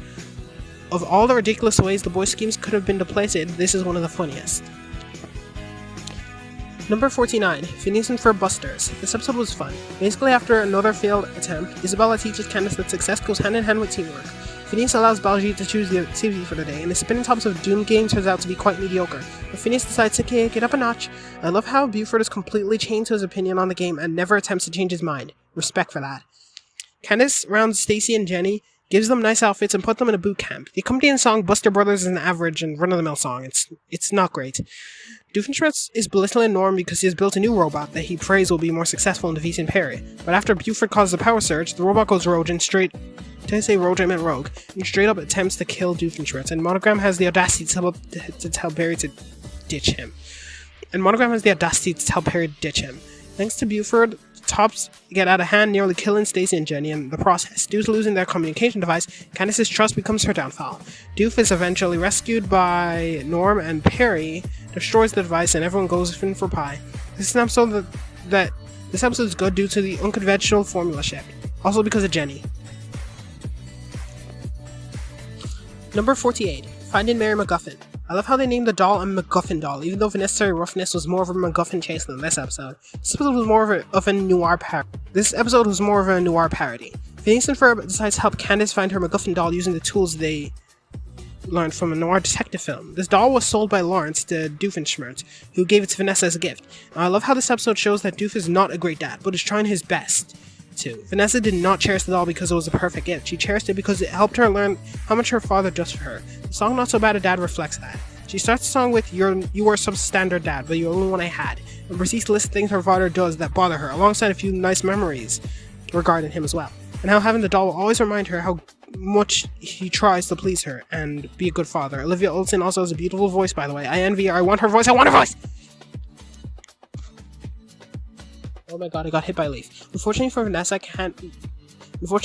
Charlene accidentally sells the dolls for charity, so Vanessa goes on a hunt for it. Phineas and Ferb were also entertaining this episode.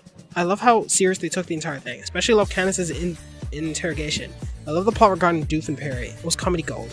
The girls both find the doll at the same time and fight over it, but ends up with a young girl who loves it. Candace lets the cliche happen, but Vanessa snatches it from the girl's hands and leaves her crying. It was both unexpected and utterly hilarious. Number 47. Me Bliss in Seattle. Do not kill me, but I personally did not like this one nearly as much as the original. Incredibly unpopular opinion. Now, I of course think it was good, I just think the original was better. For starters, I found it interesting that the crew was not planning on actually making it a reality, but were pressured by the fans to do so. So this is the thing. I love the way they added all the fake scenes in the dumbest way possible, particularly the one where Perry used the chair at Monogram. The characters in this episode were presented very well. Phineas, Doofenshmirtz, and Perry were pretty much the same as prequel. But Candace, despite being entertaining, was not nearly as iconic or badass as she was in the prequel. Basically, she ditches our cinnamon bun Stacy in order to undergo a sacrificial bust. She's basically willing to get herself in trouble just so she can prove herself. How brave. Unfortunately for her, the mysterious force does not want her to get in trouble. It doesn't want her to win. Behind you. Le vaisseau spatial est juste derrière vous. Hey, look, there's Mom! Your children are climbing in the spaceship now. Hi, Mom! Vos enfants montent maintenant dans le vaisseau spatial. We're going to outer space! Oh, for the love of, would you turn around? See ya! Oh, par l'amour de, veux-tu te retourner? Well, when is that ever going to come up in conversation? I love how Doofenshmirtz panicked when he noticed that Perry was in Seattle since he had plans with Peter, as if they can easily be interpreted more romantically. Meep has called a squad together to help him find the Cutonium, as Mitch could use it to control everyone on Meep's planet. Doofenshmirtz, however, drinks the Cutonium and becomes cute, so Mitch captures him. So Mitch kidnaps him, leaving it to Perry and Peter to save him. Mitch was just as iconic as he was in the prequel. His theme is beautiful, and his voice is beautiful too. Mitch was all around an absolute icon. Phineas, Ferb, Candace, Izzy, and Meep had to stop Mitch while Peter and Perry had to save Doof. I love how the song Going to War is just a generic battle song but pitched up. I also love the scene of the gang bar Phineas running around screaming. Doof is rescued by Perry and Peter, but runs into Balloony, who as we know betrayed him previously. He changes sides and saves Doof, Perry and Peter, but gets shot and dies in the process, and honestly, do not kill me, but I could not stop laughing. Now, I gotta say, and be warned because this is another hot take, but the scene with Isabella out cute and Mitch was painfully cringe. Like, I like when a cute character is cute without exploiting it and telling everybody. That is probably why I do not like Penny Link from LPS all that much. I do not hate Isabella or even dislike her, but I hate the scene. Candace's sacrifice was gold though, even though it didn't do much. Michelle knows this episode was awesome, but the original was awesome, more awesome. Yeah, cool. Number 46, Father's Day. This is the most wholesome this has to be the most wholesome Phineas and Ferb plot in the entire show, bar none. Basically, this is another episode that focuses on the Flynn Fletchers and Dr. Doofenshmirtz. For starters, I love the family dynamic in this episode. I give massive props to the writers for putting a hold on the busting stuff in this episode, as it honestly would have ruined the mood. Candace was wholesome in this episode. The boys recreate Lawrence and Reginald's biplane and bring Reginald from England so they can go on a flight together. The song Fletcher Family Flying Circus is one of the catchiest songs of the entire show and honestly super underrated. Everything that happens during the montage is super wholesome as well. I love the two-way father-son bond in this episode.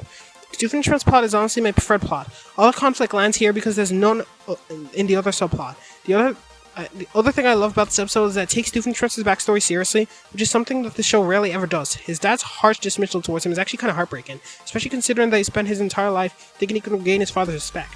This is the point in the show where Hines stops obsessing over his parents' approval and focuses on the great people in his life, and I honestly love this message. Don't chase after loved ones if they don't love you. Focus on people in life that actually make you happy. The end credit scene in this one was really wholesome. Gave me a strand of respect for Mr. Doofenshmirtz. I still hate him though. Honestly, I always hated Heinz's mother more, especially after the Kindle Lumper.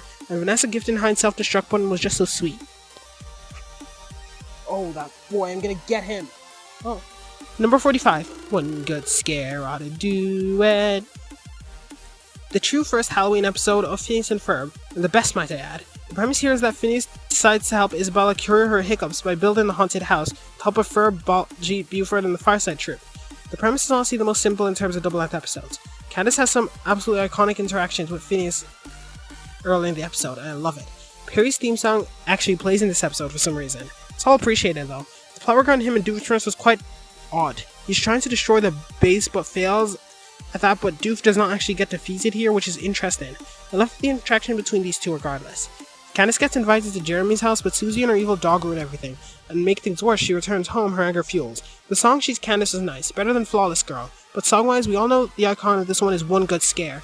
The song, possibly Phineas' best solo song. The chorus is such a rush, and the back-end vocals are amazing. My favorite parts, though, are Buford and Baljeet's parts. Like Baljeet's "You Can Run, But You Won't Beat the College," a chorus I will never not haunt me. Of course, due to the dingbat holding Isabel's hand, One Good Scare does not do it.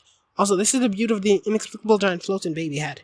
The only thing holding this episode back is the animation during the rescue scene. The voice direction was odd, and the animation was laughably bad. Isabel's reaction also does not seem genuine enough for me.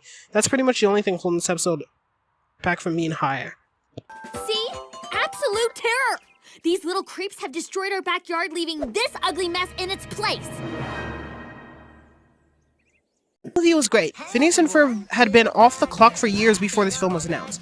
This film was the second Phineas and Ferb movie and the latest piece of Phineas and Ferb media to date. It was highly anticipated, but received in a mixed fashion. Some people did not like this movie, and a lot of people were quite respectful about it, the fact that they did not like the movie. Others were not. I personally think it was great for the most part.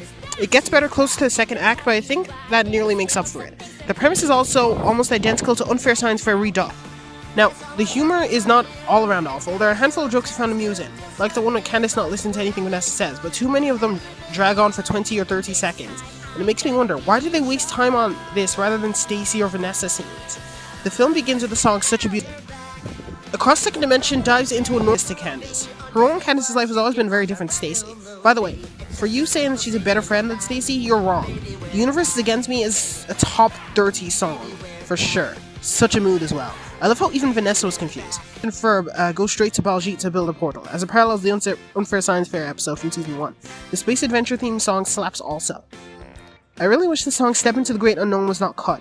I would probably be less salty if it were not for the fact that so much time was wasted on awful jokes. Same thing goes for The Universe is Against Me. A lot of people also complain about the movie ruining canon, but aside from a few continuity errors, I really disagree. Super Big Doctor is finally revealed to be the villain, and honestly I really like the reveal. The way her mind-controlling spores are revealed is very clever, and I love how Candace gives away the fact— Really? One of you guys couldn't have run after him? Ugh, I'm sure he hasn't gotten far! Hey, you! You're not allowed on that shuttlecraft! You're not allowed to—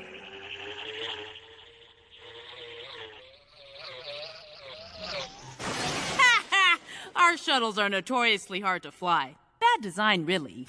Hey! You getting out of that stolen shuttle! Freeze! Got him now. There we go. I said freeze! Hey! Stop! Stop! Get away from that hoverbike! Get away! Any chance those are hard to fly? A child could fly it, Your Highness. The gang staring at the screen and Ferb saying, "Let's never speak of this again." It was just so necessary. Also subjective. Number 43. Primal Perry. This episode's solid. A double-end adventure with two solid subplots. Perry's sent to Danville Botanical Garden to see why Doofenshmirtz is creating smoke clouds. Let me just say that the subplot regarding Monogram and Carl events is peak comedy. The entire episode is incredibly dark and presents us with an actual threat. Neil McCracken. We do not see many of those often. Basically, due to childhood grudge, Neil wants to permanently wipe out Platypi, so Doof hired him to take care of Perry. Issue is that Neil wants to outright kill Perry, and Doof is against that, so Neil turns against him as well. As for the boys, they help Baljeet yet again as he's having an issue with making decisions. So they make up a convoluted device that will allow him to explain it. I adore how this is executed. I really like the song and Probably Not. I know that it was intentionally written to be bad, but it's so nice and catchy. I also vibe with the idea that Baljeet's a distant fan of this genre, and use the straightener to make his hair look the way it is. I also adore how Baljeet 2.0 casually gets hit by a bus and then everyone's just super unfazed. I find it funny how Perry loses his hat and so Doofenshmirtz believes he's another platypus and names him Steven. The chase is amazing, by the way. Neil has his goofy moments, namely the ending, but again, I love how our duo is faced against an actual threat, somebody who's threatening to literally kill them both. Also, it's implied that Neil has a body count. He is pretty much the only Phineas and Ferb villain that revivals Rodrigo and Random. Heck, he's probably better than both.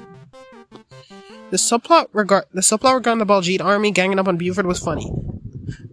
The Baljeet army ganging up on Buford was funny, especially regarding Candace's frustration. Buford is in trouble is a nice upgrade from the previous song. I love how Ferb, Phineas, and Isabella back off once the Baljeet gang approach. The entire chase with Neil was amazing. Like, seriously, the battle was intense. Also, I had no idea the Platypi had poisonous ankle barbs. You learn something new every day. But that does beg the question, is Perry trans? He has traits of both male and female Platypi. Anyways, Neil is eventually defeated by the power of angry old ladies and humiliated by a platypus again. I hope we see Neil again. He's a very interesting antagonist. Did I forget to mention how I really like his boomerang obsession? Despite it being quite odd, it's just nice to see a villain use such an exotic and unconventional weapon. The entire thing somehow locks to the boys' backyard, saving Buford on the spot. This episode was nice, and right after another banger episode too. Okay, losers, we're moving into the high A tier, filled with the best of the best 11-minute episodes, and all that. Number 42, Out of Tune. In terms of episodes about cartoon characters making a cartoon, Kirby Right Back At Ya is by far my fondest memory. This episode was solid. The Pinhead Pierre song is really catchy, and is a theme song I see myself singing casually. I also love how Lawrence is hyper-fixated on a preschool show. It's nice. Basically, Phineas and Ferb decide to make a TV show of their own. I love how Baljeet's saying he wanted the same superheroes as Bella subverts gender stereotypes, while his reprised version subverts the very stereotype he was built on. I also love Buford gives a very well thought out speech before ultimately just going with Belchman. Perry is instructed by Monogram to investigate as Doofenshmirtz has harnessed the power of dance, and apparently it's impossible to defeat evil while dancing. Doofenshmirtz ends up zapping himself and Perry with the Inator. I also love how he just casually has a repair guy in his closet. The gang end up making their cartoon, with Candace as the villain. Ferb has a fiendishly iconic line regarding that. I also love Control Freak's design, it's gold. I love how Buford was actually charging the audience when necessary just for the free cash. Perry ends up doing the impossible and actually defeating evil while dancing, causing the animation studio to get up and dance away. Number 41, Traffic Cam Caper. This episode was an interesting one. It was an episode filled with action and stakes and was only a season 1 episode. Monogram and Candace simultaneously learn about a recording camera that has been recording both the boys' inventions and Perry's entrances. With that being said, both parties have to go after the disc for closure and protection of identity respectively. Unfortunately for Perry, Candace reaches the disc first and borrows it. Perry has a hard time taking it off her due to his identity. Luckily for Perry, Linda's not ready for Candace's shenanigans and sends her back to bed. It's funny how Candace explicitly states that she was borrowing it, and then Perry just decides on property damage. Perry heads to Doofenshmirtz Evil Incorporated as he needs a disguise in order to steal the disc from Candace, so he borrows Norm, who is in an interesting position in terms of characterization. He's not as one-sided in dialogue, but it's not fully characterized until Hail Doofania. Norm steals the disc, and so the chase ensues. It was very action-packed and fun to watch. That of course brings me to the choice scene, my least favorite scene in the entire episode. I understand what they were trying to do, but they ended up making Candace look really bad, and unintentionally. It's one thing to undergo cliche, but another to do it unawarely, and this is a clear case of them putting these characters in a cliche accidentally while also mucking it up. In order to escape with the disc, Perry disguises himself as Ferb to fool Candace and Phineas. Of course, the real Ferb shows up seconds later and the siblings are confused. Monogram and Carl were super entertained in this episode. The best part of this episode is them casually The best part is them casually making an incredibly dark Thanksgiving joke. Sir, we lost Agent T last November. And Monogram just brushes it off. The song is nice too. Perry returns with a disc and so Carl disposes of it. I love how Perry uses his one favorite to help out Lawrence. What an amazing pet. Overall, this was a very great episode with only one issue at hand. I love how Norm gets fired 5 minutes after becoming an agent. Remains of the Platypus, number 14. This season 3 episode uses a weird reverse format to tell the story, therefore starting with no context at all. I feel like this episode is a massive mixed bag. They did a lot right and a lot wrong. It's also a very mixed bag opinion-wise. I actually do not love this episode personally, but I see how people could love this goofiness. For starters, there are plenty of things that set the stakes too high and turned out to be disappointing, like Linda going to Doofenshmirtz Evil Incorporated and not even interacting with Heinz. Cheesetopia is also the most random idea ever. Not to mention weird. Am I the only one? The Cheesetopia song's actually as mid can get. I feel like this episode would mostly benefit from being double-end. It could satisfy the stakes better and make the minor plotlines feel less shoehorned in. All that aside, it's still the weirdest episode in the series. Even in context, a lot of it is just weird. I mean, yeah, I definitely needed to see Doofenshmirtz take his clothes off. Also, why squirrel convention? The show has already made me sick of squirrels, so why? Some people love seeing Carla in a furry costume, though. Both the songs in this one were alright, nothing special. Buford was funny enough in this one too. I also like how clever a lot of the links in this one are, and the squirrel convention, despite being weird, was hilarious too. Though I not only feel like the gang had very little reason to be in this one, but also that Candace felt shoehorned. All that aside, the Perry revelation and the I fight evil realization was one of the most iconic scenes in the entire show. If the S of the episode was as high tier as this, it'd be S tier, but the sheer chaos of this episode helps it get this high, and if you do not like this episode, then honestly respect. Number 39, does this duckbill make me look fat? This episode was actually peak comedy. Candace and Perry switch brains and end up having to spend a day in each other's lives. Every moment with Perry and Doofenshmirtz was gold. Every moment with Candace and Jeremy was just okay. I love how everybody interacts with the fact that Perry has Candace's body. For starters, Monogram cheats it as its normal occurrence, and Carl's reaction was even funnier. I love how Doofenshmirtz genuinely has issues with fighting Perry while he's in a teenage girl. He's respectful as heck. Candace's side of the plot, as mentioned before, is quite okay. Linda embarrassing Candace was not all that funny, and Candace herself in Perry's body was disturbing to look at. Funny how Phineas and Ferb decided to use the most obscure description of Perry's resemblance. The jokes in this one all landed, although there is not much to write home about, it's still a legendary episode. Also, the song Perry the Teenage Girl is such a funny song, I love it. An amazing parody. Number 38, Game in the System. This is one of my favorite episodes in the entirety of Season 2. It starts with Candace getting ready to head to a cotillion with Jeremy and tells the boys to stay out of trouble. Phineas and Ferb are inspired by Buford to jump a duck game and make one of their own, except you are in the game. Candace ends up being sucked into the game and with nothing but a towel covering her body and a hairdryer as a weapon. Phineas and Ferb notice how mid she is at the game and go in to help her. But being the boss she is, she adapts quickly and manages to speedrun the game her way. Dr. Doofenshmirtz creates a ball gown and aids her, on account of his backstory regarding being forced to wear dresses. He zaps Perry with it and plans to do so with the rest of Danville. Funny how despite the lack of threat at first glance, this is actually an insanely proactive weapon, when you think about it. It'll also give the edge to people who are used to fighting in dresses. I love the song Let's Go Digital. It's a very catchy song and has very clever lyrics in relation to Inside Code. I also love how Buford, Baljeet, and Isabella are just vibing super chill while Candace is fighting for her life. Borderline poetic.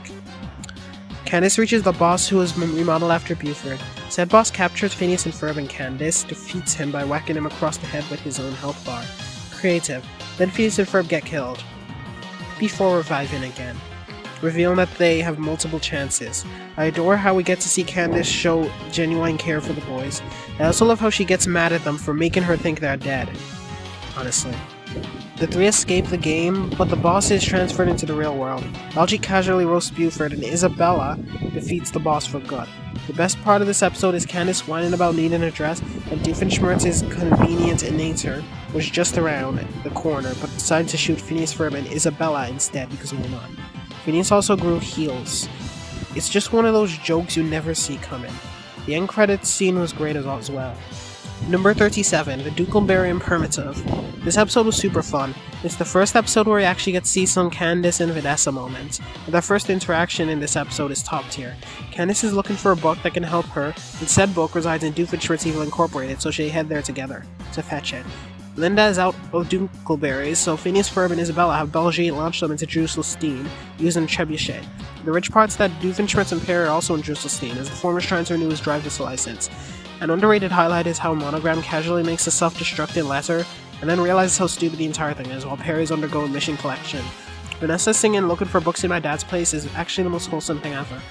Driving in Jerusalem is apparently super nonsensical, so Doof's driving test goes oddly. The song Jerusalem driving test waltz is honestly super funny.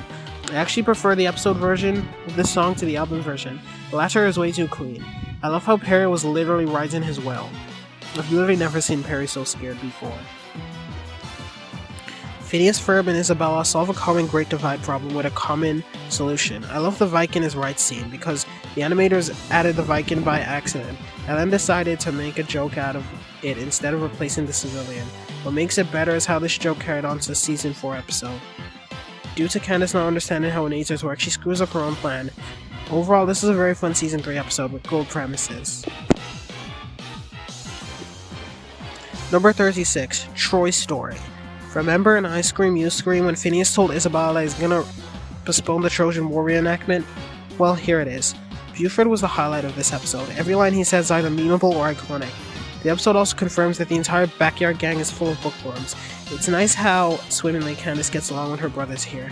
The gang all choose their sides and prepare for their epic reenactment.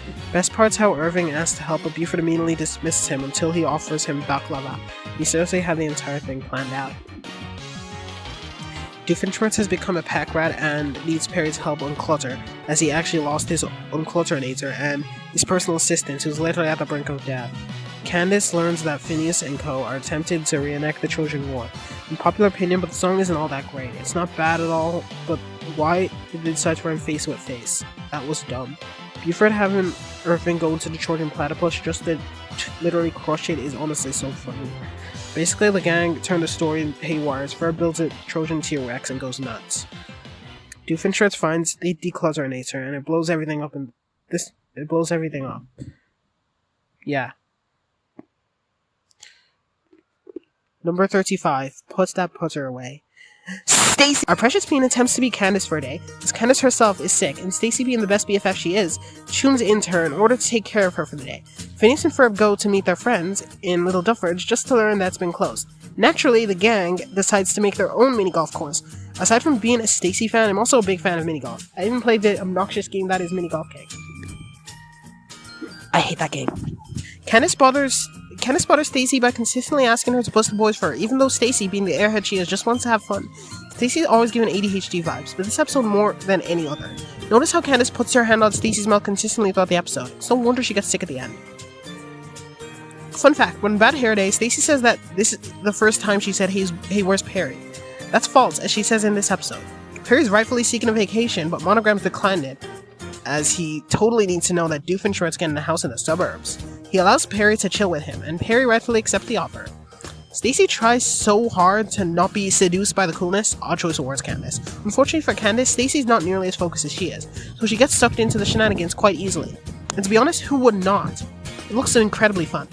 The song Disco Miniature Golfing Queen is such a bop and gives me ABBA vibes. Also, it's sung about Stacy. What's not to love? Also, aside from Buford, the outfits are really nice. Overall, despite only being 30 seconds long, it's definitely a top 30 song. Doofenshmirtz's beef with his neighbor Phil feels completely justified. He's genuinely a bad neighbor, so good on Perry for not being the one to ruin his plan. Of course, the mini golf course is sent to Little Duffords, and Candace's plan is ruined, due to Stacy's completely justified lack of focus. Also, this is another episode where Candace attempts to use video proof to bust Phineas and Ferb. Of course, due to Candace most literally meddling with Stacy's face, the latter gets sick and gets quarantined in Candace's bed. She deserved better. Number 34, Tri-Stone Area. The second highest ranking time shift episode, and for good reason. For starters, it's the only one with Stacy in it. Secondly, it's just so dumb and so clever at the same time. Basically, the episode is meant to take place during the Stone Age or something, so everybody speaks in cave talk, and it's just so funny. I love all of Dan's Swampy scenes. I love how they claim that they'll explain everything to the kids viewing, but choose to only explain the stuff that's already super obvious. The episode has the crew undergo their usual stuff, but with K-Talk, and I love the changing Quirky Worky song here. It's so great. Doofenshmirtz's side of this plot is just so peak. Everything was interpreted in such a nonsensical fashion, and I love it so much. My favorite part is the end, where Finnabunk becomes self-aware, and it's revealed that he already knows English. Then we get the iconic song Zubadea, which is a very catchy gitchy gitchy goo. And honestly, considering that the lyrics are fake words, the song must have been very difficult to write, so props for the songwriters. This episode was absolutely top tier, and it's a great demonstration of how awesome the show is. Number 33. Where's Pinky? Random nitpick, but I wish Gretchen had joined the five on their search for Pinky, though I love the idea that she is a personal zombie teacher for the boys. Either way, this episode was great. Candace was giving off major big sister vibes towards Isabella. Once again, I adore it. Basically, Isabella loses Pinky, and Candace comforts her, saying that he'll be back, and then leaves for a meetup with Jeremy in City Hall. While the boys make a device specifically to find Pinky, Candace gets caught in a tour. This is another episode where the three subplots mean the same location, City Hall. Although it's technically against the Yauka laws for Perry to fight Hines alongside Pinky, they do so anyway. I like how the team-up was handled, and how Doof kept using the term, "your little dog." And also apparently Doof does not understand that Pinky's meant to be an agent. Candace getting trapped in Don's presentation was really amusing, especially considering that he is voice acted by Wayne Brady of all people. The song History of the Tri-State Area is one of the best songs of the entire series. I find it funny how the lyrics are just random nonsense and the song just sounds beautiful, all the same. Wayne Brady is a boss. I completely forgot to mention how Doof is attempting to get the deed in order to automatically become the ruler of the Tri-State Area. My favorite thing about this subplot, aside from Perry saving Pinky from having his cover blown, is when Perry signals Pinky to help, as Monogram has already stated that he's good with computers, and then he straight up smacks Doofenshmirtz in the face with a PC. Number 32. Phineas and Ferb Interrupted. Of the 17 Season 3 episodes leading into Across Second Dimension, this is definitely my favorite. The premise is simple. Phineas and Ferb get shot by Doof's stone Borninator and are now very boring. The takeaway is that Linda has agreed to have quality time with Candace, but due to Phineas and Ferb not building anything, Candace has nothing to prove. One of the funnier moments is when the moment Buford mentions a Dome Born raid, Perry just backs off calmly to go see Carl. Turns out that earlier in the day, Perry and Doof's fight caused the boys to get shot by Doof's Inator. Perry returns to Doofenshmirtz Evil Incorporated to help Doof repair the Dawnborn Inator, and double down by turning into a dynamic Inator. It shows that Doof interprets that as Perry actually helping him. Buford, Baljeet, and Isabella have some hilarious scenes here, especially Buford casually getting smacked in the face by Isabella. The gang and Candace learn that the blueprint helped jog Phineas' memory, which leads to one of the funniest jokes in the entire series. Hey, I know what we're gonna do today. We're gonna watch golf on television. What? Okay, we gotta jump. Now let's talk about Blueprints. It's one of the catchy songs in the series. The fact that they're able to make such a bop out of a song about blueprints of all things is incredible. I love how we get a song with a one-in-a-lifetime vocal combination, and it does not disappoint. It's not every day where you get a cross between A-plot and B-plot vocals. The overlapping vocals are literally to die for. I also love how dead inside Perry looks the entire song. My only issue with the song is that it deserves an album version. Deeply. And when Tomorrow's This Morning Again, the album version has Doof and Candace sing together in the chorus. I'm sure that if the song had an album version, Doof's voice in the chorus would not be restricted to when he's on screen. The song starting off calmly and getting more beat every time there was a tonal shift is very fitting, and I love it. Candace eventually gets herself into trouble, and the others chase after her to help her. The issue is that the truth comes to light, and the truth comes to light to Doof, and him and Perry argue. I really feel bad for Doof in this episode. I mean, Perry could have just easily shot him with the Inator first. It will not harm anybody. Of course, the raid does not hit Phineas and Ferb, as they have both left the house, but due to pestering from their friends, the boys get their mojo back. Then they rescue Candace, and I've got to say, she's quite level-headed compared to what she should be. I mean, think about it. From her perspective, Phineas and Ferb were acting born on purpose in order to make a fool of her. Either way, it's revealed that the raid actually hit Linda, which makes me wonder why Perry saw his plan as foolproof. I mean, the raid did not have a guarantee of hitting the boys. Autotune aside, the song Snacks is actually an absolute bop. Perry returns to Doof again and the cycle's real. This episode's amazing, on a very high level of rewatchability.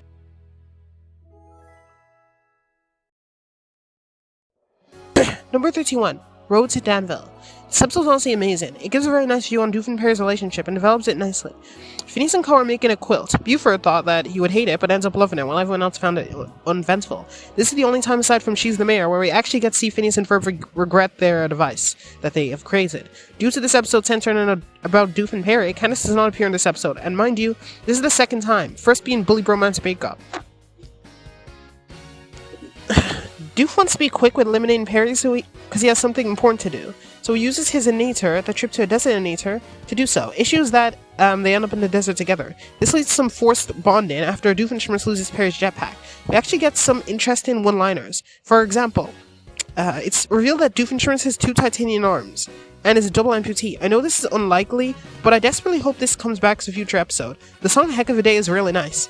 It's one of the few album-less songs I do not mind not having an album version. Doof Ramblin' just feels so natural. He delivers some good one-liners as well. I like how Doofenshmirtz learns that he cannot blame his failures on Perry. Nice message. Doofenshmirtz asks Perry to leave, and when he actually does, Doof gets heartbroken. Turns out that I just left to get a drink for them. Once Doof reaches the bus stop, but has no tickets, Perry lends him 2, leading to Doof telling him that he is appreciated. However, Perry's not allowed on the bus, so Doof goes solo. He then feels immense guilt for leaving him alone and leaves the bus to find him. Luckily for Doof, he finds Perry's jetpack, picks him up, and heads to the audition and completely destroys Rodney. Hey, look how big the sun is through this magnifying glass. What I like about this episode is that it shows the complexity of Perry Schmurtz very well. The nemesis thing they live by is equivalent of Buford and Baljeet's relationship. It's more of a job than actual rivalry, and when they're off the clock together they bicker but ultimately care about each other, and the bonding that they went through in this episode was most needed. Number 30, Brain Drain. Phineas and Co are sick, aside from Buford who's just lazy, so they stay home and play video games. This premise leaves it open to keep Candace and Linda sidelined, so we can focus on the B-plot regarding Doofenshmirtz and Vanessa. Also, Candace has one scene in this one, and she was a jerk.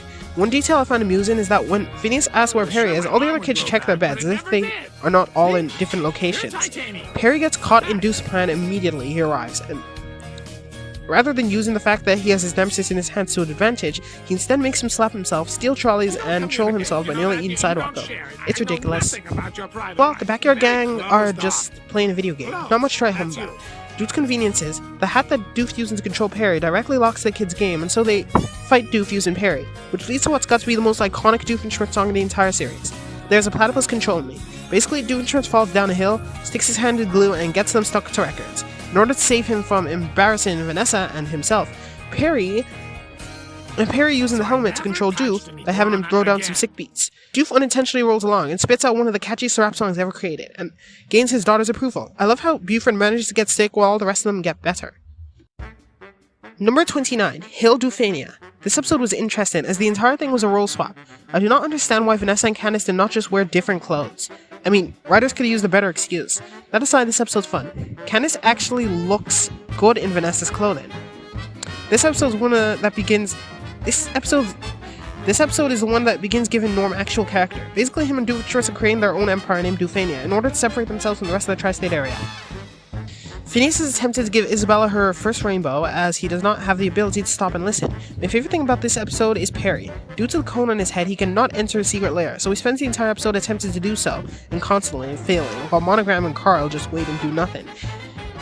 Candace is off the clock, so her subplot is regarding trying to not be seen by anyone, but failing miserably, while Vanessa is trying to expose Doofenshmirtz to Charlene. I need to see more of Chaotic Phineas, it's hilarious. Basically, after Phineas launches his Rainbow Nacer, a mishap causes Doofania to sink, ruining Vanessa's plan. I love how the boys even added a self-destruct button that Perry pushes by accident, and then it's revealed that Isabella wants to see a unicorn and not a rainbow, and so everything the boys did was pointless. Overall, this episode was great. I really like the formula shift taken here. Also, the song Hail Doofania is really nice, even with the abrupt cuts. Number 28, Bully Bromance Breakup. Everybody calm the shippers. This episode is very interesting, as the main focus is Buford and Baljeet. The two eventually break up, as Baljeet is finally at his wit's end, and Buford's ability to intimidate everybody catches the attention of Dr. Doofenshmirtz, who hires him as an assistant. I really like the setup. Level stakes while opening for development. One thing I want to note is that Candace is completely absent from this episode, and this is the first episode in the series where she's absent, and this is season 3. That does make sense though, as she does not really have any place in this story due to Baljeet forcing the brothers not to build anything, and adding another subplot would cramp time. Baljeet heads to Flynn Fletcher backyard and requests to casually go on a mission to climb a mountain. I really like how he borderline forces Phineas and Ferb to not build anything, and Phineas is just dying on the inside the entire time. Ferb is as well, he's just so much better at keeping it to himself. And I also love how even Isabella, the Queen of Danger, while initially digging Baljeet's new attitude, eventually loses enthusiasm towards it. Speaking of Isabella, I love her interactions with Phineas in this episode. She seems completely lost in his insanity, and though at a calm status, it's genuinely concerned for his health. It's episodes like this that prove Isabella to be an actual character and not just a love interest. I really like this side of Baljeet too. It really shows how determined he can be, and I love how he has some solid survival skills. Doof is planning to carve his face into Danville Mountain, and Buford is casually helping him out. The issue here is that Perry cannot try to stop him due to risking blowing his cover, so all odds lie on Buford. Eventually, the four make it to the top of the mountain, but Baljeet realizes that he actually misses Buford, and vice versa. I love how Phineas dashes right into the ice shelf like a madman. Then we get the post-breakup song, Big Honkin' Hole in My Heart.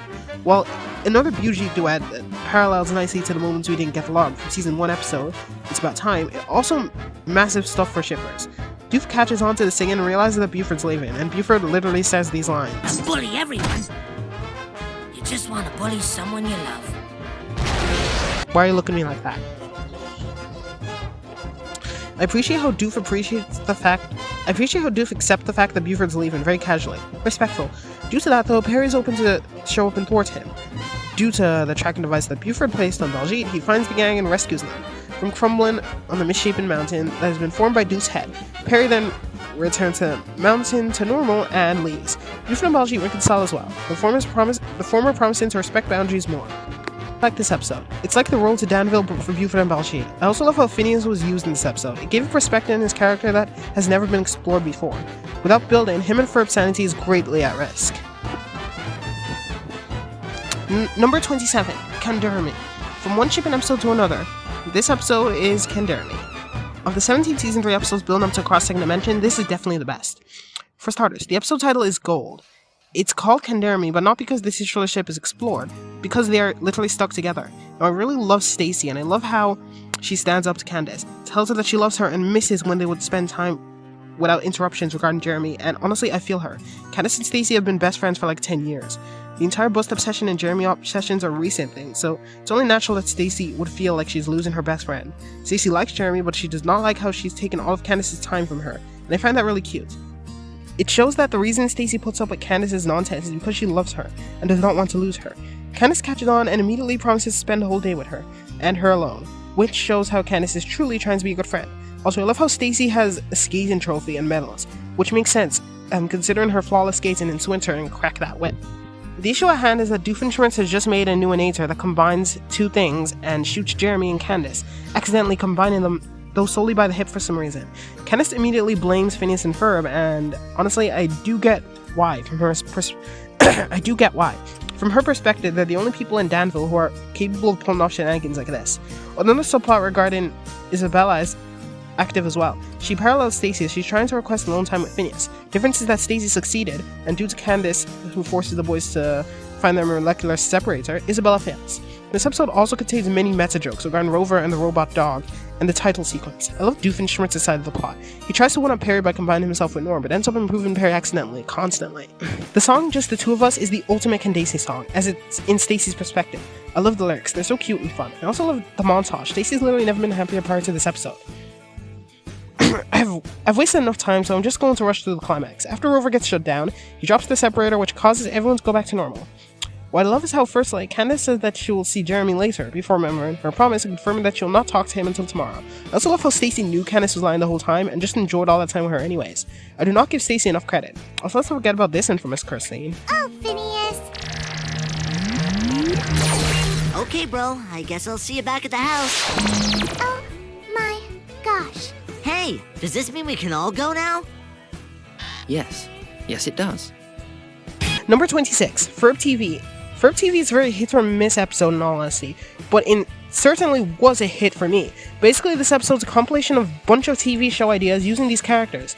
From Dr. Ninja Baljeet, which I still think is the most hilarious thing ever, to Gordon Ramsay Buford, to a mockery of all those elementary school shows where the main characters are carrying around featherbrains, to other wacky stuff. Some may find the wacky nature unenjoyable, but I'm not one of them. In fact, I actually would love some of these as a spin-off series. That's the Norm is the best example. It just gives Saturday morning cartoon vibes aplenty, and the theme song's a certified bop. I love the idea of Little Susie and Norm being main characters in their own show. Dr. Ninja Baljeet scenes were funny too. The Star one in particular caught me off guard. The Buford ones are also just hilarious. His being a cook critic, or critic in general, is so in character for him. All that aside, there are a few other premieres, such as a promotional advertisement for the Fireside Girls, a series about Roger and his cat car, sidekick/vehicle, and yet no Stacy. It's like she's the only major character excluded. The funniest thing about this episode is that it's the only episode that Doof is absent from, so he attempts to make an appearance, anyways, in the credits. Oh, aside from Isabelle and the Temple of Sap, he's absent from that one too. Number 25, the Baljeetles. This episode was a really massive turning point in Baljeet's character, when he learns that rock is a great way to express himself. This episode begins with Baljeet whining and bothering Phineas, so they go to see what's wrong with him. Turns out that he entered a rock contest by accident. I appreciate the way this was handled, and you can clearly see that before this episode was much more grounded and hinged, but I'll get to that later. Phineas and Ferb agreed to help Baljeet for what, the fourth time, including Unfair Science Fair? The subplot regarding Candace was good enough, but definitely one of the weaker Candace subplots. The one thing I can openly dislike is how they give Stacy a boyfriend for no reason. Firstly, I've never liked the mentality that everyone has to end up with someone. Feels cheap and cliche. Also, Stacy gives off major lesbian vibes, and even then, I'd rather see a character like Stacy without a partner. She really seems like a person that would be happy without one. Also, Coltrane was meant to solve Stacy's third wheel issue, but he never did. Stacy even has an entire episode, a season later, about her pouring her heart out regarding Candace's bad treatment of her. She loves spending time with Candace, and no one will change that. Doofenshmirtz's subplot's definitely the best subplot involving babies in the show. Not difficult when Mom's a Tractor's B-plot exists. Honestly, a lot of the interactions here absolutely sell, and I love them. The song Gimme a Grade is an absolute classic, and also a massive point in Baljeet's character. From this episode on, he feels more snarky and more free-spirited. He gets better at standing up to Buford, and their relationship delves into a classic friendlies relationship, with a romantic undertone. This song also shows how, when singing, Baljeet contradicts his fear and goes crazy with contractions. And it's ironic, because his only song before this episode was Bollywood, and he used no contractions in that song, and in every song after this one, both solo and group songs, he always used a contraction at least once. This song was not just a banger, it was also a very important stand in Baljeet's character. I especially love the little gag regarding Doofenshmirtz at the end. Well, Baljeet, if it means anything, I'd give you an A+ in rock. No, that means almost nothing. Number 24, The Necessary Roughness. This episode was insanely content-packed for its length, and it was paired with Baljeetles, which also just so happens to be the previous episode on this list. Basically, the plot is your average MacGuffin chase. The MacGuffin item in question here is the Pizzazzy Nymph Nine Eyes. Heinz sends Vanessa to find it, after it's snagged by Baljeet and Buford, and at the same time, Stacy and Candace are after it as they want to get it as a gift for Jeremy. Firstly, and finally, there's Perry, who just wants it because Heinz can't have nice things. 4 parties, 1 object. What I like about this episode is how Phineas just sits this episode out and is oblivious to the entire thing, while Ferb helps Vanessa. This episode's actually one of the shortest 11-minute episodes in the series, sitting at 9 minutes and 54 seconds, roughly, end credit scene included. But that being said, it's impressive that they managed to jam-pack so much into it. Anyways, I love Ferb and Vanessa's dynamic in this episode, and I love the song, I mean. It's so wacky, and the lyrics are wild and diverse. It's also a pleasant reminder that I want Olivia Olsen's voice. After a series of fun hijinks, and Vanessa nearly getting killed, she ultimately manages to deliver the Pizzazzy to Heinz. But then, Perry decides to ruin everything. I know that they needed Perry as an extra player to fit the MacGuffin field without adding extra setting into the episode, but seriously, Perry really looks like the bad guy in this episode. Number 23, My Fair Goalie. This is a rare case of a Ferb-central episode, and I'm all for that. In this episode, we introduce the Ferb's cousins, who accuse Ferb of being too American and all that. Phineas sets to prove them wrong by challenging them to a game of football on Ferb's behalf, while also planning to bring the concept of Football X7 to life. I still find it hilarious that the reason Professor Rossi Thorpe was unable to bring the concept to life was because his name was a palindrome, and they were feared in the late 50s. Shout out to any Bobs and Annas from the 50s. Anyway, this episode consists of 3 subplots. One being about Eliza trying to show Candace how to be more ladylike. The accompanying song was alright, and the subplot's pretty decent too. Perry and Doof's side of the plot was peak comedy. The way Monogram calls out Doof for being unable to enact his evil plan reads like a worker being angry at another worker for not showing up even though he did. The entire thing is really just a job, isn't it? Anyways, this subplot's hilarious. Since Doof is sick, he's not even able to do anything correctly, and the entire scheme just falls apart. Especially love the idea of if a tree falls, etc. nature. It's madly random, and I love that. The catch is with the Football X7 subplot is that Ferb does not want to compete due to the emu curse, but Phineas and Co do it anyways. The song Football X7 is great, but not as great as Hockey Z9.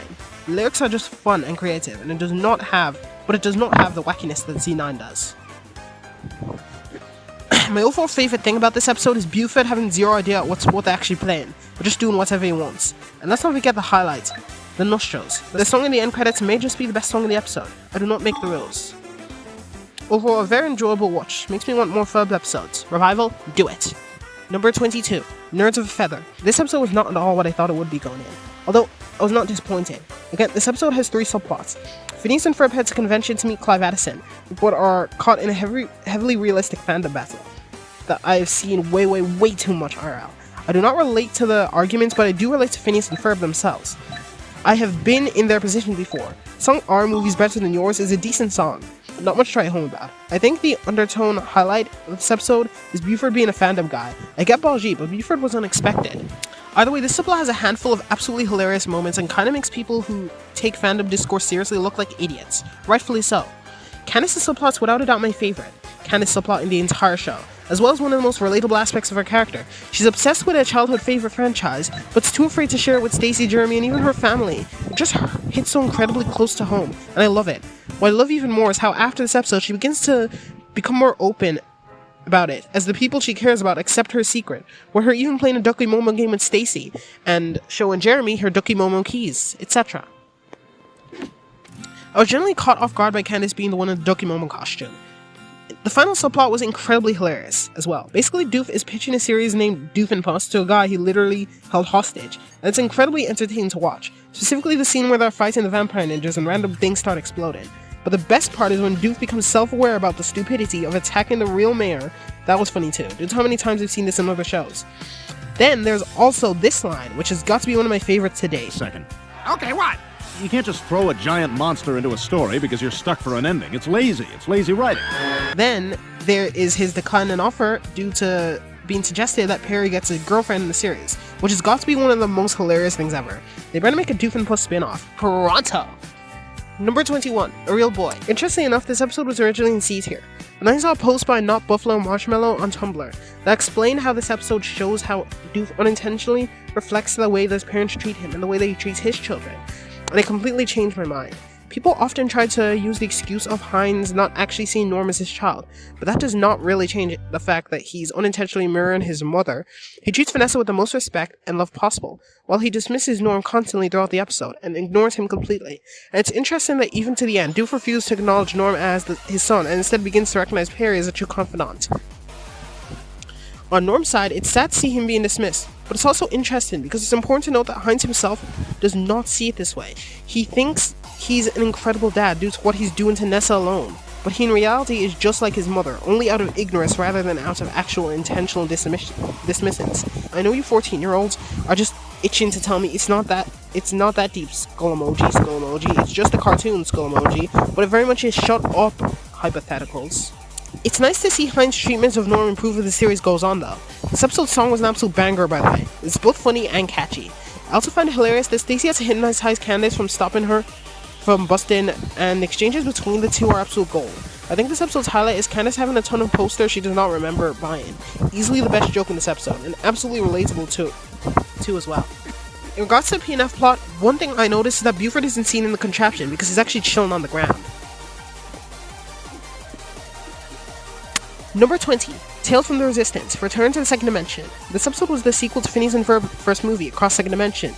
And considering how well received the film was, it's definitely an episode that's difficult to be 100% pleased with. I personally like this episode. There are some elements I do not particularly adore, but one thing I did adore has got to be what they did with Candace's character. She continues to remain the cautious and on-edge girl she grew up as. The issue is that she's hindering herself from having fun since there are no actual danger, at least that's what everyone around thinks. Phineas and Co, on the other hand, are attempting to refigure out how to have actual fun and adapt to an actual non-conquered world. Now, Lawrence then finds some sports stuff and the kids all go out to try to figure out how to play them. We then get the song Sports, and although most people find this song boring, I absolutely love it. It's catchy and fun to listen to. The accompanying montage is fun too. They're then attacked by an ant monster, and Candace automatically assumes that Heinz is behind it. So she goes to interrogate him. The two-sided mirror gag is one of the most underrated jokes in the entire show. It's then revealed that Charlene, of all people, is the one behind the attack. Now for a few highlights, I absolutely adore the relationship between Candace and Izzy. I would love to see more of another potential cross-second dimension episode. I also love what they did with Monogram and Carl, as well as Alka in general. The song All the Convoluted Reasons We Pretend to Be Divorced caught me off guard. It's insane.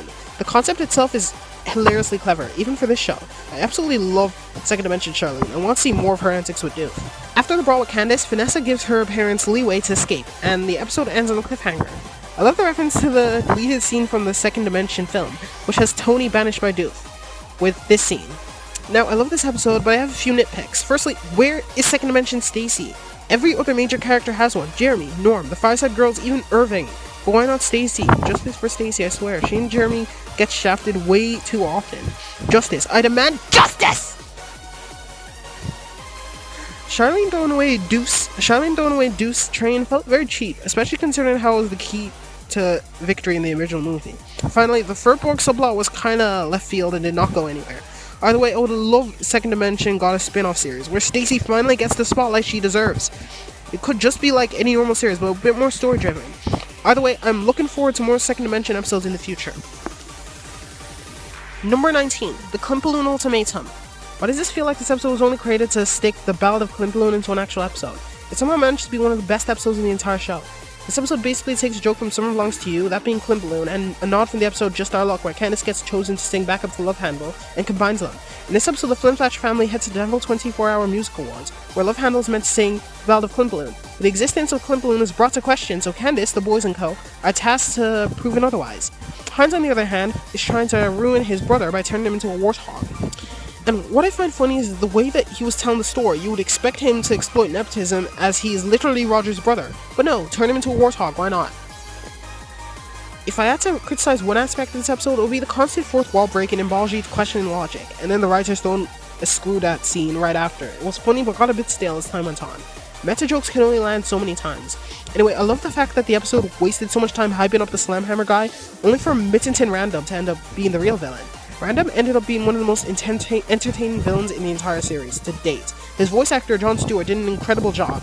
In case you did not know, Jon Stewart cannot sing, so a song Flashing Back to Fashion Forward had to be pre-formed with backing vocals to make it salvageable.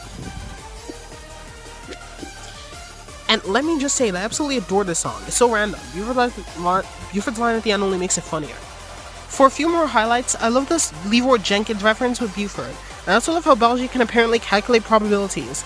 Anyway, the gang eventually get Klimpaloon back, and Love Handle are able to finally sing the Ballad of Klimpaloon.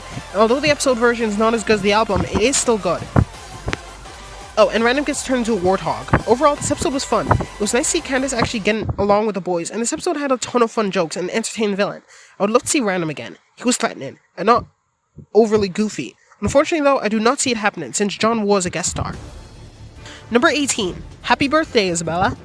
Why do so many main cast members have their birthday in the summer? Candace gets completely caught up in the scheme again, and Stacy just accepts that and bails. She's real for that. My favorite gag in this episode is Holly helping Candace keep tabs on the bustability of the situation. Holly's underrated and deserves more love. A story about Isabella wanting nothing more than load time with Phineas, as he goes above and beyond to give her the best birthday ever is good. But the B plot's what sets this episode strong. I never thought that the writers would have the guts to go the extra length with Perry's secret, but to my surprise, they did. In having Stacy, my favorite character, figure out Perry's secret identity, and not get her mind erased. Now, I know that they did not do anything with this plot point yet, but hope is not lost as the revival's on its way. I really love how Stacy's series of reactions go and how her interactions with Heinz go. It feels oddly natural in some areas. Isabella's birthday song goes from being sweet to kinda creepy and obsessive. It's still a really nice song though. I think the highlight of this episode, aside from Phineas's hilarious confusion to the butterflies, has got to be the end scene, where Ferb takes action as the perfect wingman and excludes himself so that Isabella can have what she wanted. Buford and Baljeet both have some really hilarious moments as well. Buford saying he's carried many Scorman bags gives the vibe that he's being a hitman, both concerning and hilarious. What I was going to say is all I want for my birthday is some alone time with... Never mind.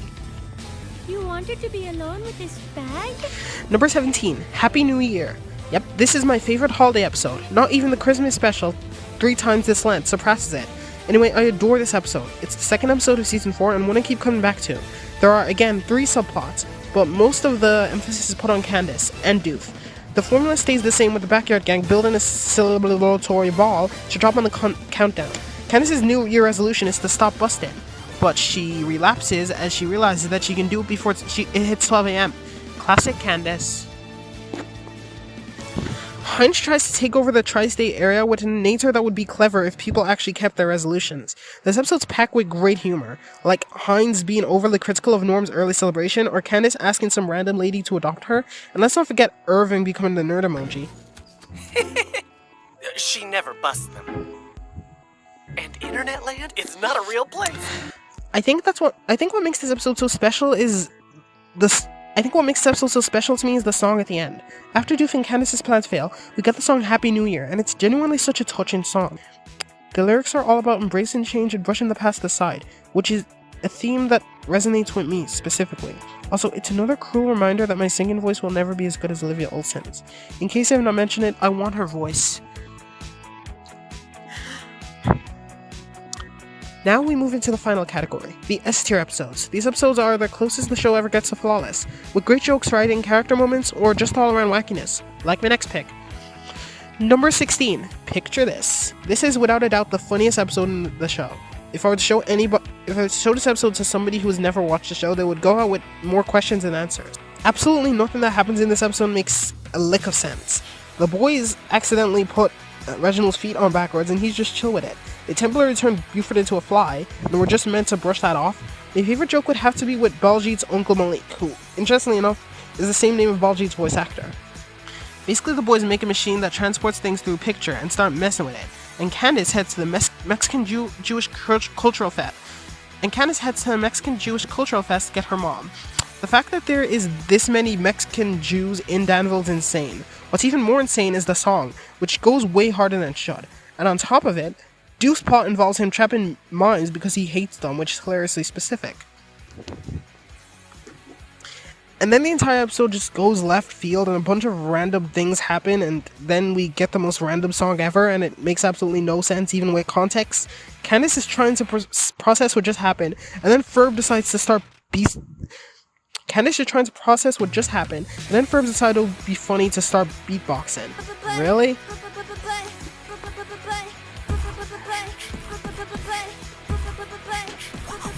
There is no candy in me. There is no candy in me. I am just a little boy. There is no candy in me. Your mother is blindfolded so she cannot see. She attacked me with a bat. There is no candy in me. Nerd ain't no pinata. Number 15. Oh, there you are, Perry. Funny how there's an episode titled after both of the iconic Perry phrases. Anywho, this episode was a blast. The plot's a little different as Perry is being replaced due to Dr. Doofenshmirtz being replaced with a regurgitator as Perry's nemesis. Perry's sassy imitation of Candace has got to be one of the funniest things I've ever seen him do. After Perry leaves, Candace ends up believing she's at fault and trying to make things right. The regurgitator's interaction with Dr. Doofenshmirtz are absolute gold, especially his legit making a self-destruct button for the lols, which ends up being regurgitator's downfall. And for some other highlights, it was awesome to see Marty the Rabbit Boy again. I also love the tone of voice Phineas uses when he realizes one of the Platypi is French. The song, Come Home Perry, was lovely. It was not Gary Come Home levels, but still a great song nonetheless. This episode just does an excellent job at everything it was aiming for, and that's why it's so highly beloved by the fandom. Number 14, It's About Time. This episode is incredibly fun, 100% one of the best episodes in Season 1, and the second best of 4 two-parters in this season. The family go to the museum, and Phineas and Ferb attempt to fix the time machine that was never finished by the creator, Xavier Onassis. The first 5 or so minutes of the episode is probably the weak link. The time loop jokes, as well as the second-hand embarrassment with Candace, was hard to watch. I think the yelling kid was the highlight, though. I genuinely wish he made a reappearance. I'm not joking. Once Candace finally has a concrete plan, she gets sent to the past with the boys. Although the time subplot was amazing, we all know why this episode's S tier. The B-plot. Genuinely, this is one of the most cleverly written stories in the entire show. Like, basically Doof gets a new nemesis, Peter the Panda, who is oddly hated by the fandom for some reason, and genuinely the entire subplot is treated like Doof is cheating on Perry for Peter, and it's just so hilarious the way it's handled. Like, listen to some of these lines and tell me that's not a breakup allegory. We're not enemies, we're just bad friends. We met at an Evil Genius Expo in Seattle, and, well, me and Peter, we just instantly disliked each other. It's not that I don't hate you anymore, I do, but look, I just think it's time for us to, take a break and start fighting other people. It's one of those things kids would enjoy, but adults would enjoy even more. It's times like these that explain why Phineas and Ferb works as a family show for all ages, more than just a kids show.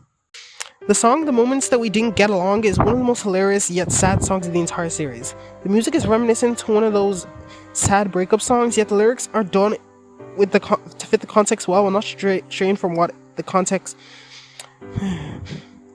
Yet the lyrics are done to fit the context while not straying from what it means to sound like.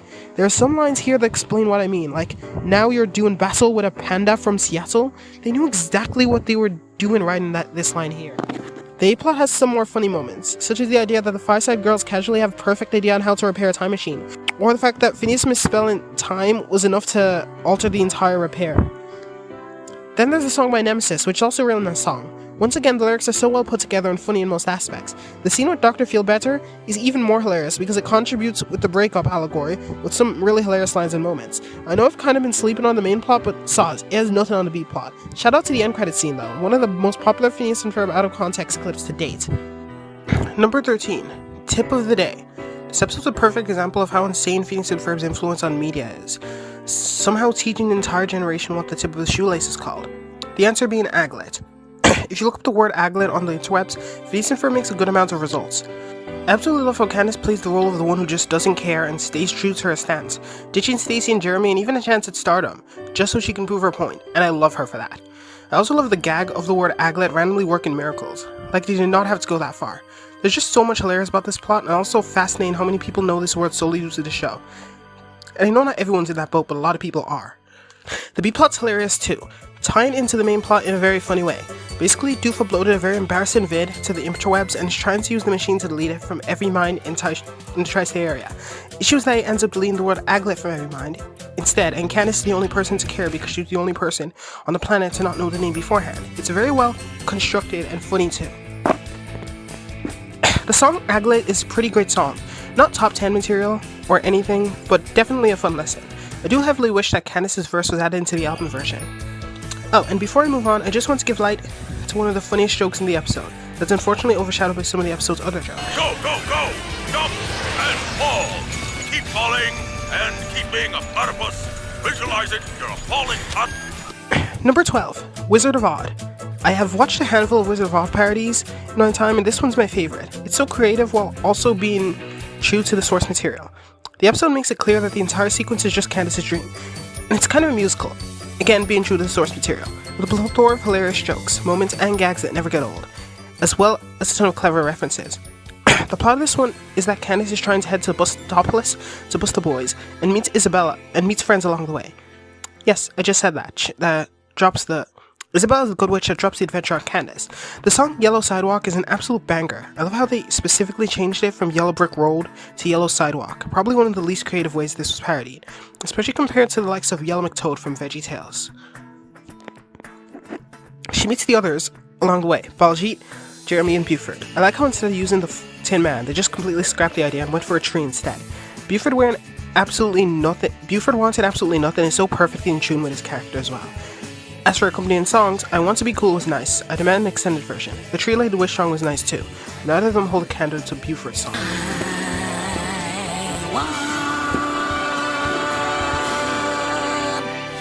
Nothing. My favorite thing about the journey is Candace treating the others like slaves, and Buford saying, I need a firm hand. Also love Stacy Al. Maybe just because she's Stacy, I don't know here. I just love it. The interactions between Doofenwitch and the other characters really do not disappoint. I especially love the way the trio interacted with him. That brings me to the Guard song, super underrated and hilarious song. I also love the line that comes right after. The takeaway of this episode is that Candace's issue stems from her inability to have fun due to her bust obsession, and even though that cannot be broken due to the status quo, it was nice to see. Oh, I forgot to mention Rusted. Solid self-parody, but completely unnecessary. Now, before I head to the next pick, I just want to throw out some hilarious moments I cannot mention individually. Ultimate and flavorful fun. Ice cream! Ice cream! Oh, no you don't. We're staying on this sidewalk till we meet the wizard and you're busted. Crow, tree, let's go. Yes, Candace. I don't know what he is.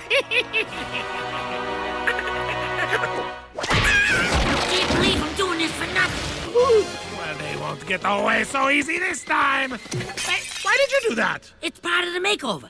Wait, all together. Yeah, we're kind of expected in Bustopolis. You know, the wizard, great and powerful. Shut up, you're a tree. Been cooped up in this castle, so who cares what people say? We haven't had a chance to dance since we were on Broadway. Hey! What the hey? Everyone gets to sing but me? Now we boys, let's make some noise. Pick up your heels and guns. Hey! I'm back. Sheesh, no need to celebrate. I've only been gone a minute. Wow, dumb luck. And over the sea of razor-sharp rock spires, too. Good thing it was so inappropriately named. Here, the ultimate bust! Follow the yellow. Shut up! Well, yeah, but I'll bet you don't have anything in your bag for me. The problem with you is, you're completely delusional. I am? As we creep closer to the top 10, the picks get tighter and more hour-long specials meet presentation. Now, a lot of them place close to the top as possible, but there's one that lags behind a teensy bit and places right here. Number 11, Save Summer. This is the most feel-good hour-long special in the entire series. It did not try too hard to be something big or epic like Mission Marvel did. It went for something smaller and succeeded well enough. I'm gonna be honest, I did not like this episode at first for just that reason. I expected something big. Epic, and action-packed, but learning more about storytelling helped me bend this. Summer Belongs to You and Across Second Dimension challenged Phineas' character, and that's something I was hoping to see again.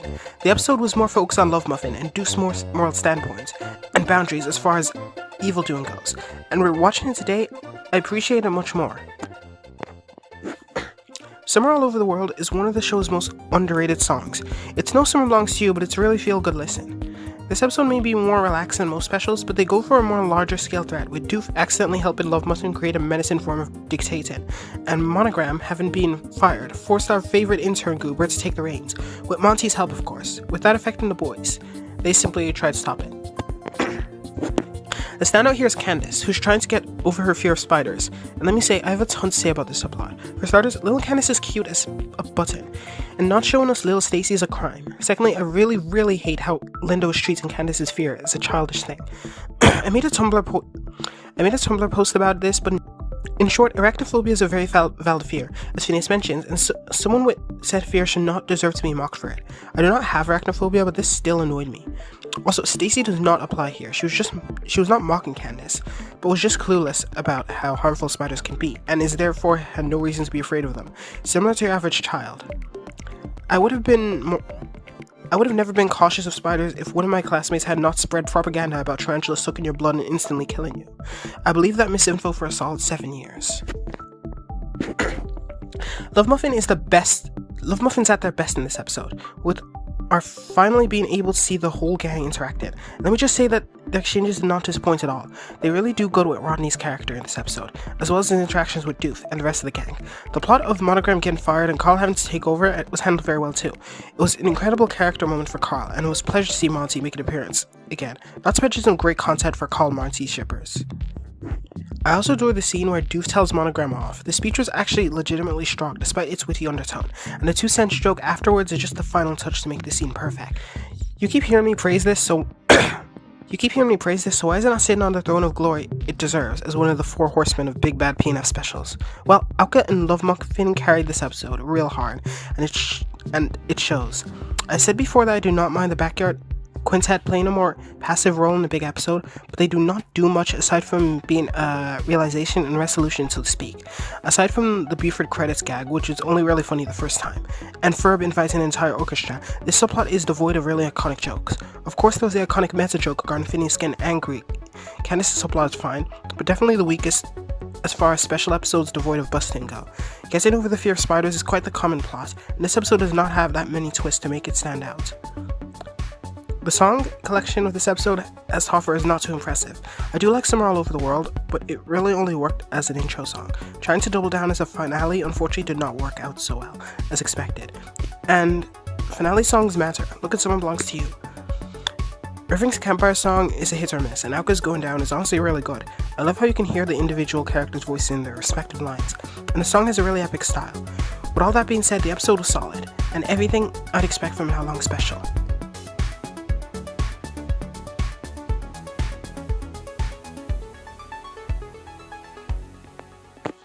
Number 10, Roller Coaster, the musical. Roller Coaster is one of the 4 episodes without a single song, and even a jingle in it. And it's also, as we know, the first episode. So remaking it as the musical was an absolute incredible choice. This episode was a joy to watch because of how the premise plays off the same. You can and will notice little changes the characters have undergone since the first episode, and see how much nicer the whole thing is put together in a situation where the writers know exactly what they're doing. This episode also drops plenty upon plenty of references to past episodes, rewarding viewers who watch every episode prior, and even an Easter egg referencing the 2-parter Quantum Boogaloo. There are also plenty of incredible jokes and nice past gags added into the mix. Like, for example, the farmer and his wife gag had a moment in this episode. However, we all know the main selling points of this episode is the song, so I'm going to rank them. Number 8, Battlegamer's Jump. Weird visuals, although the song's pretty great, it doesn't not hold a candle to the others. I do like the tonal shift midway. Number 7, Aren't You a Little Young? I appreciate that they made an entire song to glorify this one small guy that didn't even need the song. However, they did an excellent job, and the lyrics are on point. The rhymes are spot on as well, and the tone's really nice. The only thing keeping this one from placing higher is the fact that it was quite short. Number 6, Hey Ferb. I adore this one. It's upbeat and a great way to start the episode. The plethora of parodies was a nice visual treat too. Well, save for Cat's thing, at the start of this course. The only tidbit is the repetitiveness, despite its bliss. Number 5, What You Doin'? Immensely catchy song. The instrument combo choice and the tone both fit Isabella's more romantic side very well. The lyrics are probably the most generic of all the songs in this episode, but everything else picks up the slack quite well. Number 4, Mom Luck. I know placing this one above What You Doin' may seem like a shocker, but it's just so underrated, even for its length. From the amazing backing vocal to the plethora of references and amazing quickfire verse, this song conveys Candace's anxiety very, very well. Number 3, You're Going Down. This one's great simply because of how completely left field it is in episode context. But that aside, it's still a very nice song. I always loved it when they composed Monster Mash X parodies, and this is no exception. Also, the lyrics do not get enough credit for being creative. Number 2, Roller Coaster. The song was so much better than it should have been. They completely knocked out of the park with this one, and I never get tired of listening to it. Also, the lyrics are a joy to sing. Number 1 goes to Carpe Diem. This one wins less for the song itself and more for the montage and the message. The song's message is really powerful and something to carry with you in everyday life. Genuinely incredible motivational tool. As for the montage, I adore the fact that nearly every single character who appeared in the show at this point got to make an appearance here. It was such a treat for dedicated watchers, yet a pain for Norm and Jenny fans. They even got the director of High School Musical on the set. In conclusion, this was an incredible ending to an incredible episode.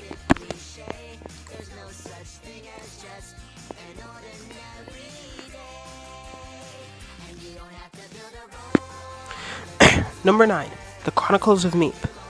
As I previously mentioned, I prefer this episode to the sequel by a fine amount. This episode was one of my overall favorites in Season 2.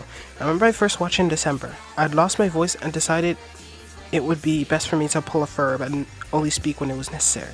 It was a rare case of a holiday where I did not touch grass. The episode was just incredible, funny, and action-packed. This episode has an alien named Meep show up at the kid's backyard because the boys shoot it down, and after he runs off with Candace. The boys use their cute tracker to find him.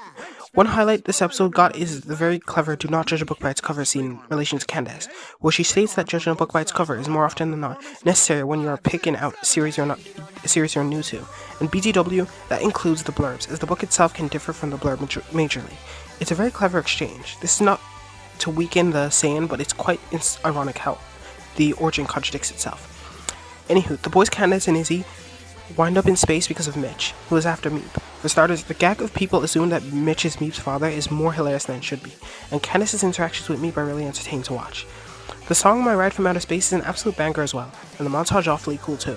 The Doof plot homes one of his most iconic backstories in relation to his best friend, Balloony, who ends up betraying Hines by the end of the episode, in a really unexpected fashion. You see, it's funny because he's an inanimate object. The scene is both sad and also incredibly funny at the same time. Mitch was an unbelievably entertaining villain. I love his voice, his design, and I especially love his interactions with the kids. I think he shined more in the sequel though. Finally, I want to talk about Candace and Meep's relationship. I just think it's really nice to see someone who respects Candace for her busting shtick due to how it relates to his job, and I hope to see more interactions between them and Meep being St. Louis. Remember in the sequel, where, when addressing them, Meep names Candace separately from the kids, showing how he truly respects her as more than just a child. We did not get to see much of that in this episode due to the premise, but I hope for more in the revival. Number 8, Excalifurb. This is the last time skip episode on the list, and let me just say, it earned its placement. For starters, it's the only double-length time skip episode of the 4, so it already has the advantage, but the premise is your average fantasy-themed adventure. But what makes it shine is how they fit Phineas and Ferb characters into it. Phineas and Ferb a lot are the heroes. Maleficent's the villain, Perry's an MF and Dragon, Isabel is the NPC guide Pixie Sprite, and Buford and Baljeet are extra playable oh shoot, I'm losing track here. Oh, also we get to see a pigeon get incinerated in the first 30 seconds. Anywho, the boys are visited by the Lady of the Puddle, and then sent on a mission to find the sword Excalifurb and fight Maleficent, while Parable heads out to fight him on his own. Candace was the episode's weakest link, as she does not have that much screen time, but she did great when she was there. I also forgot to mention, this episode's a story being told by Major Monogram to Carl.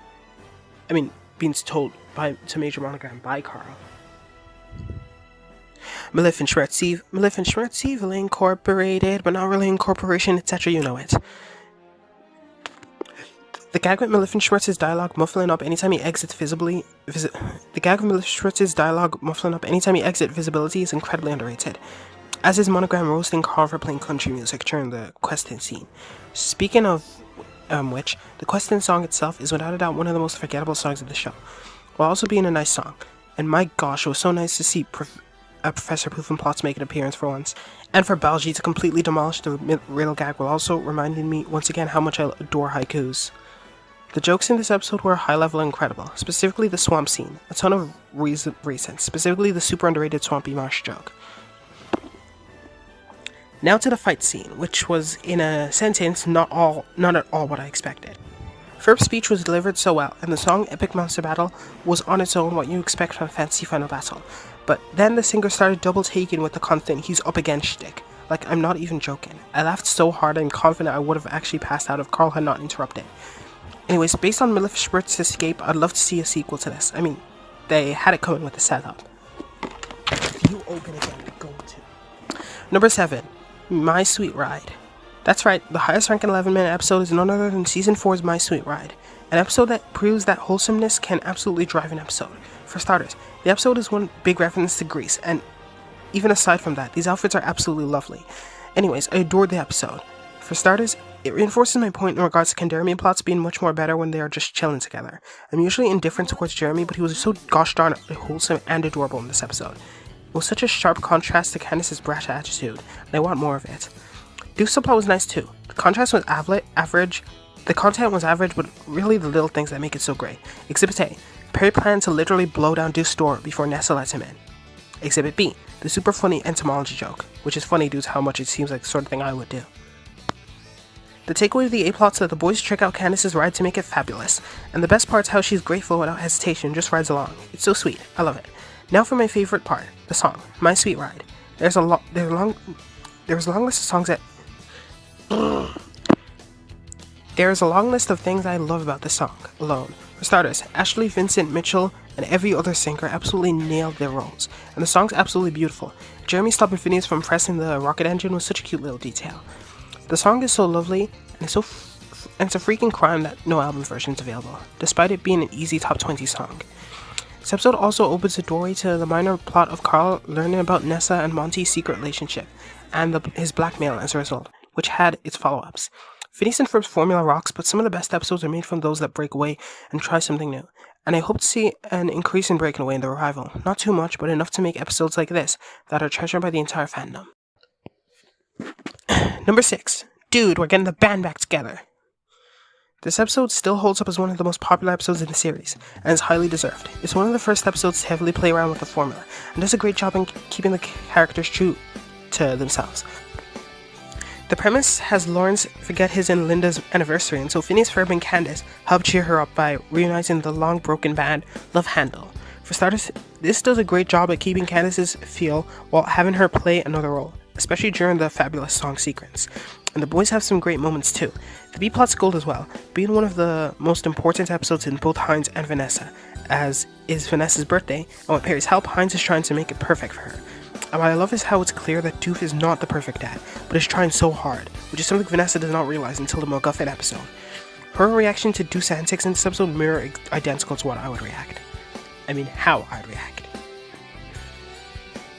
I mean, let me not get started on Love Handle. They're amazing, and their songs are too. Danny's song, History of Rock, is so unbelievably underrated. It does not even have an album version, and honestly, it is without a doubt a top 30 song. I do not care what anyone says. Bobby's an absolute mood and I love him. Every single one of his lines are absolute gold, and his song is too. Fabulous is a straight A, doubtlessly dashing, ear-soothing melody of a masterpiece. Everything from the lyrics to the back-end vocals to the music to the plum tucker and rhymes are to die for, and my gosh, this song is so perfect. Ain't Got Rhythm is so good that it's literally earned an award.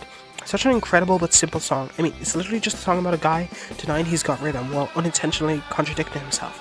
I like how, like how does a song with this premise manage to be this good? But whatever. Expected from people who managed to make gold out of a song about rock climbing wall. This episode's humor is just so great, and brings out some of the show's best and most iconic jokes, like the likes of Not Yet for a Meme, or the gag of Deuce saying, "Wait, is that insert band name here?" while blown up. And this even goes for the more unappreciated things, like the lady who was wearing the heart costume. The "You snuck your way right into my heart" sequence really brings out this episode's sweeter side. I mean, it's a funny episode, but it's also a really, really sweet and wholesome episode. For not only Linda and Lawrence, but also for the siblings. Seeing Candace and Phineas show the most love inside, and watching Vanessa show appreciation for what her father has done, is so sweet to watch. And let's not forget Ferb's, Well, don't just stand there. Kiss her! which never gets old.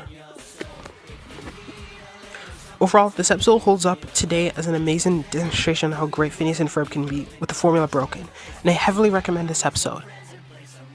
At the tippy top of the watch list for new viewers who want a good first impression.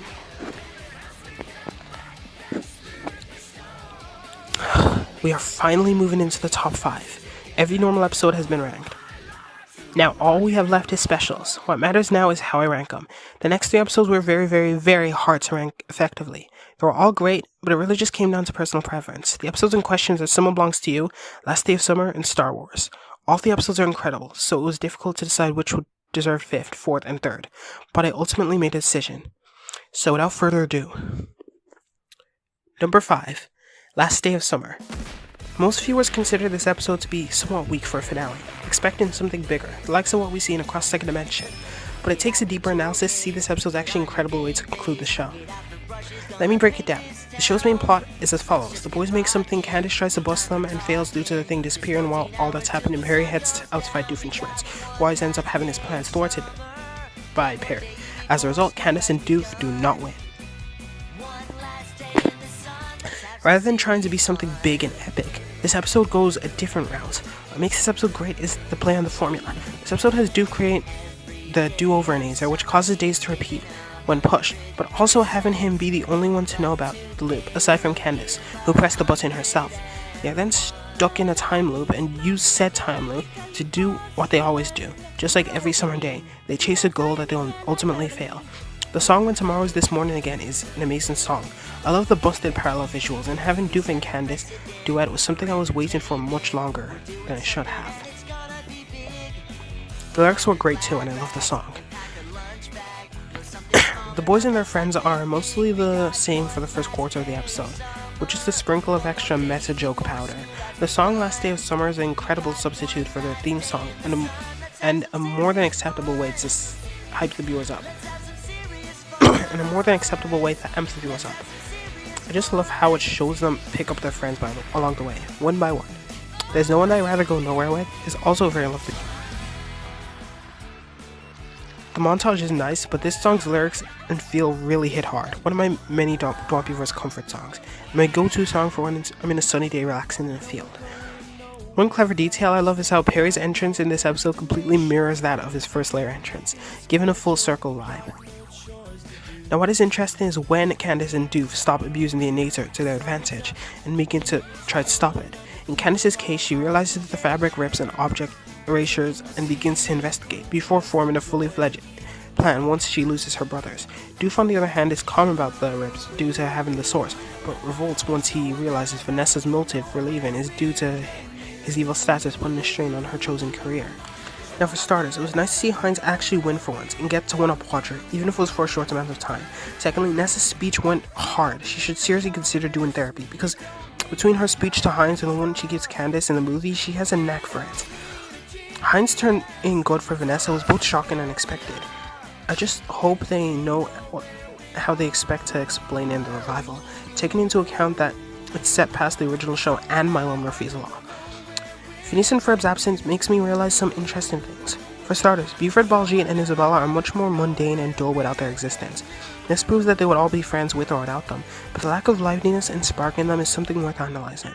They're all just doing nothing, acting bored and making the least of their summer day. Makes you wonder what a world without the brothers would be like for them, on a daily basis. As for Perry, his having to stop seeing Heinz is more sad when you realize that Phineas and Ferb do not exist and Heinz was his last close companion. To speed things up, the episode takes a turn of urgency, as both parties figure out a way to undo what has been done, but are also strained in specifics, with the B-Plot gang having time strain to deal with, and the Backyard Quintet and Candace having a temporal window of escape, so to speak, with an extra layer of caution due to the tigers and potential other objects that could fly down at any possible moment. Keep in mind that they do all this with limited amounts of objects. One thing I want to say is that the episode made me realize how impressed I am with Baljeet's later characterization. A character that started as an unfunny stereotype became a great source of explanation of convoluted phenomenons to both the audience and the characters, and the team member who has a great balance of fear and level-headedness. This is shown both in this episode and in Night of the Living Pharmacist. Think about it, nothing the gang did would have been possible without him. He did a ton of the talking while in Millville, and managed to give an impressive explanation of things he had nothing to do with. The song We Gotta Get Back in Time felt like that one song that they put in for the sake of a montage. That's not to say it was not a funny song though. Anyway, the sheer urgency of this matter as far as the catapult went was an incredible way to increase the tension. It makes it so that it keeps the viewers on edge of their seats, even after the first viewing. But one thing this episode does not get nearly enough credit for is the ending. The tone very quickly shifts from an urgent tone to a serene one. For starters, Perry's seeing that the cable was not plugged in, but saying nothing about it is really nice touch, making Perry let Heinz think he saved the world, even though he technically did not. Then we have the final song, and how the gang's rambling fades as the song begins to play. I also love how we get to see the two main parties just casually hanging out and chatting. Gives us a nice feeling. The song sequence is great too.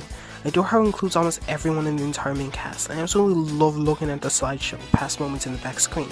The song itself was a perfect mix. It started off melancholic, but then gets upbeat, and then goes back to its soft tone near the end. And Phineas's wave jolts my heart every single time. Every single freaking time. This is an incredibly great finale that wraps up while also staying fairly open. And I really hope they know what they're doing when they revolt Candace and Heinz, because they both had incredible conclusions. Only time will tell. Number 4, Summer Belongs to You. Summer Belongs to You is widely considered the best episode in the entire series, but for me it places here as the third best episode. I know placing it below Star Wars may seem like a reach, but I promise I know what I'm doing. I've made a personal tradition to watch this episode every summer solstice, separately from my average summer rewatch, due to the episode taking place in the summer solstice. This episode is also the very first special in the entire series. And although I do not think it's the best special in the series, I think it's the best go-to special for new viewers. It has a lovely story, and only episode where every major character is present, save for Roller Coaster the Musical. The story is simple. On one side, Phineas and Ferb decide to circle the Earth in a day to extend the day, and making it even longer than it already is. Buford very hilariously revolts and acts as a mouthpiece for viewers, calling out Phineas. What I like about the conflict is how it serves as a really great conflict to Phineas. He's putting his whole worldview on the line, as Isabella said, and Phineas is so confident he can do it. That does not save Buford from being the funniest character in the episode though. His character here is similar to the character in the episode Hi-Fi Sci-Fi Pie Fly, just with extra hilarity pills. Perry's side of the plot is more about Heinz and his relationship with his daughter than it is about Perry himself. Him and Monogram work as supporting characters in this episode, mostly. I like how the plot works as a metaphor for Heinz being too busy to spend time with Vanessa, and having that frustrate her, considering she used the term work for Heinz's shenanigans. I do not think I'm too far out. Also, the dude has some absolutely hilarious interactions with Monogram, especially when he calls out the organization's bad name. Candace is the third subplot, and it's about her going to Paris to see Jeremy, worrying about the states of their relationship. It's also the episode they become a concrete item. Slap below the catchy songs and you got the awesome special episode. Now, Clay Aiken and Shaka Khan's cameos in I Believe We Can caught me so terribly off guard, and was one of the best things about this episode, especially since the song's referenced constantly later.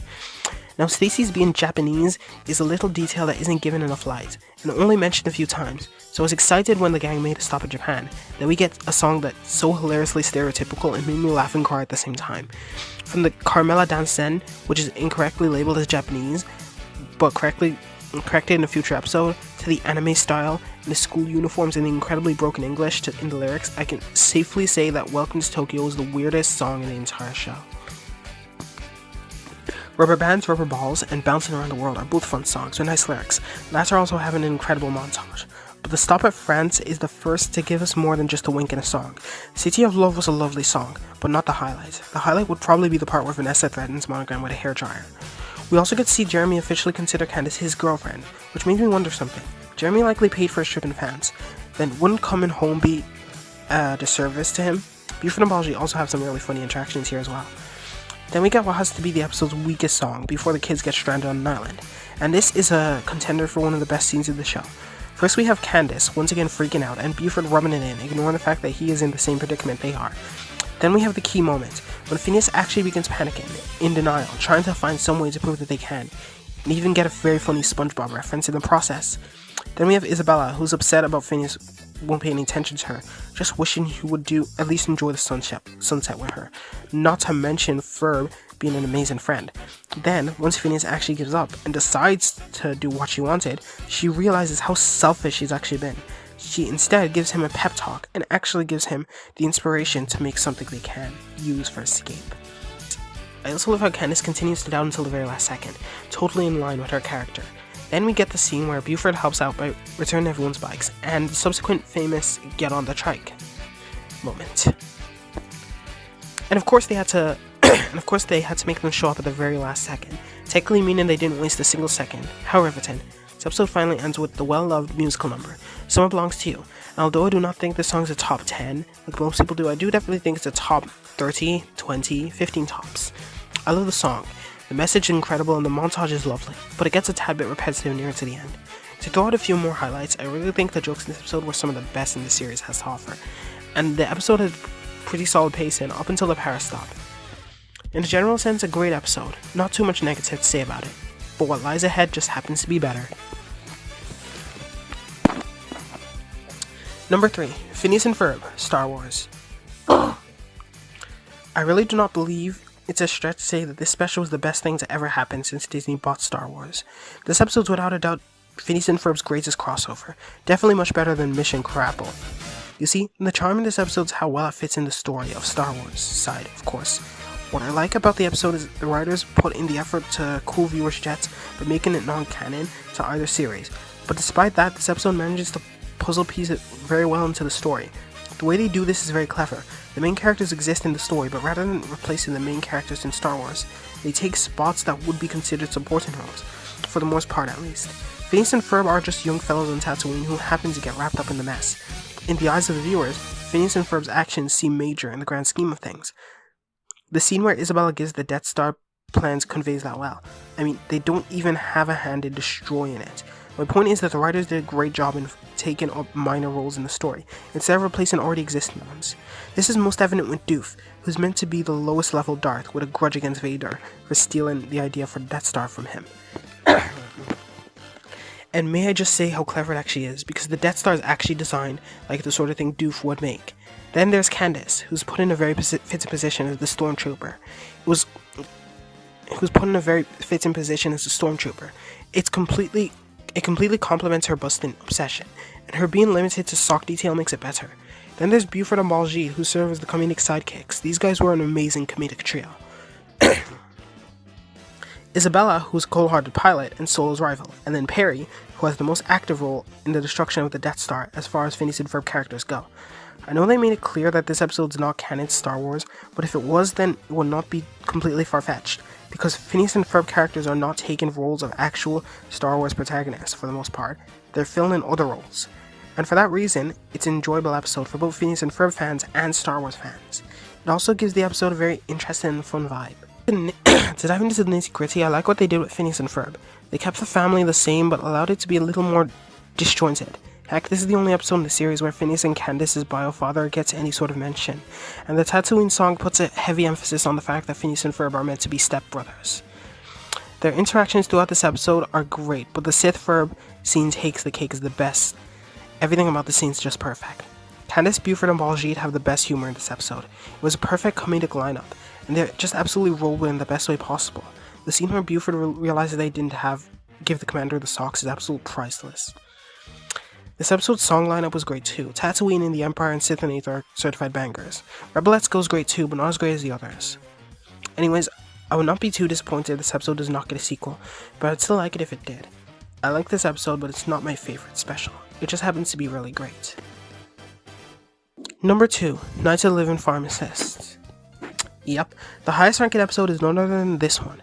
Sits in below just one movie. This episode's without a doubt the best special in the entire series. It's funny, creative, and thrilling all at the same time. I first watched this episode one day at 5 AM in the morning, and I was at the edge of my seat the entire time. Night of the Living Pharmacist is an interesting take on zombie episode. Heinz creates an innator to make Roger repulsive, but due to a power surge, he ends up turning into a mindless clone of Doof instead. And the catch is that everyone he touches also turns into one. This is one of the 3 subplots. One is about Isabella trying to finally get her emotional bravery patch by telling Phineas she likes him. And this, at your age, this is how you do a major Finnabella plot.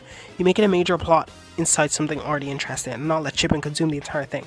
Because not everyone cares about Finnabella. More importantly, you never undermine other dynamics. Act your age undermine Phineas and Isabella's love for the rest of the gang and their respective loved ones. But more importantly, undermine their friendship. Isabella would never disconnect from the gang, because that would imply that she only cares for Phineas' love, which is just wrong. She enjoys being around the others as well. If not, why did she not leave in episodes where the boys aren't there? And why was she still friends with Buford on Baljeet in the timeline where the boys don't exist? My point's that Night of the Living Pharmacist does it all right, and it was a great subplot too. Jump Right To It is a great song. It's not every day that you get to hear the Five-Eyed Girls sing. Anyway, for today's experience, the gang rubberized themselves so they can bounce around the world. What's interesting is that their rubberization ends up being the key to immunity, and let me just say, it's such a clever way to give them an excuse to be one step ahead, aside from the "they're so smart" argument. The third subplot's about Candace. She intends to hang out with Nessa and her friends because she wants to get a glimpse of cool, while Stacy's trying to make a set-in where she can watch the Grievance movie marathon. I absolutely love how during their second call, they both express how happy they are, but neither of them are even listening to what the other one's saying. It's such a realistic convo and I love it. Although I love Stacy's subplot, it would have been nice to see her interact with Vanessa. I want Stacy to fall head over heels for Vanessa. What? Who said that? Anyways, the joke here is that Stacy's completely oblivious to the commotion and ends up surviving despite not even trying it. It's priceless. Then we have Heinz, who starts off enjoying it all, but ends up getting fed up and revolting. The song Army of Me is a solid song. Since the episode does not have that many songs, I got to appreciate this one more. As the episode goes on, things get more intense and exciting. First we have Candace, who realizes how pathetic Vanessa's friends actually are, and with Vanessa's help, decides to take matters into her own 2 hands. I just love how chill she is about the entire thing, and how living with Phineas and Ferb has apparently molded her reaction to crisis to be more tame than it should be. Speaking of the reaction to crisis, I absolutely love how Baljeet is in this episode. He manages to keep his cool and work as a voice of reason when even Phineas is panicked, and the writers make great use of him in this episode. Buford, on the other hand, is completely unhinged in his panic, what leads to one of the best moments in the entire show. I thought she was... Didn't anyone... Who saw her last? Ah! Ah! You can chill out, you're fine. I'm vindicated. The writers put the boys in an interesting position. They cannot rebuild their rubberization machine, but they can give them half-rate defenses that can work as a substitute, and they have to go out to make sure Isabella's okay. I like how the main characters surviving longest is not just due to them being the main characters, and actually has reason. Perry saved their tails on 2 separate occasions. The only reason he lasted so long himself is due to being trapped in a secluded area for so long. Speaking of which, I absolutely adore how unnerving and creative designs for the mutated animals are. They're so cursed and it's perfect. Also, the gang's fight scene against them is so nicely animated and never fails to hype me up. I'll die on the hill that Triangulation is the best song in the episode. It's so darn catchy and surprisingly upbeat. Anyway, the gang and the Fireside Girls set off to Doofenshmirtz's building to find a solution, and once again get saved by Perry. Then we reach to the point where we lose soldiers. Not to ring the Act Your Age salt ball again, but I'll always love how Isabella reacts to the capture of the Fireside Girls. Aside from the fact that Gretchen's transformation was incredibly disturbing and gross, it was nice to see how much Isabella cares about them, something we do not get to see enough in Actor 8. Okay, no more Sultan, I promise. We then subsequently lose Baljeet and then Buford, who of course has to go down in the most hilarious way possible. Once they reach the top, they meet up with Doof and make a plan. And the strain put on them helps amplify the urgency, and they do an incredible job. This is especially evident when they actually go up to the watchtower and they are strained to the point that Ferb has to sacrifice himself. A moment that caught me completely off guard, by the way. Then, out of the blue, Isabella finally decides to confess her love to Phineas, but then their minds are both erased and everyone goes back to normal. It warranted an eye roll from me. I know I should have expected it, but still. In conclusion, incredible episode. I like how due to the more serious tone, there are only 4 songs, one of which is the end credits song. Now, I said the Nightlight Pharmacist was the best episode, but remember, I took movies into account. So although you can already guess it, the cream of the crop, the tip of the top, the best of the best, #1 award goes to Across the Second Dimension. In Fabulous 2D! You cannot be outside without an ID, and if you do not comply, you're likely killed or imprisoned, judging by the Normbots threatening to actually destroy the boys. I also think the 2D doof. I also think the difference in evil is shown incredibly well for Ferb. I know he's meant to be the quiet one and all, but he felt so sidelined in this film, especially during the last fight scene where he only shows up during the end. The second dimension counterparts are interesting in a sense that they take the most extreme factor of each character and dial it up to 11, except for the boys themselves, who are being coddled by Candace. Somewhere where do we begin is wait to the trust me moment between Perry and Phineas, and helps you feel what the characters are thinking without saying a word. The same is true for the other best scene in the episode, I'm charade, because that's what I expected. I was worried about it the entire film. I know you may say that Mind Erasure is no better, but that's not true. With this we at least know that everything still happened. Stay gone.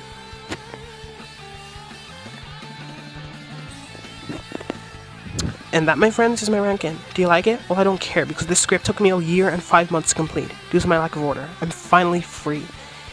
Happy you watch, and be sure to like it if you want other content like this. Hopefully of smaller quantity.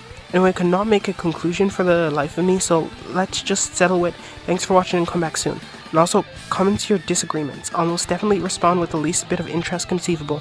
Bye now. So after a year and a half, I'm finally done with this script. Now on to everything else, which will hopefully be done in a flash. Wait, how did you find out where it started? Well, I'm glad you asked.